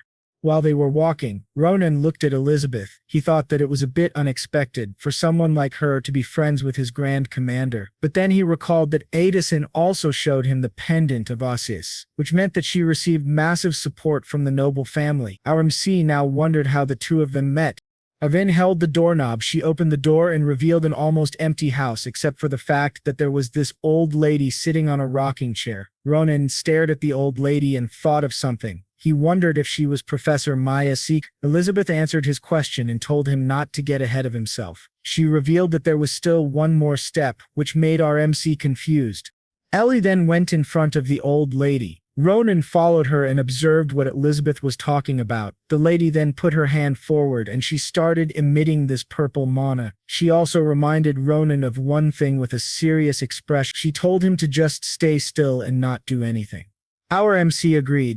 Elizabeth then started chanting. She uttered the word Keepa, followed by Lunar Dilim, and the last one was the word open. She also cast her own mana and directed it in front of her. The room was then filled with an ominous aura. Both of them just stood right there. Ronan looked at the old lady again just to confirm it. He noted that nothing happened as the old lady maintained her eyes closed, but then her mouth opened and it became weirdly enlarged. The next thing Ronan knew was that the old lady turned into a titan-like being, and it was ready to devour them. He panicked and exclaimed, "What the hell is this thing?" Ellie maintained her composure and assured Ronan that there was nothing to be afraid of. She also noted that this was the real office of the professor. After that, these two students were transported. The new place was filled with books and looked like a huge library. The name of this place was Separo. Ronan observed his surroundings. He noted that the previous one was just the entrance. He was just about to comment that things around this place were weird, but then a person appeared behind them. This one had already expected the arrival of Ronan, as Instructor Navaros had already informed Professor Secret about him. Ronan heard her voice and turned his head around, and he was caught off guard by what he saw. Professor Secret had already appeared in front of him and she tried reaching for his eyes while floating in the air. She noted that there was really something very vicious within our MC. This right here was the continent's best curse magic user, Maya Secret. She also had a special trait. She was already 83 years old. She further checked Ronan and noted that things had become more interesting. Ronan couldn't believe his eyes. He wondered if this little kid in front of him was really the esteemed professor. This one noticed Ronan's reaction. She quickly reassured him with a kind smile that he didn't have to be surprised. Professor Secret explained that she had her reasons for portraying herself like this. She added that she was already over 80 years old, which shocked our MC. Ronan was about to inquire how she made herself look younger, but then she cut him off to tell him that they should just focus on his purpose for coming to her. Professor Secret then snapped her fingers. Multiple chords with ancient letters appeared all of a sudden. She iterated that relieving the curses that enveloped Ronan was more important. Our MC was bewildered as he looked at these ancient letters around him. He wondered what the hell they were. Professor Secret analyzed each one of them and commented that she didn't expect this amount of curses. Ronan even had ancient curses that were close to their root of origin. This was certainly dangerous. It would also be impossible for normal curse magic users to touch something like this. Our MC then protested and asked if these said curses could still be relieved from him. Luckily, Professor Secret assured him that even with this amount of curses, she could handle them. A magic circle then appeared below Ronan. Professor Secret revealed that she came prepared for these kinds of things. She then told Ronan to listen up. She informed our MC that from that point onwards she would be materializing the curses in his body in an imaginary world within his consciousness. As for Ronan, he only needed to do one thing when he found the root of the curse that binds him, and that was to slash it down. Ronan repeated what she said and confirmed if that was all he needed to do. His face was full of confusion. He wanted to know how he would identify the curse and how he would slash it. Professor Secret assured him that he would be able to recognize it the moment he came across it. Without any warning, the professor emitted this blue mana on her hand and pointed her fingers at Ronan. She poked his forehead and whispered, "Best of luck." Her finger glowed in bright blue light as if it reacted to Ronan's body. The next thing our MC knew was that he was falling in an imaginary space. He was not expecting this and thought, why was this all of a sudden? His expression then changed. After a few seconds, his surroundings had materialized. Ronan was transported to a world that was based on his memories. He then turned around to check out things, and as soon as he did this, he recognized a familiar place. Right in front of him was his house, the very same one where he had spent most of his life with his sister. While wondering if the root of the curse came from inside his house, someone with silver hair came running across him. He was still staring at the house when this person passed by. Ronan heard a familiar voice and he was immediately frozen in shock. The voice came from Asel, and this timeline was when they were still young.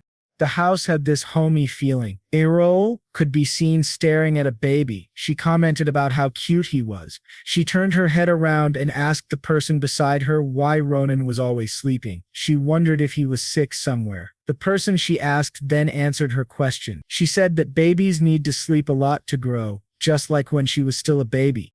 This lady right here was the mother of Ronan, Enroll. She looked a lot like Ronan, but with a more innocent face. Ronan's mother then added that if Ronan turned out to be sick later on, Enroll should take good care of him because she was now his older sister. Enroll happily accepted the responsibility and exclaimed that she would be protecting him forever. This conversation was now being watched by Ronan, and he was now sure that this scene from his house was back when he had just been born. He looked at the baby inside the cradle and wondered if this innocent-looking one was really him. Ronan had his face in disbelief, as he couldn't believe that he had a phase when he was this cute. Since he regressed, he already forgot that he was also a baby. Taking in all the information he was seeing, he concluded that he was looking at his past now. He thought that he couldn't remember any of this. Then, the vibe of the room changed. The door slowly opened, and a man with an ominous and fierce aura appeared. Ronan immediately felt that the atmosphere suddenly felt too heavy. He knew someone else just entered the house, but there was one problem. His hands were trembling in fear, and his body couldn't even move. The mysterious person passed him, and he wondered who the hell this bastard was. Meanwhile, the said person was happily greeted by Errol and his mother. His mom even commented that she didn't expect the person to be back this early. The unknown person said something, but Ronan was not able to hear any words. It was as if something blocked it. His mother answered the unknown person's question, and she said that Ronan was in the cradle right behind her. She was sure that this person must have been curious about what the baby looked like. His mother smiled and was just about to say that Ronan looked like him, but then the unknown person started emitting a dark aura from his hand. He chanted some words while casting a spell towards Ronan's mother. A few seconds later, she was already dazed. She still tried to ask what was going on, but it was already too late. Ronan's mother fell on the ground as she lost consciousness. Errol saw all of this and was confused. Meanwhile, Ronan felt a bit of anger. He knew that something was wrong. Asel addressed the unknown person and asked why her mom suddenly fell, but then the same spell was also cast towards her, and just like her mother, she lost consciousness. Ronan panicked and exclaimed the name of Asel. Our MC was furious. Someone just barged in and did something to his mother and sister. He already forgot that what he was seeing right now was from his memory, so he tried to stop the unknown person, but something stopped him. The same ancient curse spell appeared on the unknown person's hand, and he was now on his way towards Ronan. Our MC knew that these really were the same ones that came out from his body when Professor Secret applied her magic to him. A few seconds later, a bright light enveloped the area, and Ronan blocked his view. He gritted his teeth and concluded that this unknown person was the culprit, the root of his curse that he should slash down. Professor Secret's remark was on point. He would just feel the root. Meanwhile, outside the memory realm, Professor Secret's hands trembled. She commented that even though she came prepared to extract the curse, her mana still hit rock bottom while maintaining the spell. She revealed that the curse that Ronan had was just too ridiculous. Elizabeth then inquired on how many curse spells were in our MC's body. The professor answered that, strength aside, the number would be around roughly 10. This lady stuttered as she couldn't believe that there were that many. Elizabeth then concluded that it was no wonder why the esteemed professor's mana was draining out. Extracting this much curse would really take its toll, but Secret stopped her and told her student that that was not the case. With a serious expression, she revealed that the number of curses she was facing right now was just one. Ronan continued to watch the mysterious person standing beside his cradle. Both Asel and his mom were lying on the ground, but he couldn't seem to do anything. A hand with an ominous blue aura was then placed above him. The atmosphere inside the room also changed. The mysterious person spoke and cast a spell on Ronan, but our MC couldn't understand it as the words were encrypted. After a few seconds, the person was done and was on his way out. He also said some words towards Asel and Ronan's mom, but they were not able to hear it as they were still unconscious. The mysterious person then walked past Ronan. His hair was now more visible, and it was silver. The moment the door was shut, our MC was able to move his hand again. He immediately noticed it and thought that the restriction had been released. Ronan exclaimed and hurriedly ran towards his mom and his sister. He called their names and checked if they were all right. Our MC stopped panicking as soon as he noticed something. Both of these two were just practically asleep. Nothing dangerous had happened to them. Ronan let out a sigh of relief and he placed both of his hands on his face. He gritted his teeth and tried to calm himself down. He reminded himself that there was only one thing he could do in an imaginary world. He then prepared his body and was about to stand up. Ronan gripped his sword tightly and figured that he could rip apart and kill the bastard that did this to him and his family. The door of their house was still shut, but after a few seconds, multiple red slashes appeared. Ronan ran out from the house with incredible speed. He didn't have the patience to just open the door and decided to slash it open as well. But then something stopped him in his tracks. The mysterious person who placed a curse on him was just standing right there. He wondered and asked if he had been waiting for him. With a serious expression, Ronan also inquired if the mysterious person had some business that he needed to settle with him too. But all of his questions were left unanswered, as this one just stood there while staring at Ronan. He didn't even dare to break the silence.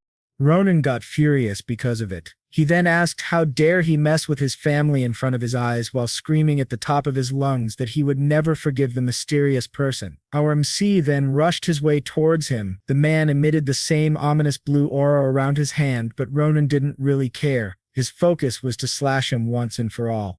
Meanwhile, the mysterious person's aura had already materialized into a dark sword. Our MC swung his sword and his attack met with the mysterious person. His body trembled as he figured that something was wrong. All of his strikes were being replicated by his opponent. He wondered what the hell was going on. It even confused him as to why a mere curse managed to conjure and wield a sword. To top it all off, the movements of his opponent were more fluid than his. Ronan knew that he was clearly losing this battle. Traces of slashes were evident around his body. He was clearly being overpowered. The mysterious person then had the same pose Ronan used when about to finish a battle, and in a split second he dashed and landed a clean and devastating strike against our MC. Ronan coughed out blood as his body caught up with what happened. He was now on his knees, cursing how the battle had turned out. but as blood dripped on his face, he thought that there was no way he would let things be like this. The only problem was that Ronan's swordsmanship couldn't even touch his opponent. RMC then wondered if the mysterious person was sending him away because he knew that he couldn't do anything. The thought of it made him furious, and he reminded himself that he should stop making a fuss and stand up. While staring at the back of his opponent, Ronan figured that he still had a lot of questions to ask him. He gathered all of his strength and managed to stand up. He also exclaimed that he was still not done yet. With a more desperate look on his face, he asked the man why the hell he did that to them. He recalled the expressions of Errol and his. He knew that both of them wouldn't make such expressions with some random strangers. Things were starting to make more sense now. Ronan felt the affection, the same as when Errol looked at him, and no matter how he thought about it, it only meant one thing. Our MC burst into anger as he exclaimed that the person in front of him was that person. He couldn't even admit and call him by his name. He asked him once again why the hell he did that, but he didn't get any response. Red aura then enveloped Ronan's body as he figured that he would really not get any answers from him. He gripped his sword as he recalled what the mysterious person did to Errol and his mother. Additionally, a curse was cast on him. Since this was clearly a lost cause, Ronan dashed towards his opponent. He had put all of his heart into this attack, but the mysterious person was still not moving. Finally, our MC screamed that this person right here had no right to call himself their father. Even with all the provocations, Ronan's father just stared at him. He had the same eyes, just like Ronan. He didn't move even if the blade was already near his neck. Ronan's father, the caster of the curse, just closed his eyes and accepted his fate. The attack went through. Things happened quickly. The next thing we knew was that his head was already flying up high. A few seconds later, it fell on the ground. The head landed right in front of Ronan, and then our MC finished this encounter by piercing it with his sword. He uttered that he really didn't need his father to talk because he would soon figure things out himself. As for his last request, Ronan uttered that the curse should now get the hell out of his body. While his father was disintegrating, he referred to him as the son of a bitch. After that, from Ronan's perspective, he saw a lot of books in front of him. Our MC had finally woken up from his slumber. He slowly sat back up and wondered where he was now. Since he was surrounded by thousands of books, he knew that this place was Suro.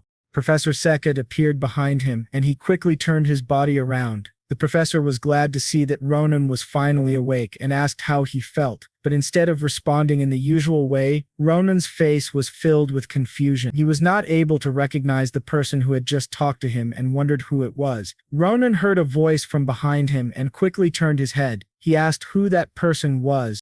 Ronan instantly realized something. It was Professor Sekhet. The professor smiled widely and in a strange tone asked Ronan if he could recognize him. Then she praised Ronan, saying that he clearly had a good sense. Ronan, still seated on the floor, nervously asked how she got this old so quickly. He wondered if it was because of him.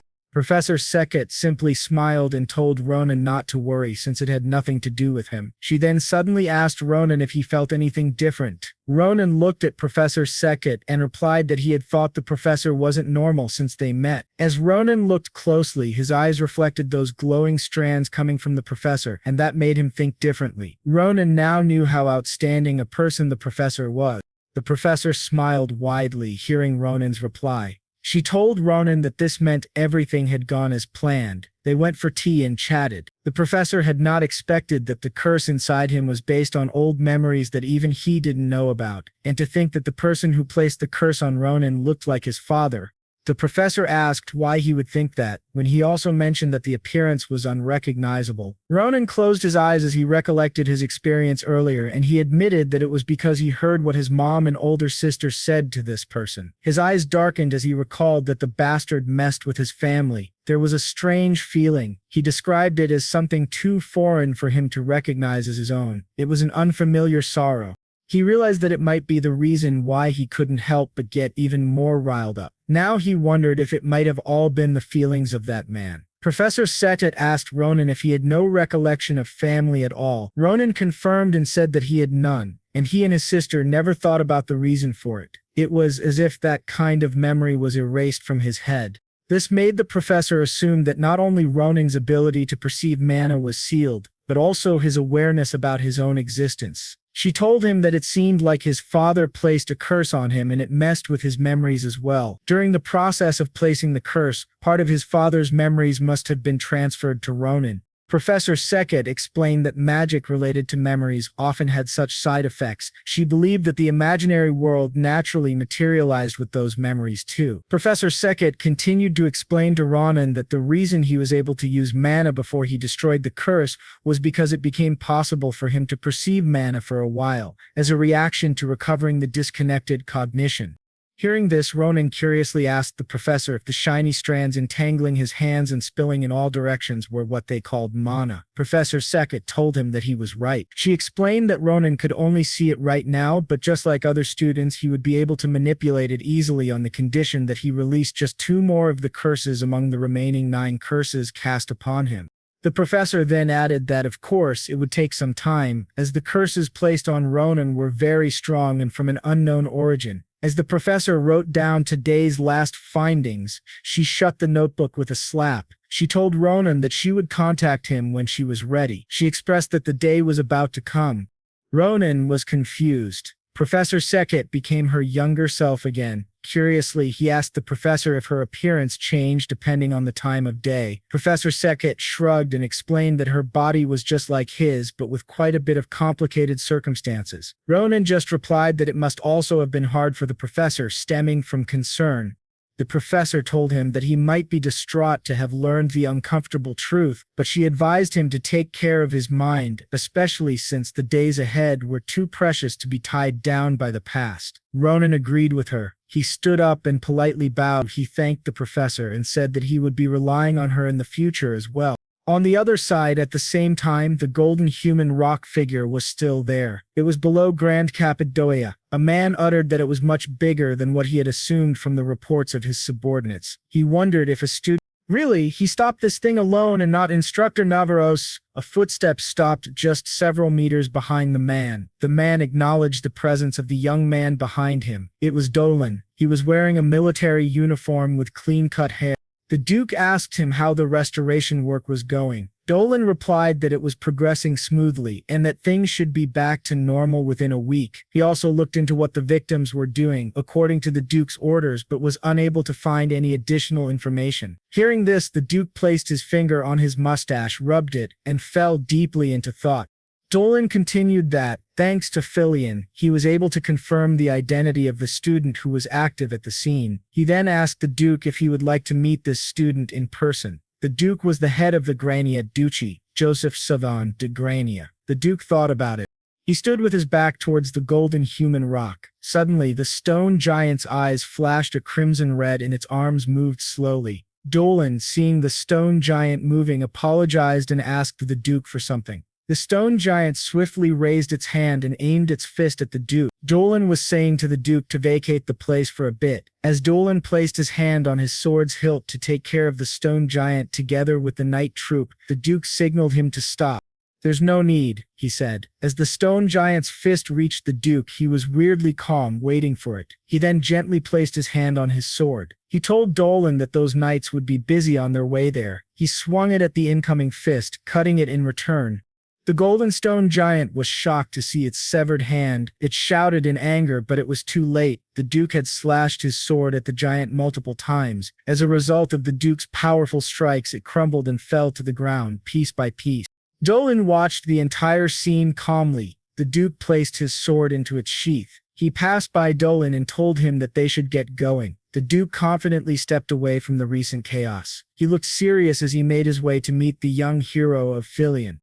The next morning at the dorms in Nabart Ozer Hall, Ronan complained, asking what kind of bastard would be knocking on someone else's door at the crack of dawn. He asked who the person was. He assumed the man was a peddler, so he told the man that they weren't allowed in there. Hearing these disgraceful words, a vein popped out on Dolan's forehead, and he replied to Ronan that he was a rude bastard. He then continued and asked Ronan if he was aware of who he was acting so arrogantly toward. Ronan replied that the man looked like the gatekeeper of some noble family, but he sensed mana from this guy, and it was quite a dark mana.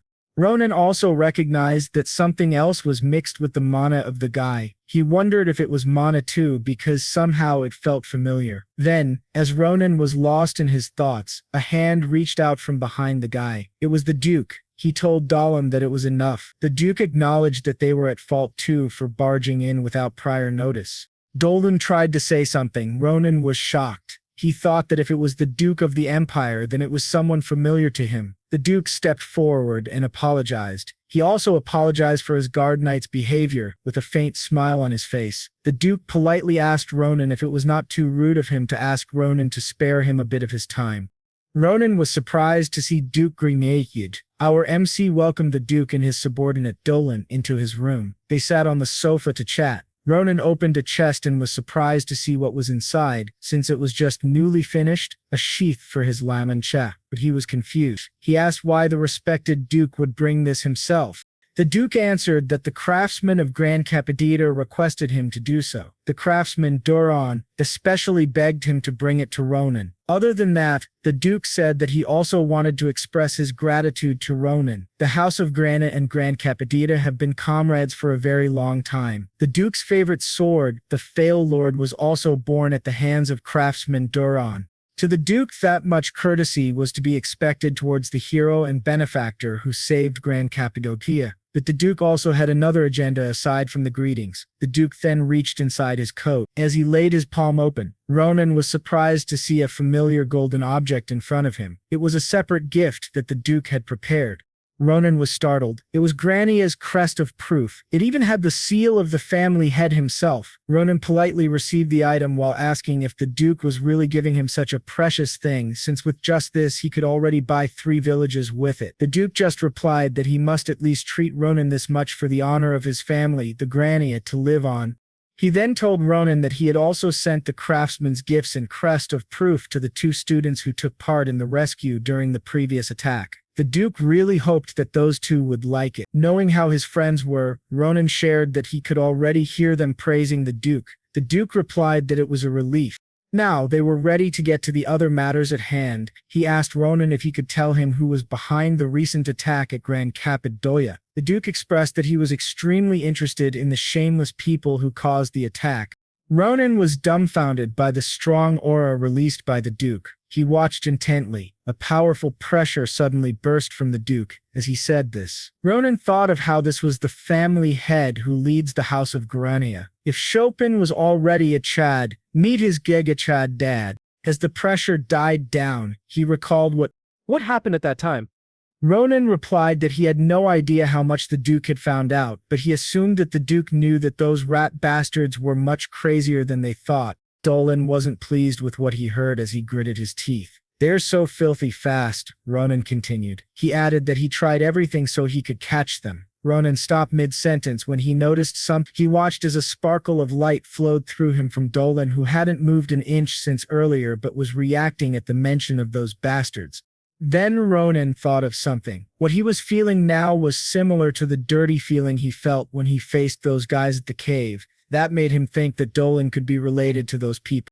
Suddenly, Ronan's thoughts were cut off by the Duke, who noticed him spacing out. He asked Ronan why he had suddenly stopped talking. Ronan was confused and puzzled by the Duke's reaction. He wondered if the Duke couldn't sense the mana exuding from his subordinate. Unaware of what Ronan was thinking, the Duke asked him if he was feeling some discomfort. Ronan looked at the Duke, puzzled. He thought about how Duke Arania, one of the most renowned strong people on the continent, was unable to see it. Ronan understood that it could only be visible to his own eyes. That made him attempt something. He asked the Duke if he knew anything about the arrival of the stars. As he expected, he could feel Doling's fierce glare towards him. He thought of throwing out a bait. Ronan explained about Nebula Clagger, an organization that supports the children of the stars. The Duke expressed that he couldn't believe that such an evil organization existed on this continent. The Duke then inquired if Ronan had really come across all this information himself. Ronan acted sheepishly, letting out a small laugh while rubbing his head, and confirmed that he did. Before the instructor arrived, he explained that he lightly cut off one of the rat bastard's limbs, but it spilled right away.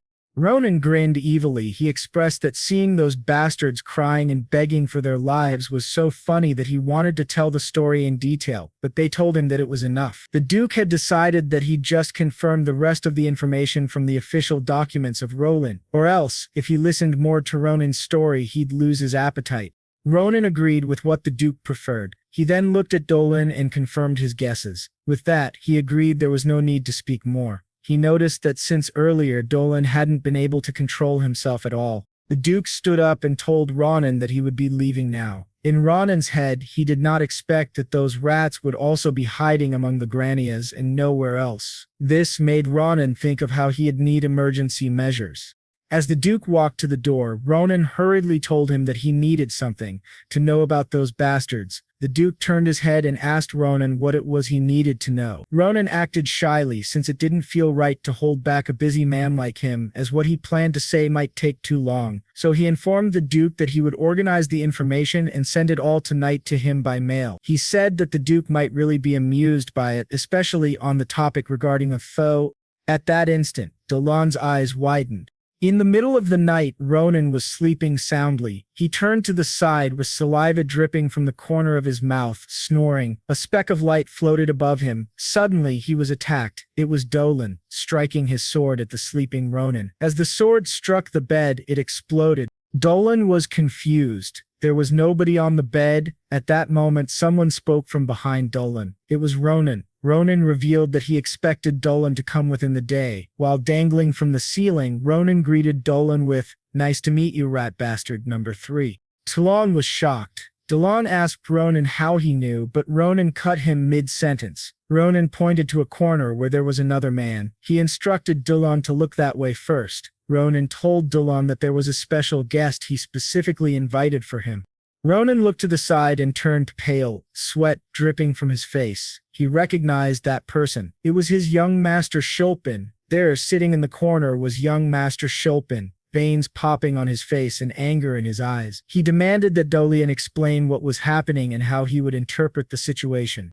At that moment, a few hours ago, Ronan had gone to the top floor of the Nado Hall. There opposite him stood a familiar figure, who expressed his confusion about why Ronan suddenly brought him there. Schulpen asked him if he was really going to ambush Dolan tonight. Amused and with anger in his voice, he told Ronan how ridiculous it was. He asked Ronan for proof of his claims.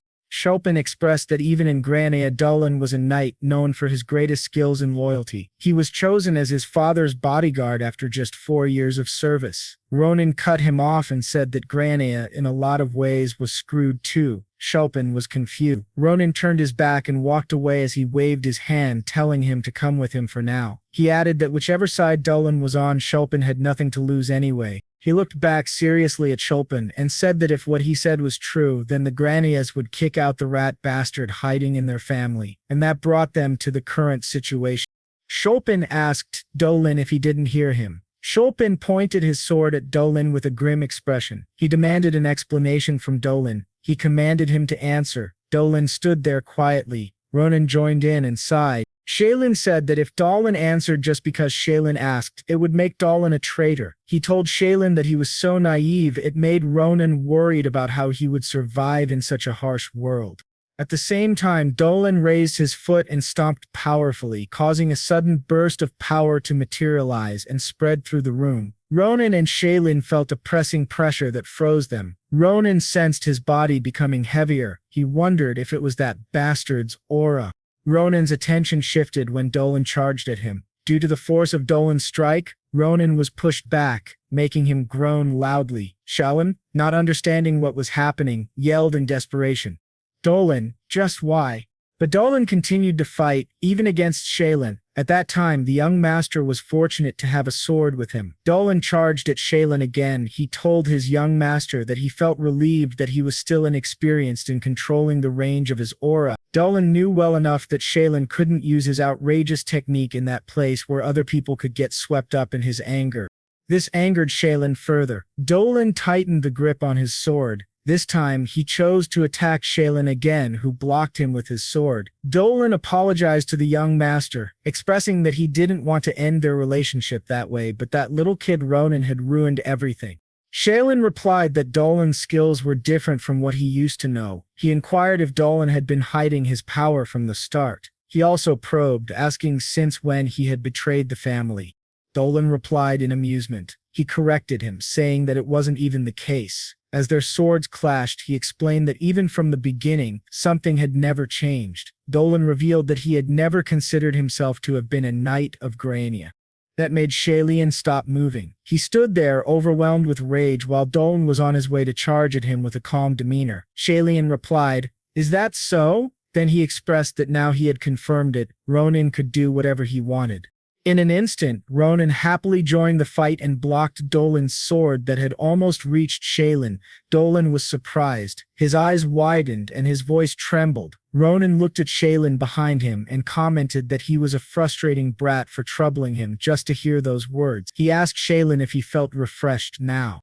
Shaylin just closed his eyes and replied that this was a serious issue for him and Ronan should understand. Shaylin sighed and placed his hand on Ronan's shoulder. He pushed Ronan back and declared that after today, a bloodbath would happen at Grania. Saying this, he struck his sword heavily at Dolan. Dolan was confused. Not only was Shaylin encroached in his aura, but Shaylin could wield the heavy sword too, and all this just by using mana. He wondered if Shaylin had been hiding his power like he did, but Dolan knew there was no reason for Shaylin to do that. That made him think of something unexpected, the possibility that Shaylin had grown in such a short period of time. But Dolan denied that it was possible. He thought that even if Shaylin was a genius who might only appear once every century, such a monster would not exist. His thoughts were interrupted when Ronan commented on how relaxed he was. Ronan appeared in front of him and was about to say something. Ronan launched a powerful attack and told Dolan that he should not let himself get distracted. Dolan knew that he was being overpowered and he thought Ronan was another monster too. He barely evaded Ronan's attack, but Ronan was actually surprised that Dolan was able to dodge that. Dolan then sent Ronan flying with a powerful kick.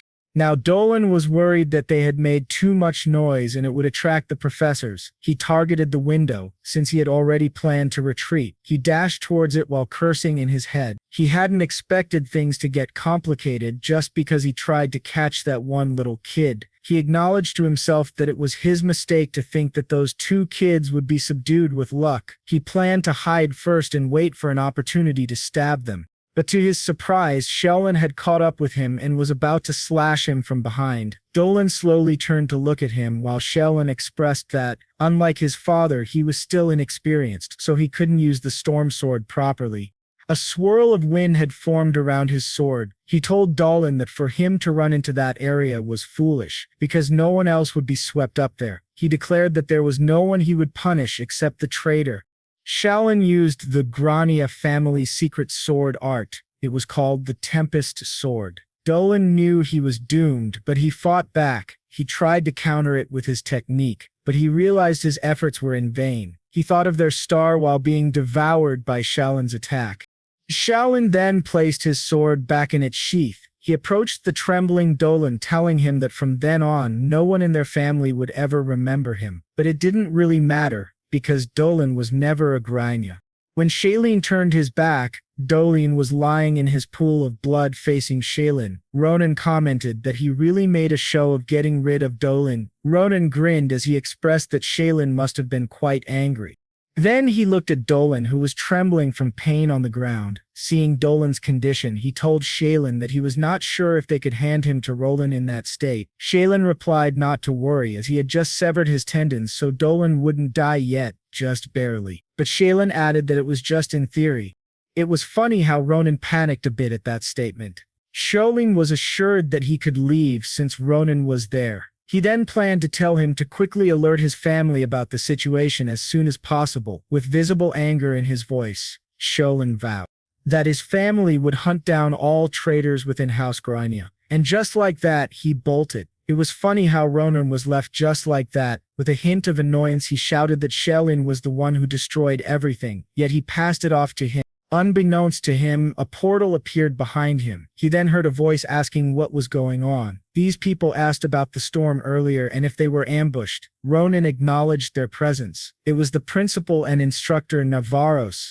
Ronan's greeting was cut off because he saw the cute, cartoonish snake pattern on the instructor's shirt. His head was not processing what he had just seen. The head of the snake looked like something familiar. Waking up from being dazed, he gave a thumbs up to the instructor and praised her drippy pajamas. Instructor Navaros ignored that and demanded for him to answer instead. The principal on the other side agreed, although it was certainly surprising to see Instructor Navaros' pajamas. Instructor Navaros and the principal were relieved that he wasn't hurt, but they wanted an explanation. Looking at Dolan's bloodied body behind him, Ronan replied that he would explain what happened, but first, he would like to ask the principal to repeat something. The principal was confused. Ronan, with a passionate expression, looked at him and said in a serious tone, "Ahudasa." The principal and instructor were both dumbfounded by those sudden words. They were speechless, but the principal obliged, and with reluctance he uttered, "Ahuti is."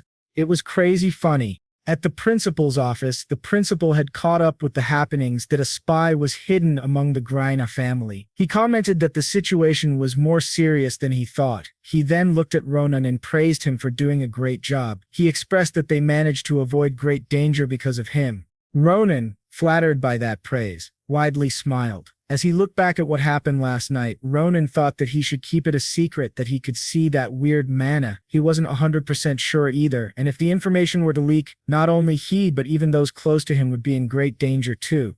The principal told Ronan that this incident would start a large-scale investigation centered on Gronia. The principal then looked at him with a faint smile and told him that the Empire was indebted to him again since the incident in the blacksmith village. He told Ronan that he wanted to reward him appropriately. As a reward for his actions, he asked Ronan if there was anything he liked. A wide smile appeared on Ronan's face. He then exclaimed that it was perfect. There was something he really wanted to do since he got into the academy, and he would like to ask for the principal's approval. The principal became curious about it.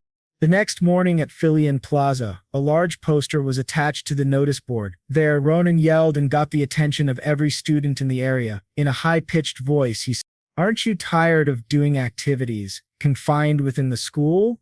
He tapped the board and informed everyone that he had made it all for them. It was called the Special Class Adventure Club. Then, confused, one bystander asked what it was, but Ronan cut him off sentence. It was evident how extremely excited Ronan was about this. Ronan told him that he had a great question. So what is this Special Class Adventure Club all about? He narrated that it was an extremely constructive club that seeks to develop individuals who will contribute to the Empire through practical external activities.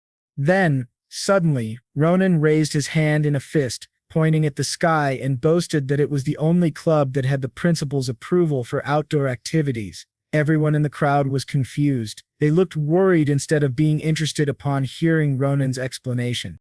He then told the students that everyone who wished to join could come to the first arena at Galleon Hall for the interview. Basking with excitement, he thanked everyone for their attention. Meanwhile, at the very back of the crowd, a woman was curiously looking at him. She was fully covered from head to toe, her head covered with a red cloth, and her face hidden by the shadows. She couldn't believe it. She understood Ronan's ulterior motive. A few days later, at Galleon Hall, Ronan's eyes darkened with a hint of frustration. He asked why. He complained that he had even made such a big show at the plaza to try to find some talent. Until the last day, only Ailey and Maria showed up. Maria looked at him jokingly and asked him if he was really asking them that question. Ronan should have looked back at what he had done at the interview in the last few days. He randomly beat people up in the name of sparring, and he even asked some suspicious things to those who were hesitating. His question was about whether they were prepared to risk their lives or not. Elul also explained that there were rumors spread throughout the academy that those who wanted to join needed to have 10 lives to join. Ronan, hearing this, became immediately annoyed. He reasoned out that it was what real battle was all about, and they were just cowardly bastards. He decided to move on. He glanced behind him while thinking that what he needed were the promising ones anyway. He asked someone if he felt refreshed now. He commented that this person was insistent on sparring with him, even though he said there was no need to test this person's skills. The man wiped his sweat. Ronan announced that this person named Brown, his senior, definitely passed. Brown happily thanked Ronan. Ronan, with Ale on his right shoulder, then told him that their club would be quite difficult, and he asked Brown if he would really be all right. Brown just smiled and replied that it did not matter, since all he wanted was to get stronger. Ronan told everyone that they could all go back for today. He advised them to rest before getting into real action. Asel, hearing this, curiously asked, "What about you, Ronan?" Ronan scratched his head and thought. He told them that he was going to stay for a bit longer, with the hopes that a promising talent might come. Nighttime came and Ronan was disappointed and exhausted. He told Addison that not a single one came after that. He eventually accepted it and decided to wrap up. He thanked Addison for her help and she replied that it was nothing. Addison then continued and told Ronan that she would have applied if not for her work as an assistant in Instructor Navaros's class. In his head, Ronan admitted that he couldn't bring himself to tell her that he wouldn't take her even if she applied. He knew that he really needed to make a decision soon on whether to make her give up the dream of becoming the general or not. He thought of how important that thing was. But then his thoughts were cut off as a person in a red hoodie said that it was a relief that they were still there. Both Ronan and Addison turned their attention to this stranger. Lost in thought, he hadn't noticed the arrival of another participant. Their attention was immediately caught by the new arrival. Ronan was surprised by the sudden appearance of this person. Then a bright smile came to his face as he realized something. He asked the girl if she was here for the interview to join the club. The girl, not processing what Ronan had said, asked him, "Club?" Then she added, "If she joined Ronan's club, could she touch it?" Ronan looked confused. He asked the girl to repeat what she said, since he couldn't hear her quiet voice. She removed her red hood slowly while repeating her previous question. With her flowing silver hair and red eyes, she looked intently at something and asked Ronan if she could touch it. She was referring to Ronan's big black dragon. "Touch it?" Ronan stuttered immediately, as if in shame. He crossed his arms on his chest and told the girl what a shameful thing she was saying. The girl flatly replied that she was not referring to Ronan himself. She was asking if she could touch the creature on his shoulder. Now he realized that she was referring to Saita. He told the girl that she should have said so from the start because he misunderstood. He told her that Saita was always with him, so she'd definitely be able to touch it when she joined the club. The girl blushed and asked Ronan if he really meant it. Seeing the weird request from the girl, Ronan just thought that she was a weird person. Ronan found it really hard to believe that he didn't immediately sense her approaching earlier. He realized that she definitely wasn't a normal student.